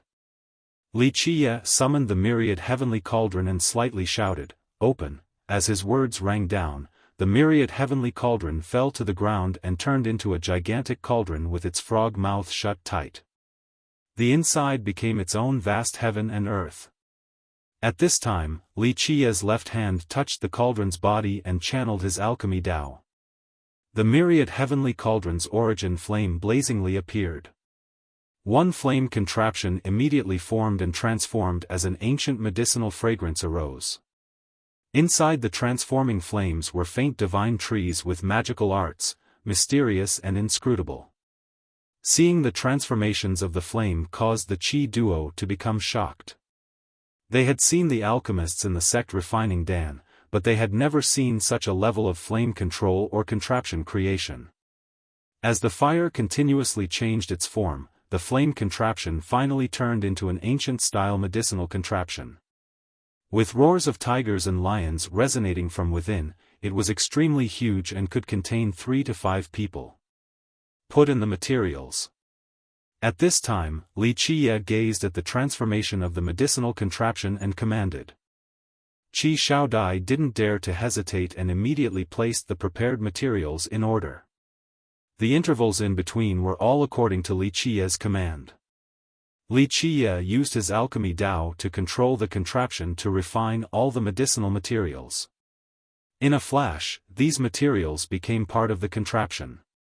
Li Qiye shouted and the cauldron suddenly changed. It took the medicinal dregs out of the contraption and put them into the cauldron's origin flame, so there were only the purest of essences inside the contraption. Such a removal method astonished the brother and sister even though they weren't experts on the alchemy Dao. This was absolutely the technique of a master. At the very least, no alchemists inside their lion's roar gate were able to do such a thing. Your turn. At this point, Li Qiye shouted towards Qi Xiaodao, who then jumped into the medicinal cauldron without any hesitation. Boom, boom, boom. After he jumped into the cauldron, his entire body was dipped into the medicinal concoction. At this second, explosions resonated from within as strange images consisting of flying dragons and phoenixes started to appear. Next were the Z, Z, Z sounds. The medicinal concoction pierced into Qi Xiaodao's meridians like fine needles. This immediately caused him to tremble with unbearable pain. His face became distorted, revealing his state of extreme pain. Qi Xiaodai couldn't help but to hold her breath while witnessing such a scene. Her heart was hanging on a thread as she clenched her fists tightly from being worried. As the medicinal concoctions were piercing Qi Xiaodao's meridians, a lion's roar resounded. A golden lion emerged in all of its incomparable tyranny. Qi Xiaodao's body was immediately on the verge of exploding as his muscles bulged. They were filled with outbreaking power. Open your fate palace. Li Qiye immediately shouted right when Qi Xiaodao's tyrannical lion physique appeared. Qi Xiaodao roared as his fate palace appeared above his head along with his true fate. At this time, there was an old turtle inside his fate palace. This was an extremely rare true fate. Many other cultivators only had a pure true fate without anything else to accompany it, but not Qi Xiaodao, who had the old turtle as his friend. The tyrannical lion acted as if it had seen its enemy the moment it laid its eyes on the old turtle. It immediately rushed up, aiming to bite this old turtle. Go! In the blink of an eye, Li Qiye shouted and the entire cauldron shook. A dragon made from medicines jumped out of the medicinal contraption as the dragon roars pierced the 9 heavens. It coiled its body and immediately clung onto the tyrannical lion. Rar, the lion retaliated, thus resulting in a battle inside the medicinal contraption between a lion and dragon. With continuous cries, the dragon tried to coil itself around the lion while the lion tried to snap it away. Get ready for the pain. Li Qiye cried out. In a flash, his right hand lifted up the cauldron's origin fire and this fire immediately turned into a long and thin acupuncture needle. Poof! Li Qiye struck like lightning with his fiery needle into the old turtle's body.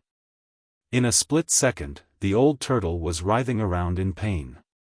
Qi Xiaodao also had a difficult time bearing this pain. This was a type of suffering from the depths of the soul, it was far beyond the pain threshold of flesh. He screamed out in pain as he nearly crushed his teeth in agony.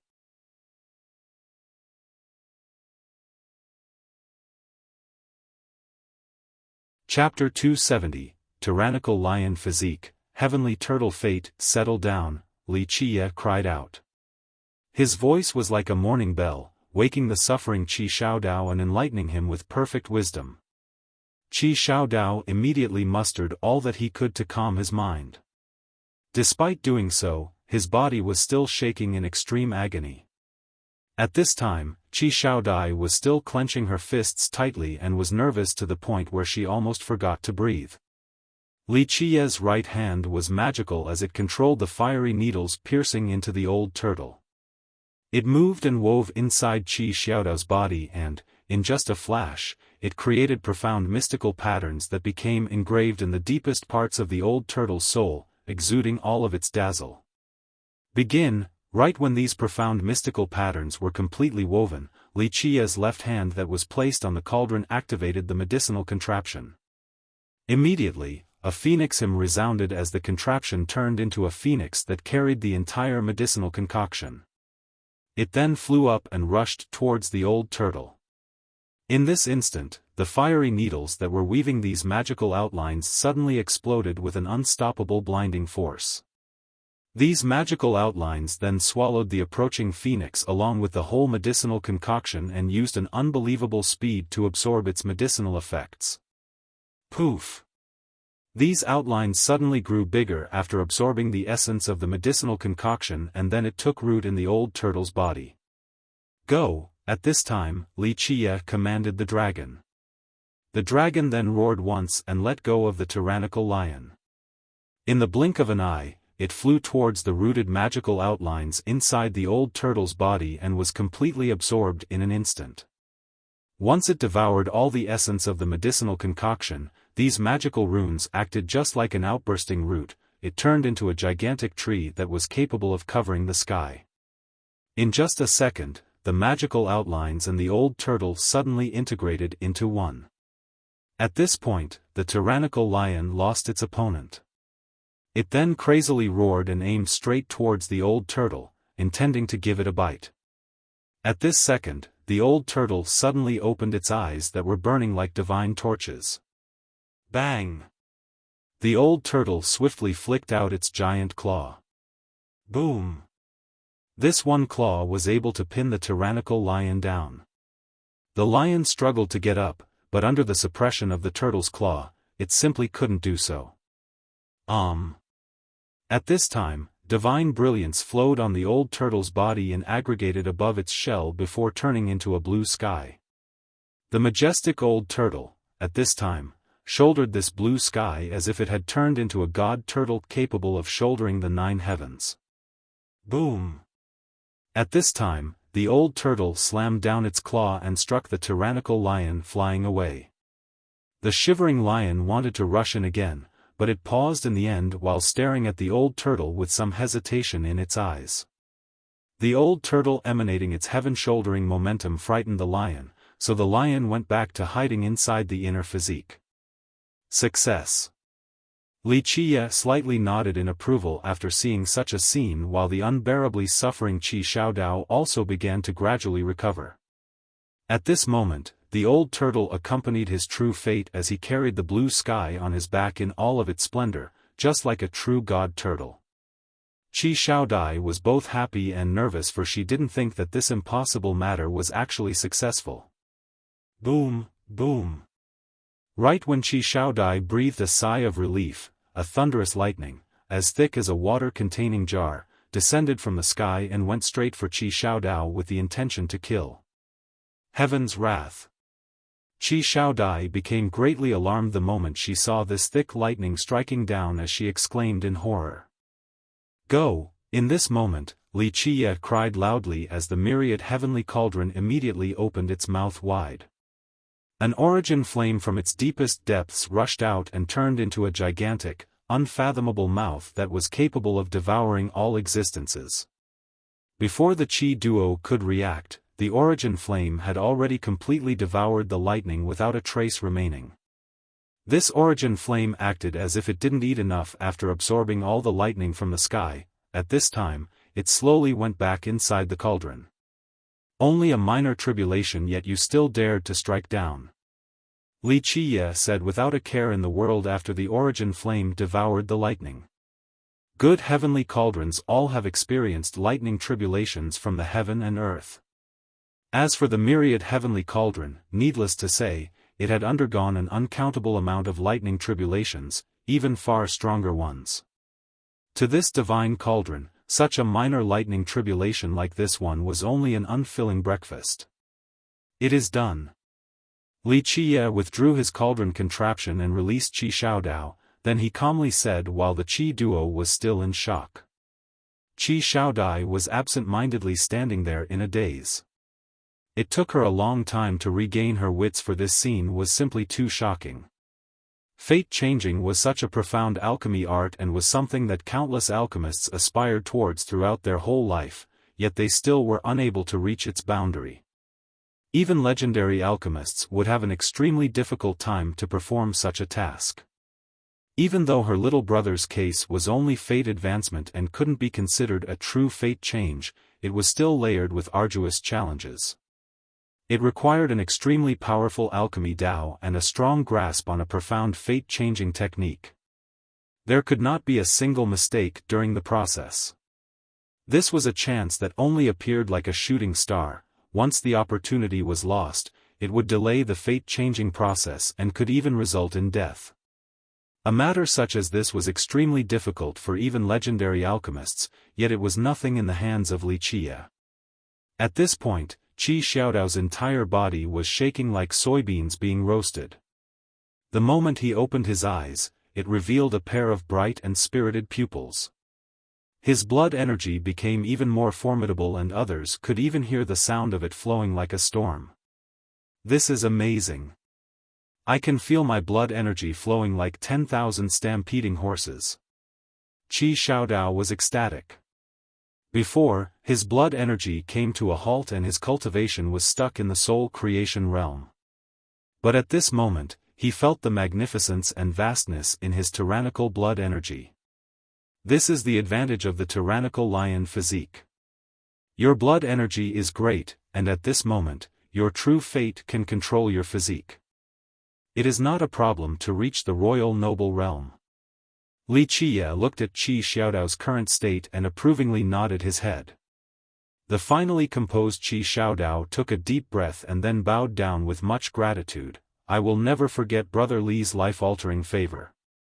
If you ever need this little brother in the future, just say one word and I will not refuse walking through a sea of fire or a mountain of blades for you. Li Qiye accepted Qi Xiaodao's respectful gesture and nodded his head to say, stand up. Enjoy your new talents from having the tyrannical lion physique along with the heavenly turtle fate. Qi Xiaodao bowed 3 times again as the worries in his heart were swept away. Even though he was a cheerful person, being stuck at the soul creation realm with nowhere to go rendered his inner heart completely different from his external demeanor. But today, this nightmare has finally been dealt with. To him, the path was now bright and clear with an easy path to travel. Qi Xiaodai silently stood at the side. Prior to this, she once thought that Li Qiye was a swindler. When Li Qiye was talking about fate changing, she believed that Li Qiye was only speaking nonsense and didn't know the immensity of the heaven and earth. However, this impossible matter, in her eyes, and in the eyes of many others, happened in the hands of Li Qiye. It was as if all things were trivial under his doing, as if nothing was difficult at all. An uproar immediately shook the Lion's Roar Gate's upper echelon after the successful fate changing. All the elders found it to be impossible, but after examining Qi Xiaodao, the shocked elders knew that it was really successful. Having heard this, an elder who was studying the alchemy Dao immediately came out from his secluded meditation and didn't mind losing some face to ask a junior, Li Qiye, about fate changing. It is only a minor technique. Li Qiye only answered dismissively with this sentence to chase this elder away. Such a nonchalant phrase left the elder with a wry smile as he stood there silently for a long time. This was fate-changing. How many alchemists spent their whole lives to never touch such a magical boundary? Only legendary alchemists could do such a thing. Even though these words might have sounded arrogant, this elder couldn't deny the fact that Li Qiye had the qualifications to do so. He was at such a young age yet he was able to perform fate-changing. This was indicative of his unlimited future potential. He was absolutely capable of becoming an alchemy emperor. He didn't dare to say much even when Li Qiye wasn't willing to teach him the fate-changing art. Such a secret art would not be passed on to outsiders by any alchemist or sect. However, he still had the gall to ask Wuxia about the alchemy Dao. Keep in mind that this elder could be considered as a big character. He had some accomplishments regarding the alchemy Dao, however, in front of Wuxia, he acted like a respectful student with complete devotion as he came again and again beseeching for Wuxia's teaching. Fine, taking your ancestor into account, I will teach you one or two things. In the end, Wuxia agreed to teach this elder the alchemy Dao. Wuxia was not interested in teaching the alchemy Dao to outsiders. However, this elder was indeed full of sincerity, and Wuxia, out of love for the absolute loyalty of the Lion's Roar Gate's ancestors to him, made an exception to teach him once. Having heard Wuxia's agreement, this elder bowed in extreme excitement. He was even willing to become Wuxia's student. During these lessons, the elder was very astonished. Wuxia's teachings immediately enlightened him, all of his previous unanswered questions were solved in an instant.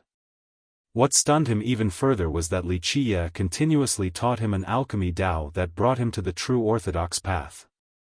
At this time, this alchemist finally understood what the true alchemy Dao was. What he learned before was simply a minor Dao.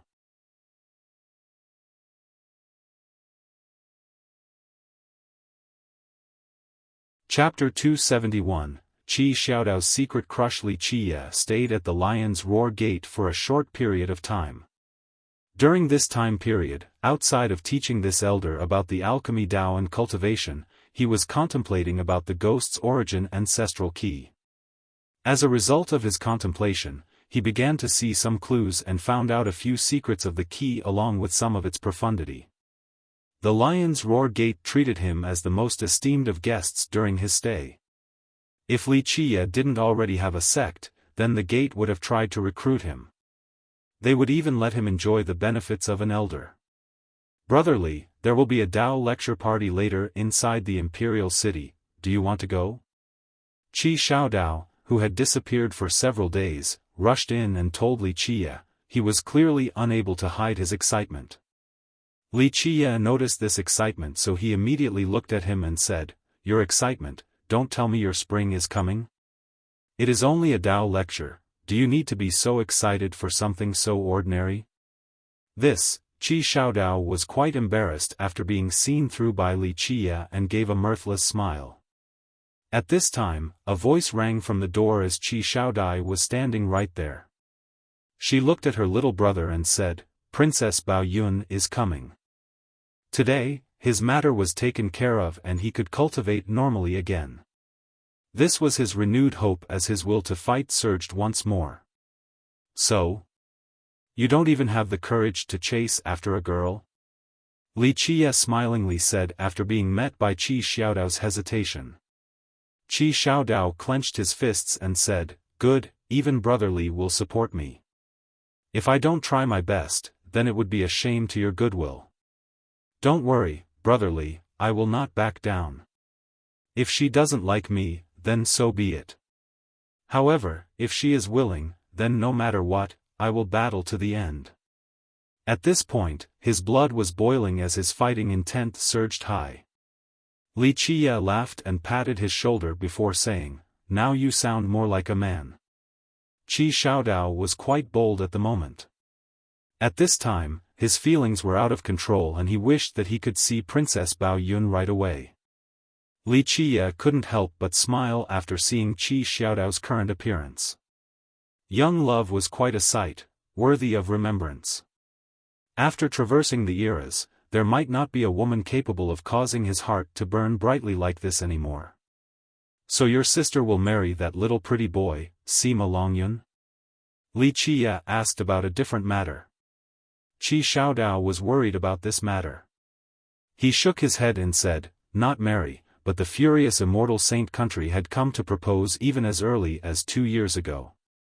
And recently, they have been more fervent about it. My royal father is a bit unable to withstand their pressure while my grandpa has not said anything about it. What is your father's opinion on this? Or rather, what is your sister's opinion on this?" Wuxia asked. Qi Xiaodao shook his head in response. As for my sister, there's no need to say it. Basically, she does not like Sima Longyun. However, if my royal father truly tells her to marry him, then she has no choice. She had always sacrificed herself to protect the Lion's Roar Gate. If she were to decline, then maybe it would bring about some attacks from the Saint country. Even if my sister is not willing, she will agree to this marriage for the sake of the Qi clan and the gate. What is your father's opinion? Li Qie asked. Li Qie didn't have much to say about Qi Xiaodai, but out of love for the Qi clan ancestor, he will still lend her a hand. Qi Xiaodao bitterly smiled. If my royal father was willing, then he would have already married her off. Royal father believes that the Saint country only wants our supreme immortal physique law and that they have no good intentions. If my sister wanted to marry, then he wouldn't stop her. If she didn't want to, then he wouldn't force her either. However, in my opinion, if the Saint country keeps on pressuring my royal father, then I'm afraid my sister will agree to protect our country. Having said this, he couldn't help but sigh. He desperately wanted to help out his sister, but with his strength alone, how could he fight against a monster like the furious immortal Saint country? Furious immortal Saint country. Li Qie smiled. He knew its progenitor, a grand completion immortal physique. He went on to say, the lower tyrannical immortal physique law, it is flawed. My royal father also guessed the same thing. Qi Xiaodao shockingly exclaimed, Brother Li also knows this secret. It is only a secret for now. Li Qie smilingly said.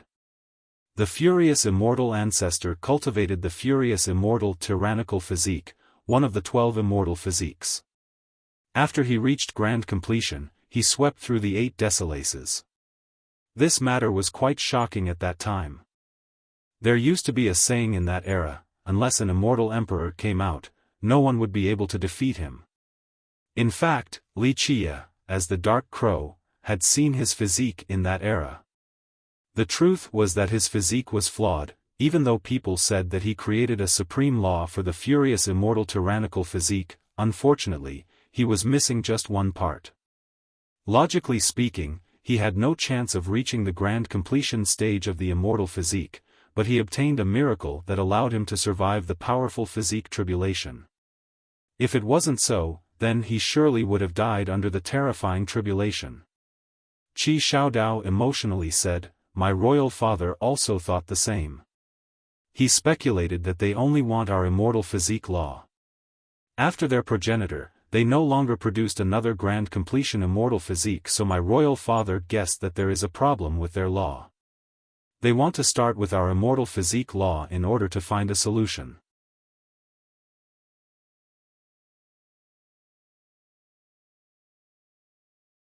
Chapter 272, Goddess Mei Suyao Qi Xiaodao's ancestor was Lion Monarch Ba Xian. The Lion Monarch cultivated the furious immortal tyrannical physique. During that era, people said that he himself personally created a supreme immortal physique law, but others said that he obtained an extremely ancient version of this physique law. Li Qie looked at Qi Xiaodao and asked, Does your Lion's Roar Gate have the furious immortal tyrannical physique law? A supreme immortal physique law was something coveted by all great powers. Even immortal emperor lineages wished to obtain such an item. Qi Xiaodao hesitated for a moment before finally answering Li Qie, This is our Qi clan secret, but since I owe Brother Li a great debt, I can divulge a thing or two to you.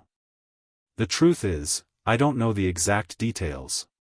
Our ancestors' supreme law has been lost, but 10 years ago, my grandfather went to the Heavenly Tao Academy because my maternal ancestor had cultivated at the academy. And so, my grandfather hoped to find an answer there. After his return, he underwent his death meditation and he never revealed the exact details to us. My grandfather is a natural-born saint physique. Alas, his youth was a struggle since he did not have a suitable saint physique law, thus his saint physique suffered great limitations. Regarding this meditation session, my grandfather told me that if he was successful, then he would obtain a grand completion saint physique. Because of this, outsiders always thought that my grandfather found our ancestors' supreme immortal physique law. However, since outsiders didn't have absolute certainty, there have not been people attacking all the way to our door yet. At this point, Qi Xiaodao was quite worried. Their current lion's roar gate was weak and far from being a match for a gigantic monster like the furious immortal Saint Country. Li Qiye smiled and understood the inside reasonings, then he asked, all the elders are devilishly training via meditation while maintaining a heavy guard. Is this to prevent outsiders from stealing the supreme immortal physique law, or is it for a different reason? I'm afraid that it is both.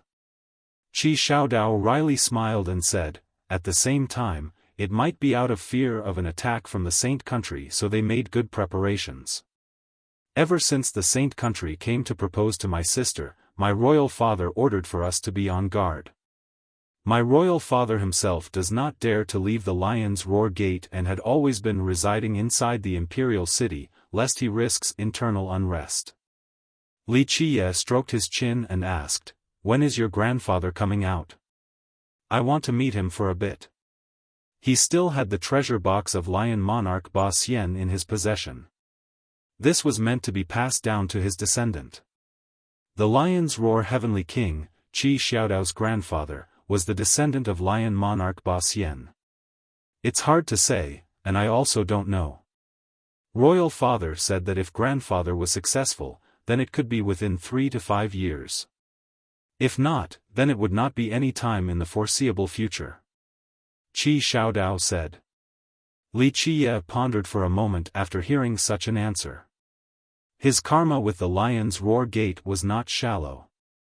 The Qi clan ancestor was his general, while there was a karmic fruit formed between him and Lion Monarch Ba Xian. Brotherly. At this time, Qi Xiaodao lifted his head to look at Li Qiye while scratching his head, then he asked, how do you feel about my big sister? He wanted to hook Li Qiye up with his big sister. In fact, he also felt that Li Qiye was completely worthy of his big sister. Li Qiye simply smiled and didn't answer Qi Xiaodao. I understand. Qi Xiaodao wryly smiled. Even a supreme character like Bing Wuxia could only be a maid in Li Qiye's world, even though his sister was the Lion's Roar Princess, but compared to Bing Wuxia, no matter whether it was their status, beauty, or talents, she was far from being Wuxia's match. Bing Wuxia could only be a maid in Li Qiye's eyes, let alone his sister. Brotherly must come to this Tao preaching. Qi Xiaodao became spirited and changed the subject. The person preaching the Tao this time is quite amazing, maybe this person could enter Brother Li's sight. Li Qiye smiled and asked, what makes you say that? The Tao preacher this time is the Eternal River School's goddess Mei, the contemporary #1 prodigy of the Eastern 100 Cities. She can also be considered the #1 person in the region. Qi Xiaodao quickly explained to Li Qiye. He couldn't help but admire goddess Mei. In fact, no one would be able to stay calm when it came to goddess Mei of the Eastern 100 Cities. Eternal River School. Li Qiye narrowed his eyes and murmured. Qi Xiaodao continued on, yep, the Eternal River School, the Eastern 100 Cities #1 sect. Goddess Mei is its current successor, and she is also their spokesperson for this generation. Only admiration could be found when the name Eternal River School was brought up at the Eastern 100 Cities. Even in the entire mortal emperor world, this name was like thunder next to one's ears. Eternal River School, 1 sect 3 emperors. One of the most ancient heritages in the mortal emperor world. There were only a few existences capable of being compared to the Eternal River School, such as the southern barren earth's mysterious bamboo mountain from the legends. Upon hearing this, needless to say about the geniuses in my country, even the prodigies of nearby heritages and countries all came running in hopes to hear her preaching the Tao in person. It is not convenient for my royal father to show himself this time, so my sister is the host for this Tao preaching session. Qi Xiaodao explained.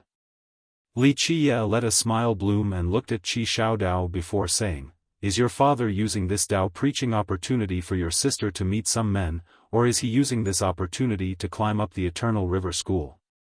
Qi Xiaodao coughed and had to answer, probably both. Many geniuses from the powers nearby will come here to listen, and my royal father hopes that my sister could find someone she loves. If my sister marries away, then the Saint country can't really say anything else. Li Qia simply smiled and did not add anything else. He only thought that the royal lord of the Lion's Roar Gate truly gave his daughter a lot of consideration. For this Tao preaching session, my sister will be the host and I will only be helping out. Qi Xiaodao quickly said, how about brotherly help my sister out? I trust that brotherly can deal with anything. Although Qi Xiaodao understood that his sister didn't have a chance and that his efforts were useless, he still tried his best to create such an opportunity for his sister. I'll just watch from the outside. Li Qia smilingly said, you and your sister can take care of such a small matter. How could he not know Qi Xiaodao's intentions? Qi Xiaodao said no more. After staying together with Li Qia, he understood that one must grasp their own opportunities. His sister really missed a good chance and didn't win Li Qia's favor. Goddess Mei's Tao preaching at the Lion's Roar Imperial City became sensational news throughout the entire country, maybe even the entire Eastern 100 cities. In just a short amount of time, there were many rowdy discussions. Countless cultivators came to see the famous person, especially the younger generation who were too excited in wanting to see the supreme heir of the goddess. Goddess Mei, the Eternal River successor, the person who entered the secular world, Mei Suyao. Anyone who had ever met Mei Suyao all proclaimed that a person like her should only appear in the high heavens. For what reason did she descend down to the mortal world? There were once countless saintesses and princesses along with noble daughters who were proud of their appearances and talents, but rumor has it that after these girls met Mei Suyao, they couldn't help but become dejected with low self-esteem from being utterly eclipsed. They became afraid of walking together with Mei Suyao and didn't dare to compete with her. Mei Suyao was not simply a person entering the secular world from the Eternal River School. Her fame was also not because of a shallow reason like her beauty. The more frightening part was that legend stated that she was a natural-born immortal bone, unrivaled and extremely rare even through the rivers of time. A cultivator's talents had to do with their life wheel, physique, and fate palace.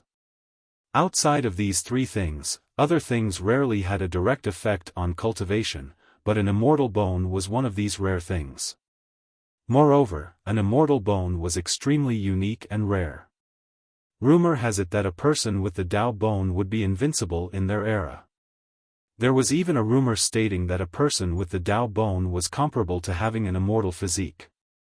Of course, they were only legends and people could not gather accurate speculations because ever since time immemorial, very few people had the Tao bone. However, Mei Suyao's Tao bone was even more amazing.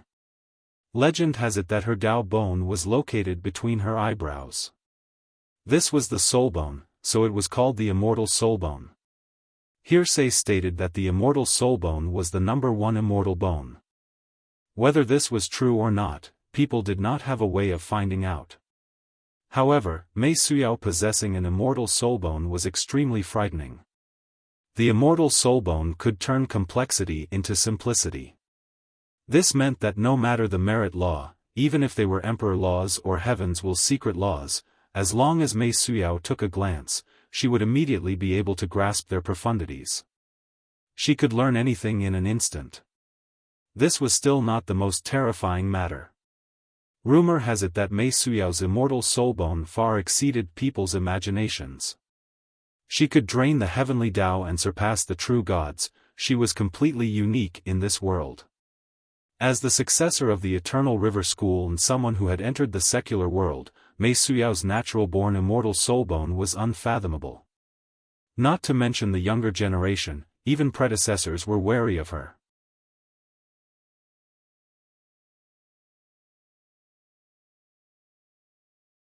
Chapter 273, Tao Preaching Event. The imperial city of the Lion's Roar country suddenly became very lively after the news of Mei Suyao coming to preach the Tao traveled far and wide. The sea of people was 10 times larger than normal. One could say that anyone who had previously heard of her good name all wanted to see her supreme elegance.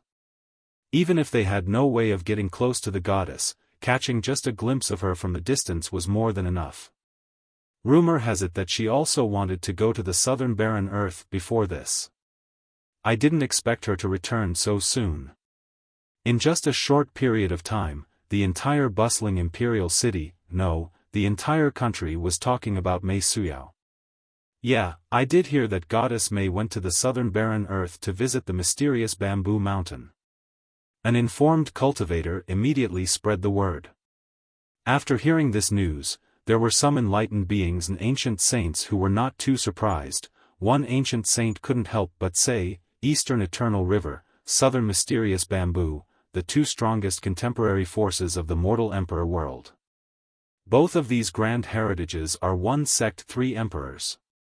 The descendants of these two sects have a tradition of competing against each other. Goddess Mei going to the barren earth to visit the bamboo mountain is quite ordinary. The descendant of the bamboo mountain this time is also quite amazing. I wonder who won in their competition. A southern cultivator knew even more about this matter. Goddess Mei's Tao preaching is like the deluge of heavenly flowers fluttering down from above, causing others to lose their way back home. After it is over, it becomes ingrained into the hearts of the listeners and it won't dissipate for a long time. 3 years ago, I had the fortune of listening to Goddess Mei preaching the Tao back at the Eternal River School. I benefited so much from it that I won't be able to forget it for the rest of my life. A young prodigy who once heard Goddess Mei's Tao preaching before didn't mind traversing millions of miles to come here. Those who had previously heard her preaching became even more charmed and lost. The Lion's Roar Gate was only a minor country. There were very few great sects inside its territory and there was also a paltry amount of cultivators. However, after Mei Suyao arrived, there were so many cultivators here that it crowded the imperial city.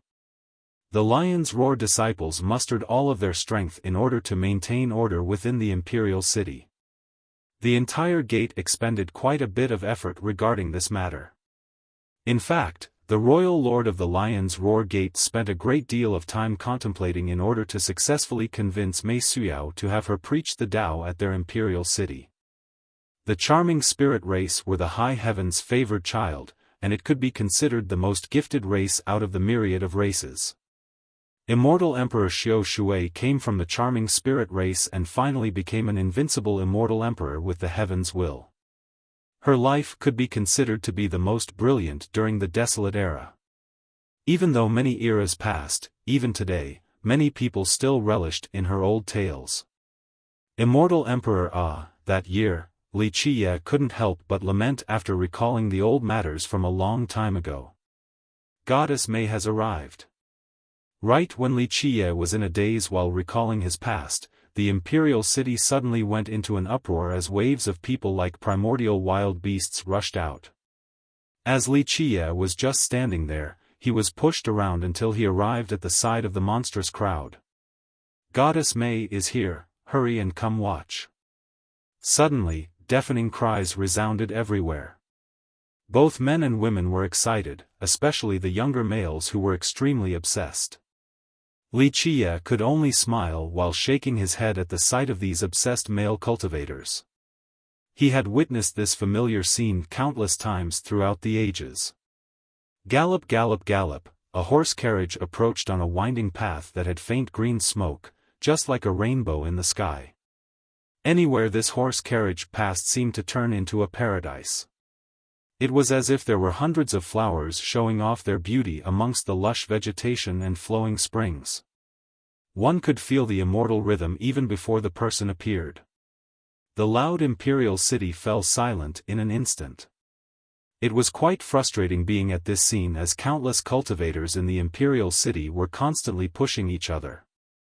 However, when this carriage arrived, it was as if the ruthless summer had turned cold, a sensation penetrated one's soul, allowing them to be very refreshed. The carriage driver was an old man and Mei Suyao was nowhere in sight. The only discernible thing was a faint shadow inside the horse carriage. It was like a graceful present, like a fairy coming into being, extremely peerless. This graceful shadow swayed countless cultivators in the city. At this moment, all of them held their breath and stared at the faint shadow inside the carriage. "It is Goddess May," a person excitedly murmured, but even with all of his enthusiasm, he didn't dare to say it loudly. Wuxia glanced from the far distance with a smile while gently shaking his head. This was too exaggerated. However, the Eternal River School was truly formidable to be able to groom such a descendant. Wuxia didn't look for a long time, so he quickly entered the imperial palace. When Mei Suyao's carriage traveled by, another unit came in suit. This unit was extremely gallant and all of their mounts were mysterious beasts, including heavenly stallions, winged tigers, and even dragon horses. This unit was led by a young man. He was extremely handsome and tall and was adorned with silver armor and a silver spear. His aura was extremely bright, he would be the swan amongst the chickens no matter where he went. "It is Saint Child Xianyu." A person recognized his identity after seeing him. An Eastern Hundred Cities cultivator said, "Saint Child Xianyu is truly sincere. I heard that he became charmed the first time he laid his eyes on Goddess May. He wanted to chase after her and was willing to be her follower, but unfortunately, Goddess May declined him."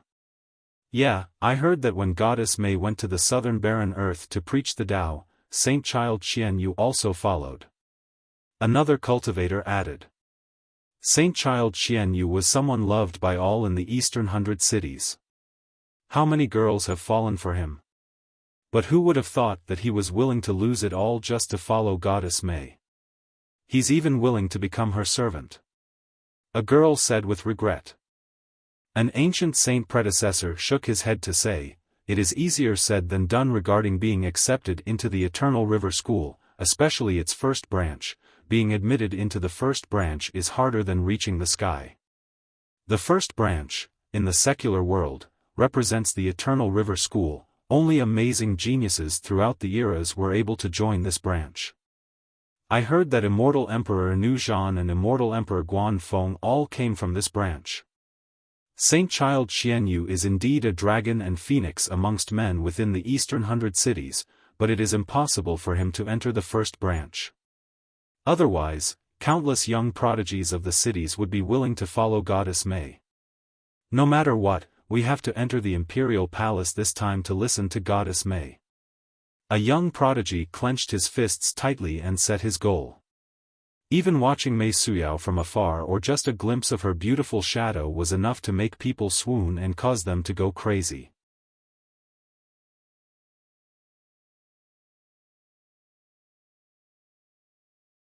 Chapter 274, Heaven's Secret Valley. This was the appeal of the Eternal River School, and this was the personal charm of Mei Suyao. Mei Suyao's Tao preaching event started right on time in the palace garden.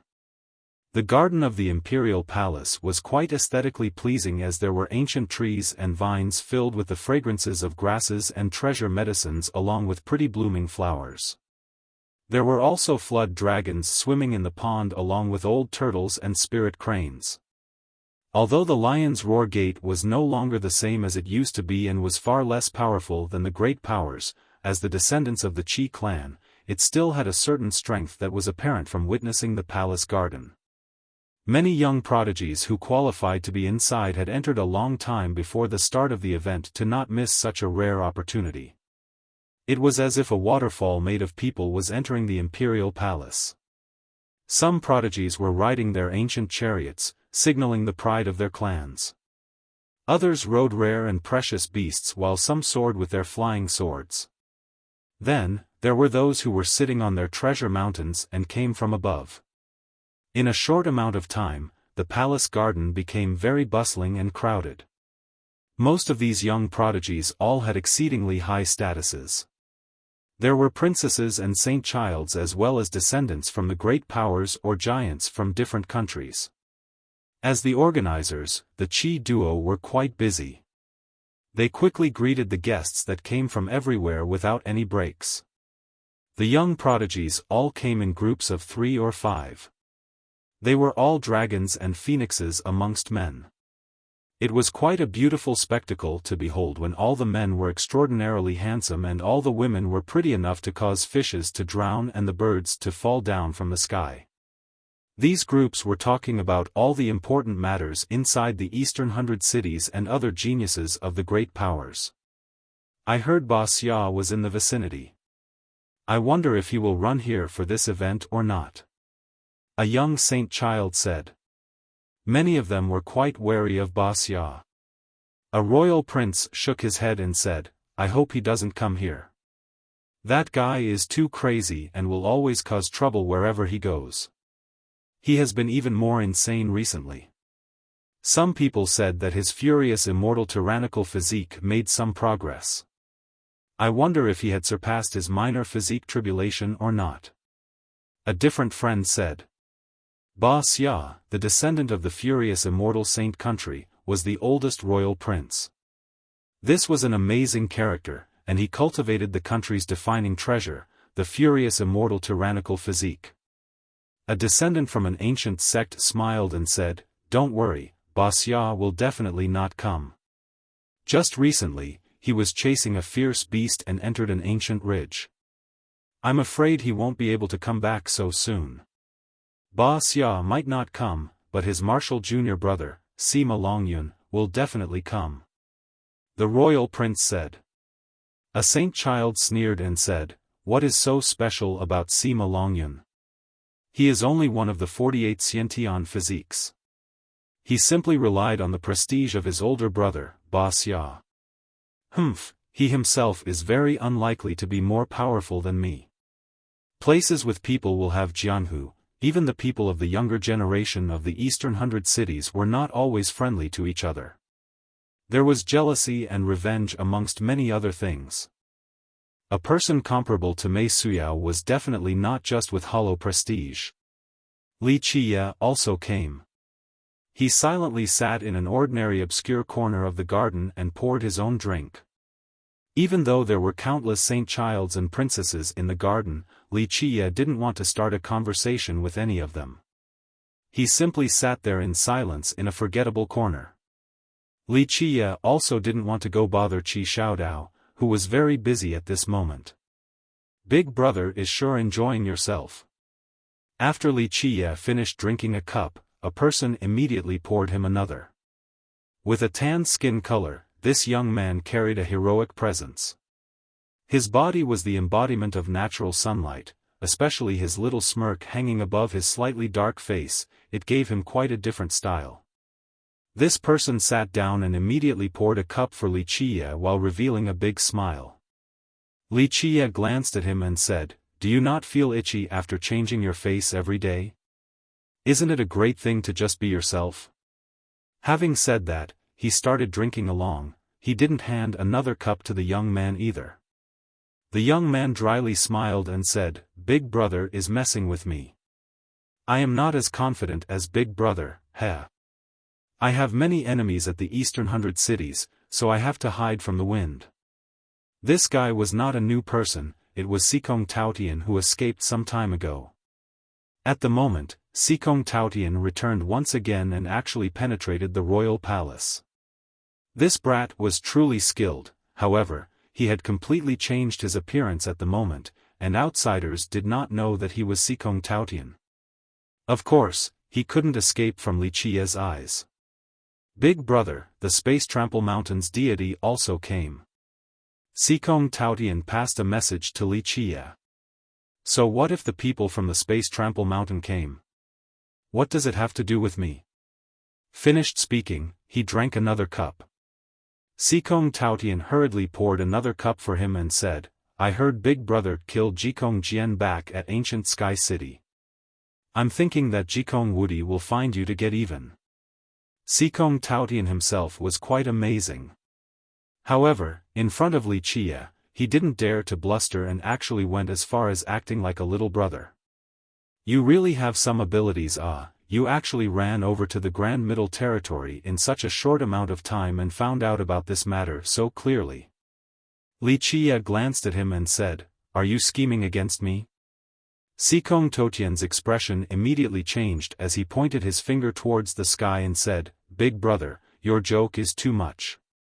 I, Sikong Taotian, am only a little punk.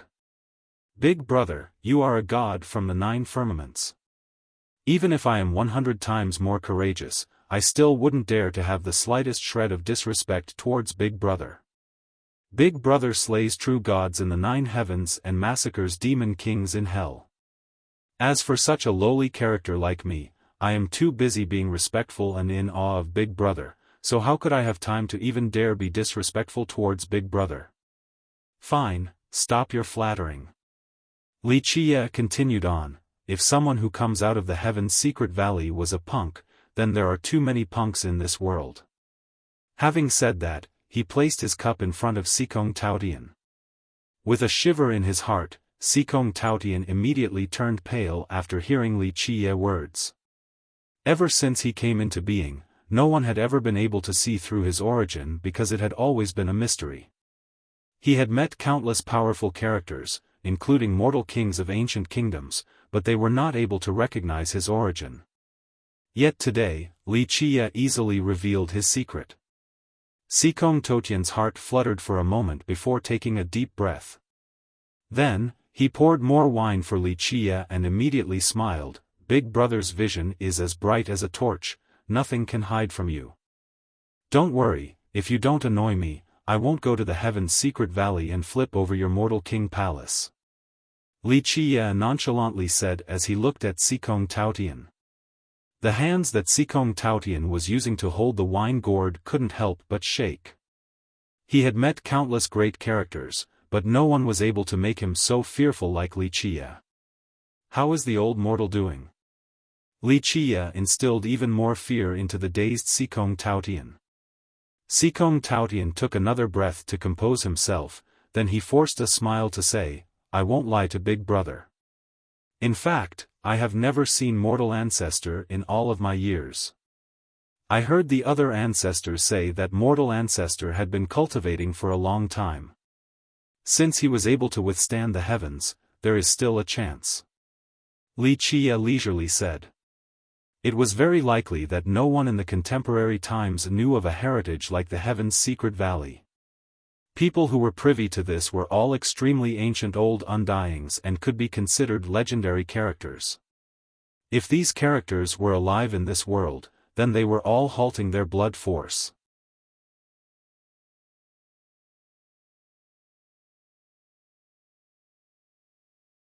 Chapter 275, Princess Bao Yun. Well, let's not talk about your Heaven's Secret Valley anymore, it is just an old and rotten matter.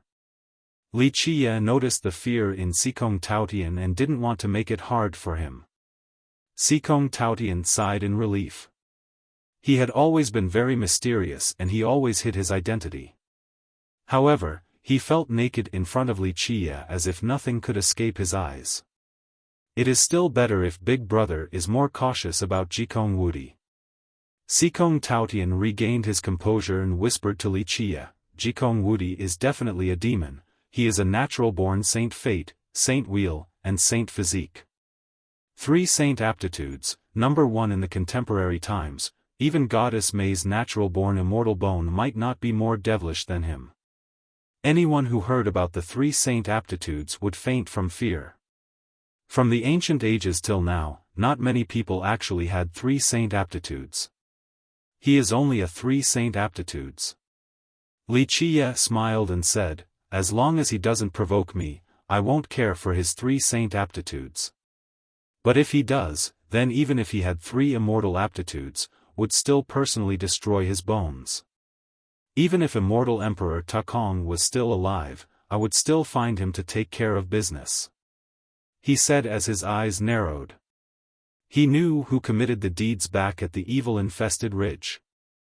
If immortal Emperor Takong was still in this world, then he would use his killing methods to annihilate the Space Trample Mountain.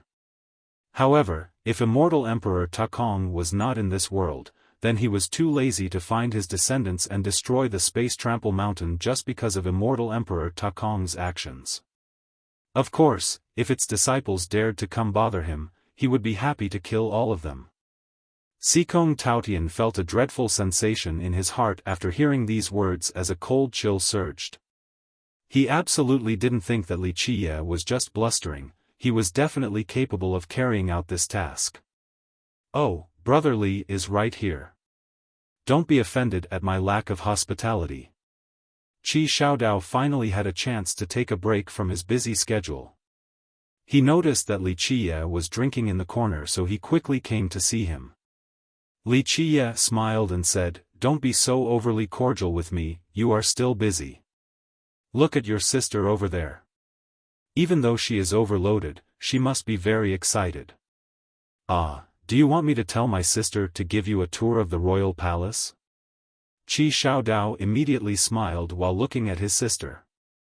Li Qiye glanced at him and shook his head. "Okay, brat, I know what you are thinking. Don't worry, nothing will happen to your sister. I will help her a little bit about that other matter." Qi Xiaodao would not let a single chance of hooking his sister up with Li Qiye slip by, but how could Li Qiye not know his good intentions? Li Qiye was very approving of Qi Xiaodao, but as for Qi Xiaodao, it was normal for a golden girl like her to have some arrogance, so he had no ill will towards her. Since Qi Xiaodao was trying so hard for his sister, Li Qiye would help Qi Xiaodao just to give Qi Xiaodao some face. "Ah, is this a friend of Brother Li?" Qi Xiaodao immediately greeted Sikong Taotian, who was sitting together with Li Qiye, because he did not recognize him. "It is that thief." Li Qiye looked at the embarrassed Sikong Taotian and smilingly replied, "The little bandit." Qi Xiaodao stared after hearing Li Qiye's words and immediately glared with caution at Sikong Taotian. "Little bandit, why did you come to this place? Don't ruin this. This Tao preaching event is a grand matter to our Lion's Roar Gate. If you mess it up, then we will have an irreconcilable grievance." Qi Xiaodao's reaction was understandable. He especially didn't want to mess this event up, and Sikong Taotian, in particular, didn't have a good history with him. Who knows what heaven-frightening matter he would cause after sneaking into the royal palace. "Must you be so dramatic?" Sikong Taotian wryly smiled and said, "I am a good person, I came here this time to give Brother Li some news." "Really?" Qi Xiaodao skeptically asked, "You even dared to dig the ancestral graves of the Tiger's Howl Gate, who knows whether you are here to steal our treasures or not?" Sikong Taotian was suddenly speechless, but there was nothing he could do. His notoriety was quite well known to the point where everyone wanted to hunt him down. "Don't worry, I will observe him. Nothing will happen." Li Qiye didn't know whether to laugh or cry at Qi Xiaodao's caution and said. Sikong Taotian immediately smiled, "Is it okay now? With Brother Li's assurance, you can rest assured, I will absolutely be good and not do anything. I am only here to hear Goddess Mei's Dao preaching for a bit. If he dares to do anything, I will help you destroy his bones." Li Qiye also smilingly said. Sikong Taotian, who was excited for a bit, immediately became dejected, so he had to say, "I definitely will not do anything, I will guarantee it right now." He patted his chest right after speaking. "So, earlier you were still planning on doing something bad?" Li Qiye looked at him and leisurely asked. "No, absolutely not." Sikong Taotian immediately denied the accusation and pointed to the heavens to swear, "Brother Li, do not worry. I will be a good boy in the Lion's Roar Gate's territory, I will not even touch a single blade of grass or a single petal on a flower." Qi Xiaodao did not trust this guy even when he swore. His bad name had traveled far and he had committed a plethora of bad deeds, ranging from digging ancestral graves to stealing treasures. When it came to fooling and tricking, he was a master scoundrel. However, Qi Xiaodao was at ease with Li Qiye vouching for him. Is my character really so poor?" Sikong Taotian couldn't help but moan after being suspected so heavily by Qi Xiaodao. Qi Xiaodao angrily exclaimed, "How can your character be any good? You still haven't returned my ingredients back to me. Once you give them back, then we can discuss about your character." Of course, I will pay you back." Sikong Taotian embarrassingly smiled and assured him, "I have been a bit strapped recently." Wait until I find enough money, then I will personally hand everything back to you. Qi Xiaodao couldn't trust such words from Sikong Taotian. He already felt that the medicinal ingredients that fell into the hands of this little bandit were meat buns thrown at dogs. There was no hope of getting them back. At this time, a round of applause sounded with the arrival of a girl. The flowers would give way while the moon was ashamed at her appearance. There was a hidden sense of nobility which incited a sense of admiration from others because they instantly knew that she was a girl made from golden branches and jade leaves. The moment this girl came in, Qi Xiaodao, who was wary of Sikong Taotian, suddenly forgot everything and stared at her in a daze. The princess of the Bao Yun clan. Sikong Taotian explained. At this moment, even if Sikong Taotian didn't say anything, Li Qiye would still know after seeing Qi Xiaodao's expression. Xiaodao, hurry up and greet our esteemed guest. Qi Xiaodai immediately called for Xiaodao after seeing the arrival of Princess Bao Yun. She wanted to give her little brother an opportunity. Qi Xiaodao regained his composure and glanced at Princess Bao Yun from the distance. He was still a bit hesitant. You're already shy before the battle, this attitude will not do. Li Qiye reminded him, go, demonstrate a man's courage, you have to be bold to conquer a woman. Whether you are successful or not, you have to let go of it all for one gamble. Even if you fail, it is not a big matter for you didn't lose anything. If you don't even give it a shot, then your defeat has already been determined. Losing before the battle begins, this is even more shameful than completely losing after the battle. Remember well, even invincible immortal emperors had moments of defeat, let alone you. This is no big deal. Go, the beauty is waiting for you over there. Li Qiye's encouragement shook Qi Xiaodao's heart. He took a deep breath and lit up his spirit.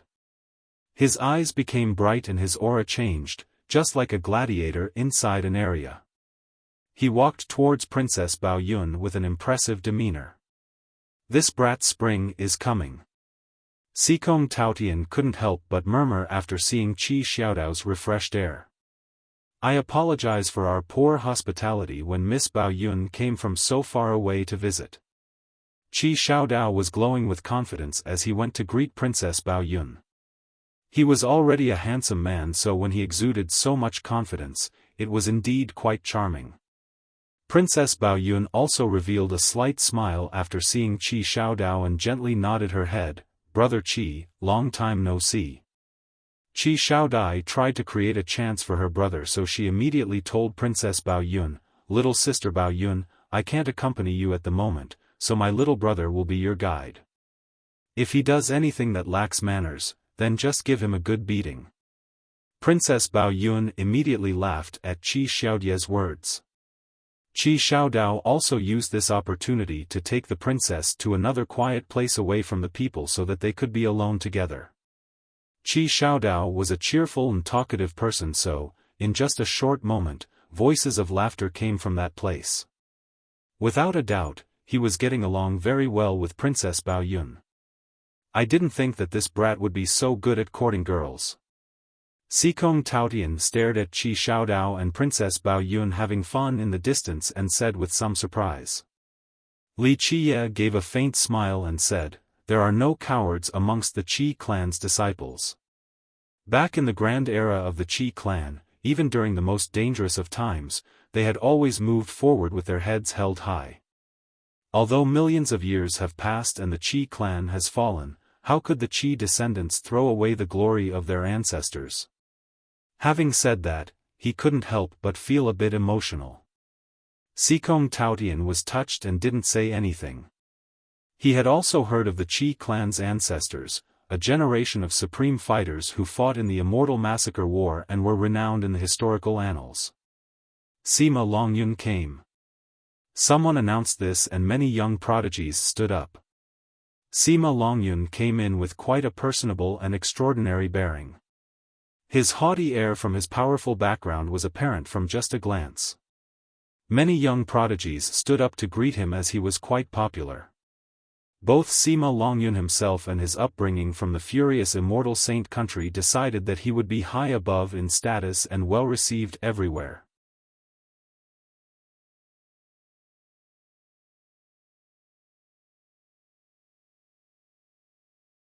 Chapter 276, Arrogance with no consideration for the opponent. Although Sima Longyun was not the clan member with the most promising future, and that there was even quite a big gap between him in both background and talents compared to oldest Prince Wuxia, but by being bestowed the royal noble title at such a young age and having a mysterious fate cultivation meant that he was truly a genius of the saint country. He was quite well known in the Middle Eastern 100 cities as someone who has a bright future. Many of the younger generation cultivators were willing to win his favor. Sister is so beautiful tonight, anyone will surely fall in love at first sight once they see you. Sima Longyun immediately praised Qi Xiaodai upon his arrival. Even though Qi Xiaodai hated Sima Longyun, but as the host of this event, she had to put on a smile to greet the approaching Sima Longyun. After he took his seat, Qi Xiaodai let other disciples take care of him. Meanwhile, many other young prodigies immediately rushed forward to greet him in order to form some ties. As the moon surrounded by the stars and being called friends by everyone, Sima Longyun was riding high with quite an impressive aura. Even though some of the prodigies present did not like Sima Longyun, they couldn't deny that coming from a powerful country like the Saint country gave him some advantages that other powers could not compare to. Sima Longyun was laughing and enjoying himself as the star of the room, but when he saw Li Qiye sitting silently in a corner, he suddenly became serious with a feeling of annoyance. He suffered quite a loss not long ago at the grave auction, he even lost quite a bit of face. Today, when he saw this nobody Li Qiye at this place, how could he maintain his good mood? Today, at Goddess May's Dao preaching session, anyone who can enter are all exceptional people, all prodigies. Don't tell me a few nobodies took advantage of the situation and secretly snuck in. At this time, Sima Longyun coldly stared at Li Qiye, and everyone here could hear his words. Thus, many people looked over at Li Qiye, who had kept a low profile in his lonely corner this whole time. They only now noticed him after Sima Longyun's provocation. In fact, they didn't even know who Li Qiye was. The Grand Middle Territory was too far from the Eastern 100 cities. The previous difficult Dao era had just ended recently, so very few of the younger generation entered the Grand Middle Territory. It was understandable that they didn't know about Li Qiye. Many people felt strange regarding Sima Longyun's sudden attack on Li Qiye. Of course, him being arrogant was not a matter of just 1 or 2 days, so they weren't too surprised. However, some of them carried a bit of schadenfreude while others lamented the person who provoked the saint country. This was causing trouble for oneself, especially as an unknown junior. This was akin to courting death. Li Qiye, who was drinking alone, lifted his head at this time and saw Sima Longyun provoking him. His eyes couldn't help but narrow. On the other hand, Sikong Taotian was laughing because he knew this Sima Longyun who doesn't know life from death actually came here to provoke Li Qiye. He wouldn't even know how he died after the matter was over.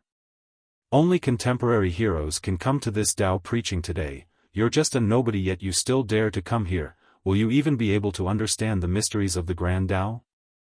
You aren't embarrassed at all. Sima Longyun smilingly said. A few young prodigies who wanted to flatter Sima Longyun also added with laughter, Brother Sima, even if they don't understand it, there are those who will pretend they do. They will close their eyes and meditate on the ground. Even if they fall asleep, at least others will think that they were listening to the Dao preaching. A wave of disdainful laughter suddenly appeared. As for the young prodigies who didn't want to mingle with Sima Longyun, they simply shook their heads and felt that this unknown junior ahead could only lament his misfortune. He would absolutely suffer humiliation after provoking Sima Longyun. Li Qiye narrowed his eyes and also smiled back at Sima Longyun sneering, then he said, "Ah, isn't this the foolish Sima who used 1 million refined jades to buy some trash rotten beans? You're dumb to the point where you can't even distinguish between good and bad underworld rotten beans, yet you still came running here to listen to the Dao preaching session. In this society, even a little 3-year-old child would be able to discern between good and bad rotten underworld beans. You are even dumber than a 3-year-old child. Coming for the Tao preaching session, this is even more nauseating than an ox chewing on peony. At least, when an ox does it, it will learn the taste of the peony. As for you, I'm afraid you won't even know how to write the 2 words, Tao preaching, afterwards. You have such a low level of intelligence, yet you still don't mind showing yourself in public. With your level of comprehension, even if you take off your pants and reveal the short to the point of negligible thing on your crotch, you would still be proud of it. It is not shameful to be foolish, but coming here as if you are afraid of others and not knowing just how dumb you are, then starting to display your stupidity like this is just too embarrassing. You should just go back to your saint country's playground and play in the mud. But watch out, don't mistake the shit in the manure pit for mud, otherwise the stench on your body will be unbearable. Wuxia leisurely spoke without any sign of annoyance. These words should be coming from a fishwife shouting profanity in the streets, yet when they came from the composed mouth of Wuxia, they sounded as if they belonged to the preachings of a heavenly scripture. Don't come outside if you are so intellectually impaired. Stuttering the whole time and can't even finish an orderly sentence. Run and hide back in your saint country, don't show your face around here and embarrass yourself. You're seeking your own death. In just a second, Sima Longyun unleashed his rolling momentum towards Wuxia. What are you trying to do? At this time, Qi Xiaodai scowled as her pretty eyes became serious with golden lights. Qi Xiaodai already hated Sima Longyun. At this moment, even before the event had begun, he was already causing trouble. This was truly the same as destroying her reputation, so she was quite enraged. Sima Longyun replied, "Sister, this is not me wanting to cause trouble, but this brat is going too far and doesn't know life from death. Today, I will teach him an unforgettable lesson so that he won't cause trouble in the palace." Sima Longyun was still a genius and somewhat witty, so he immediately came up with a decent excuse. Qi Xiaodia's angry heart became even more annoyed with Sima Longyun. If she was not cautious of the saint country, then she would have immediately kicked a person like this out of the royal palace. Brotherly is our Lion's Roar Gate's esteemed guest and has been in the palace for some time. How could he have caused any trouble? Qi Xiaodai said. "Sister," Sima Longyun hurriedly said. But Qi Xiaodai cut him short and coldly said, "I am the organizer of today's Tao preaching session. I do not wish for any controversy. Today, I will gladly welcome everyone who came to my royal palace as guests. However, if there are any grievances, then wait until the end of the event and take it outside of the royal palace to resolve it." Over the years, Qi Xiaodai was very cautious towards the saint country, so her attitude today was very tough. "Fine, I will give some consideration to sister today." Sima Longyun took a deep breath and suppressed his anger. He then stared at Wuxia and coldly declared, "You better not leave the Lion's Roar country, or you will die without a grave." Wuxia was too lazy to give him another glance and continued to drink. Sikong Taotian poured him another cup right away. To Sikong Taotian, Sima Longyun was not someone that could get into his sight. Qi Xiaodai silently looked at Wuxia and secretly shook her head in her mind. She knew that Wuxia was a bit unfathomable, but she couldn't understand where Wuxia got his confidence from. He actually dared to use the strength of one person to provoke the saint country. One has to know that the saint country was not so easily provoked in the eastern 100 cities, not even by the other great powers. Qi Xiaodia's apprehension was not without reason. The saint country was indeed very formidable. Their power compared to the heavenly god sect, as a newly risen power, was much more impressive. Unfortunately, Qi Xiaodai simply didn't know that Wuxia didn't put the saint country in his mind at all. He even killed experts from the Azure mysterious ancient kingdom, so was the saint country actually a problem for him? The atmosphere quickly recovered again after Sima Longyun's episode. Many prodigies began to have fun conversations again. At the same time, Some of them were also inquiring about Li Qia's origin. Unfortunately, no one at this place recognized Li Qia. Meanwhile, as the moment of the Tao lecture drew closer and closer, there were more and more young prodigies arriving. When the curtain of night fell, a lively atmosphere permeated throughout the beautiful garden. Qi Xiaodai busily greeted these young ones from all the sects and countries throughout the eastern 100 cities. She prepared everything without asking for Qi Xiaodao's help, since it was not easy for him to spend some time together with Princess Bao Yun. At the same time, Qi Xiaodao and Princess Bao Yun got along very well. They were alone in front of a quiet pond outside of the pavilion with quite a romantic atmosphere under the moonlight. Sometimes, there would be laughter from both of them. Clearly, they were very happy to be speaking to one another.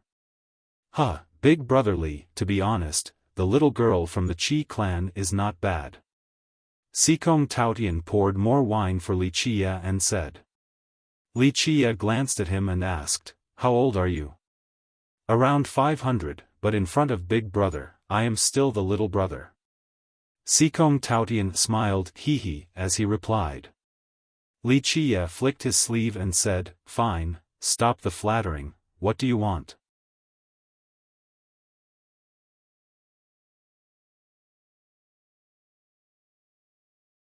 The tiger's howl gate was not necessarily stronger than the furious immortal saint country, but Sima Longyun did not dare to be too arrogant in front of Hu Yu.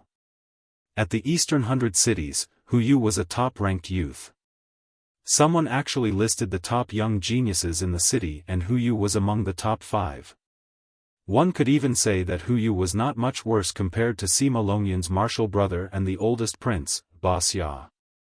This was why the always arrogant Sima Longyun had to show some respect to Hu Yu. Li Qia narrowed his eyes the moment Hu Yu came in. Like what Qi Xiaodao had said, Princess Bao Yun was likely to marry Hu Yu, and the Bao Yun clan was very happy about this possible marriage. This was Qi Xiaodao's biggest rival, and since he agreed to help Qi Xiaodao, he absolutely would not give Hu Yu a chance. This brat is also not simple. Sikong Taotian immediately said after seeing Li Qia gauge Hu Yu, he is the successor of the Tiger's Howl Gate and is already a 5 celestials enlightened being. Rumor has it that in his veins runs the blood of their progenitor, the Tiger God. One of the younger generation, yet he was already a 5 celestials enlightened being. This was truly amazing and could even be considered supremely talented. No wonder why outsiders said that he had the blood of the Tiger God. Cultivators of the star-plucking realm were called enlightened beings. This was an extremely difficult Tao test to pass on the cultivation path. As a 5 celestials enlightened being at such a young age, Hu Yu was indeed formidable, and he was not necessarily any weaker than the descendants of the immortal emperor lineages. After Hu Yu entered and nodded his head to greet everyone, his tiger eyes swept around as if they were searching for something. After seeing Qi Xiaodao together with Princess Bao Yun, his gaze immediately turned cold, then he started walking towards them. He is walking towards the Qi brat. This guy is definitely his most powerful rival. At the moment, the Qi brat's cultivation won't do. He cannot compete against the other brat. Sikong Taotian murmured as Hu Yu walked over towards Qi Xiaodao. I hope he is smart and won't touch my little brother. Otherwise, I will break his bones. Li Qia drank his cup in one gulp and slowly stood up. Since he agreed to help Qi Xiaodao chase after Princess Bao Yun, naturally, he would not sit idly by and do nothing. Sikong Taotian immediately followed with excitement since there would be a fun show to watch. He had heard of Li Qia's tales back in the Grand Middle Territory. This was a beast who dared to slay experts from an ancient kingdom and a monster who massacred the heavenly god sect. If Hu Yu truly didn't know when to back off, then he would die a miserable death. Qi Xiaodao, who was talking with Princess Bao Yun, noticed Hu Yu walking over and his heart shook for a bit as he took a deep breath.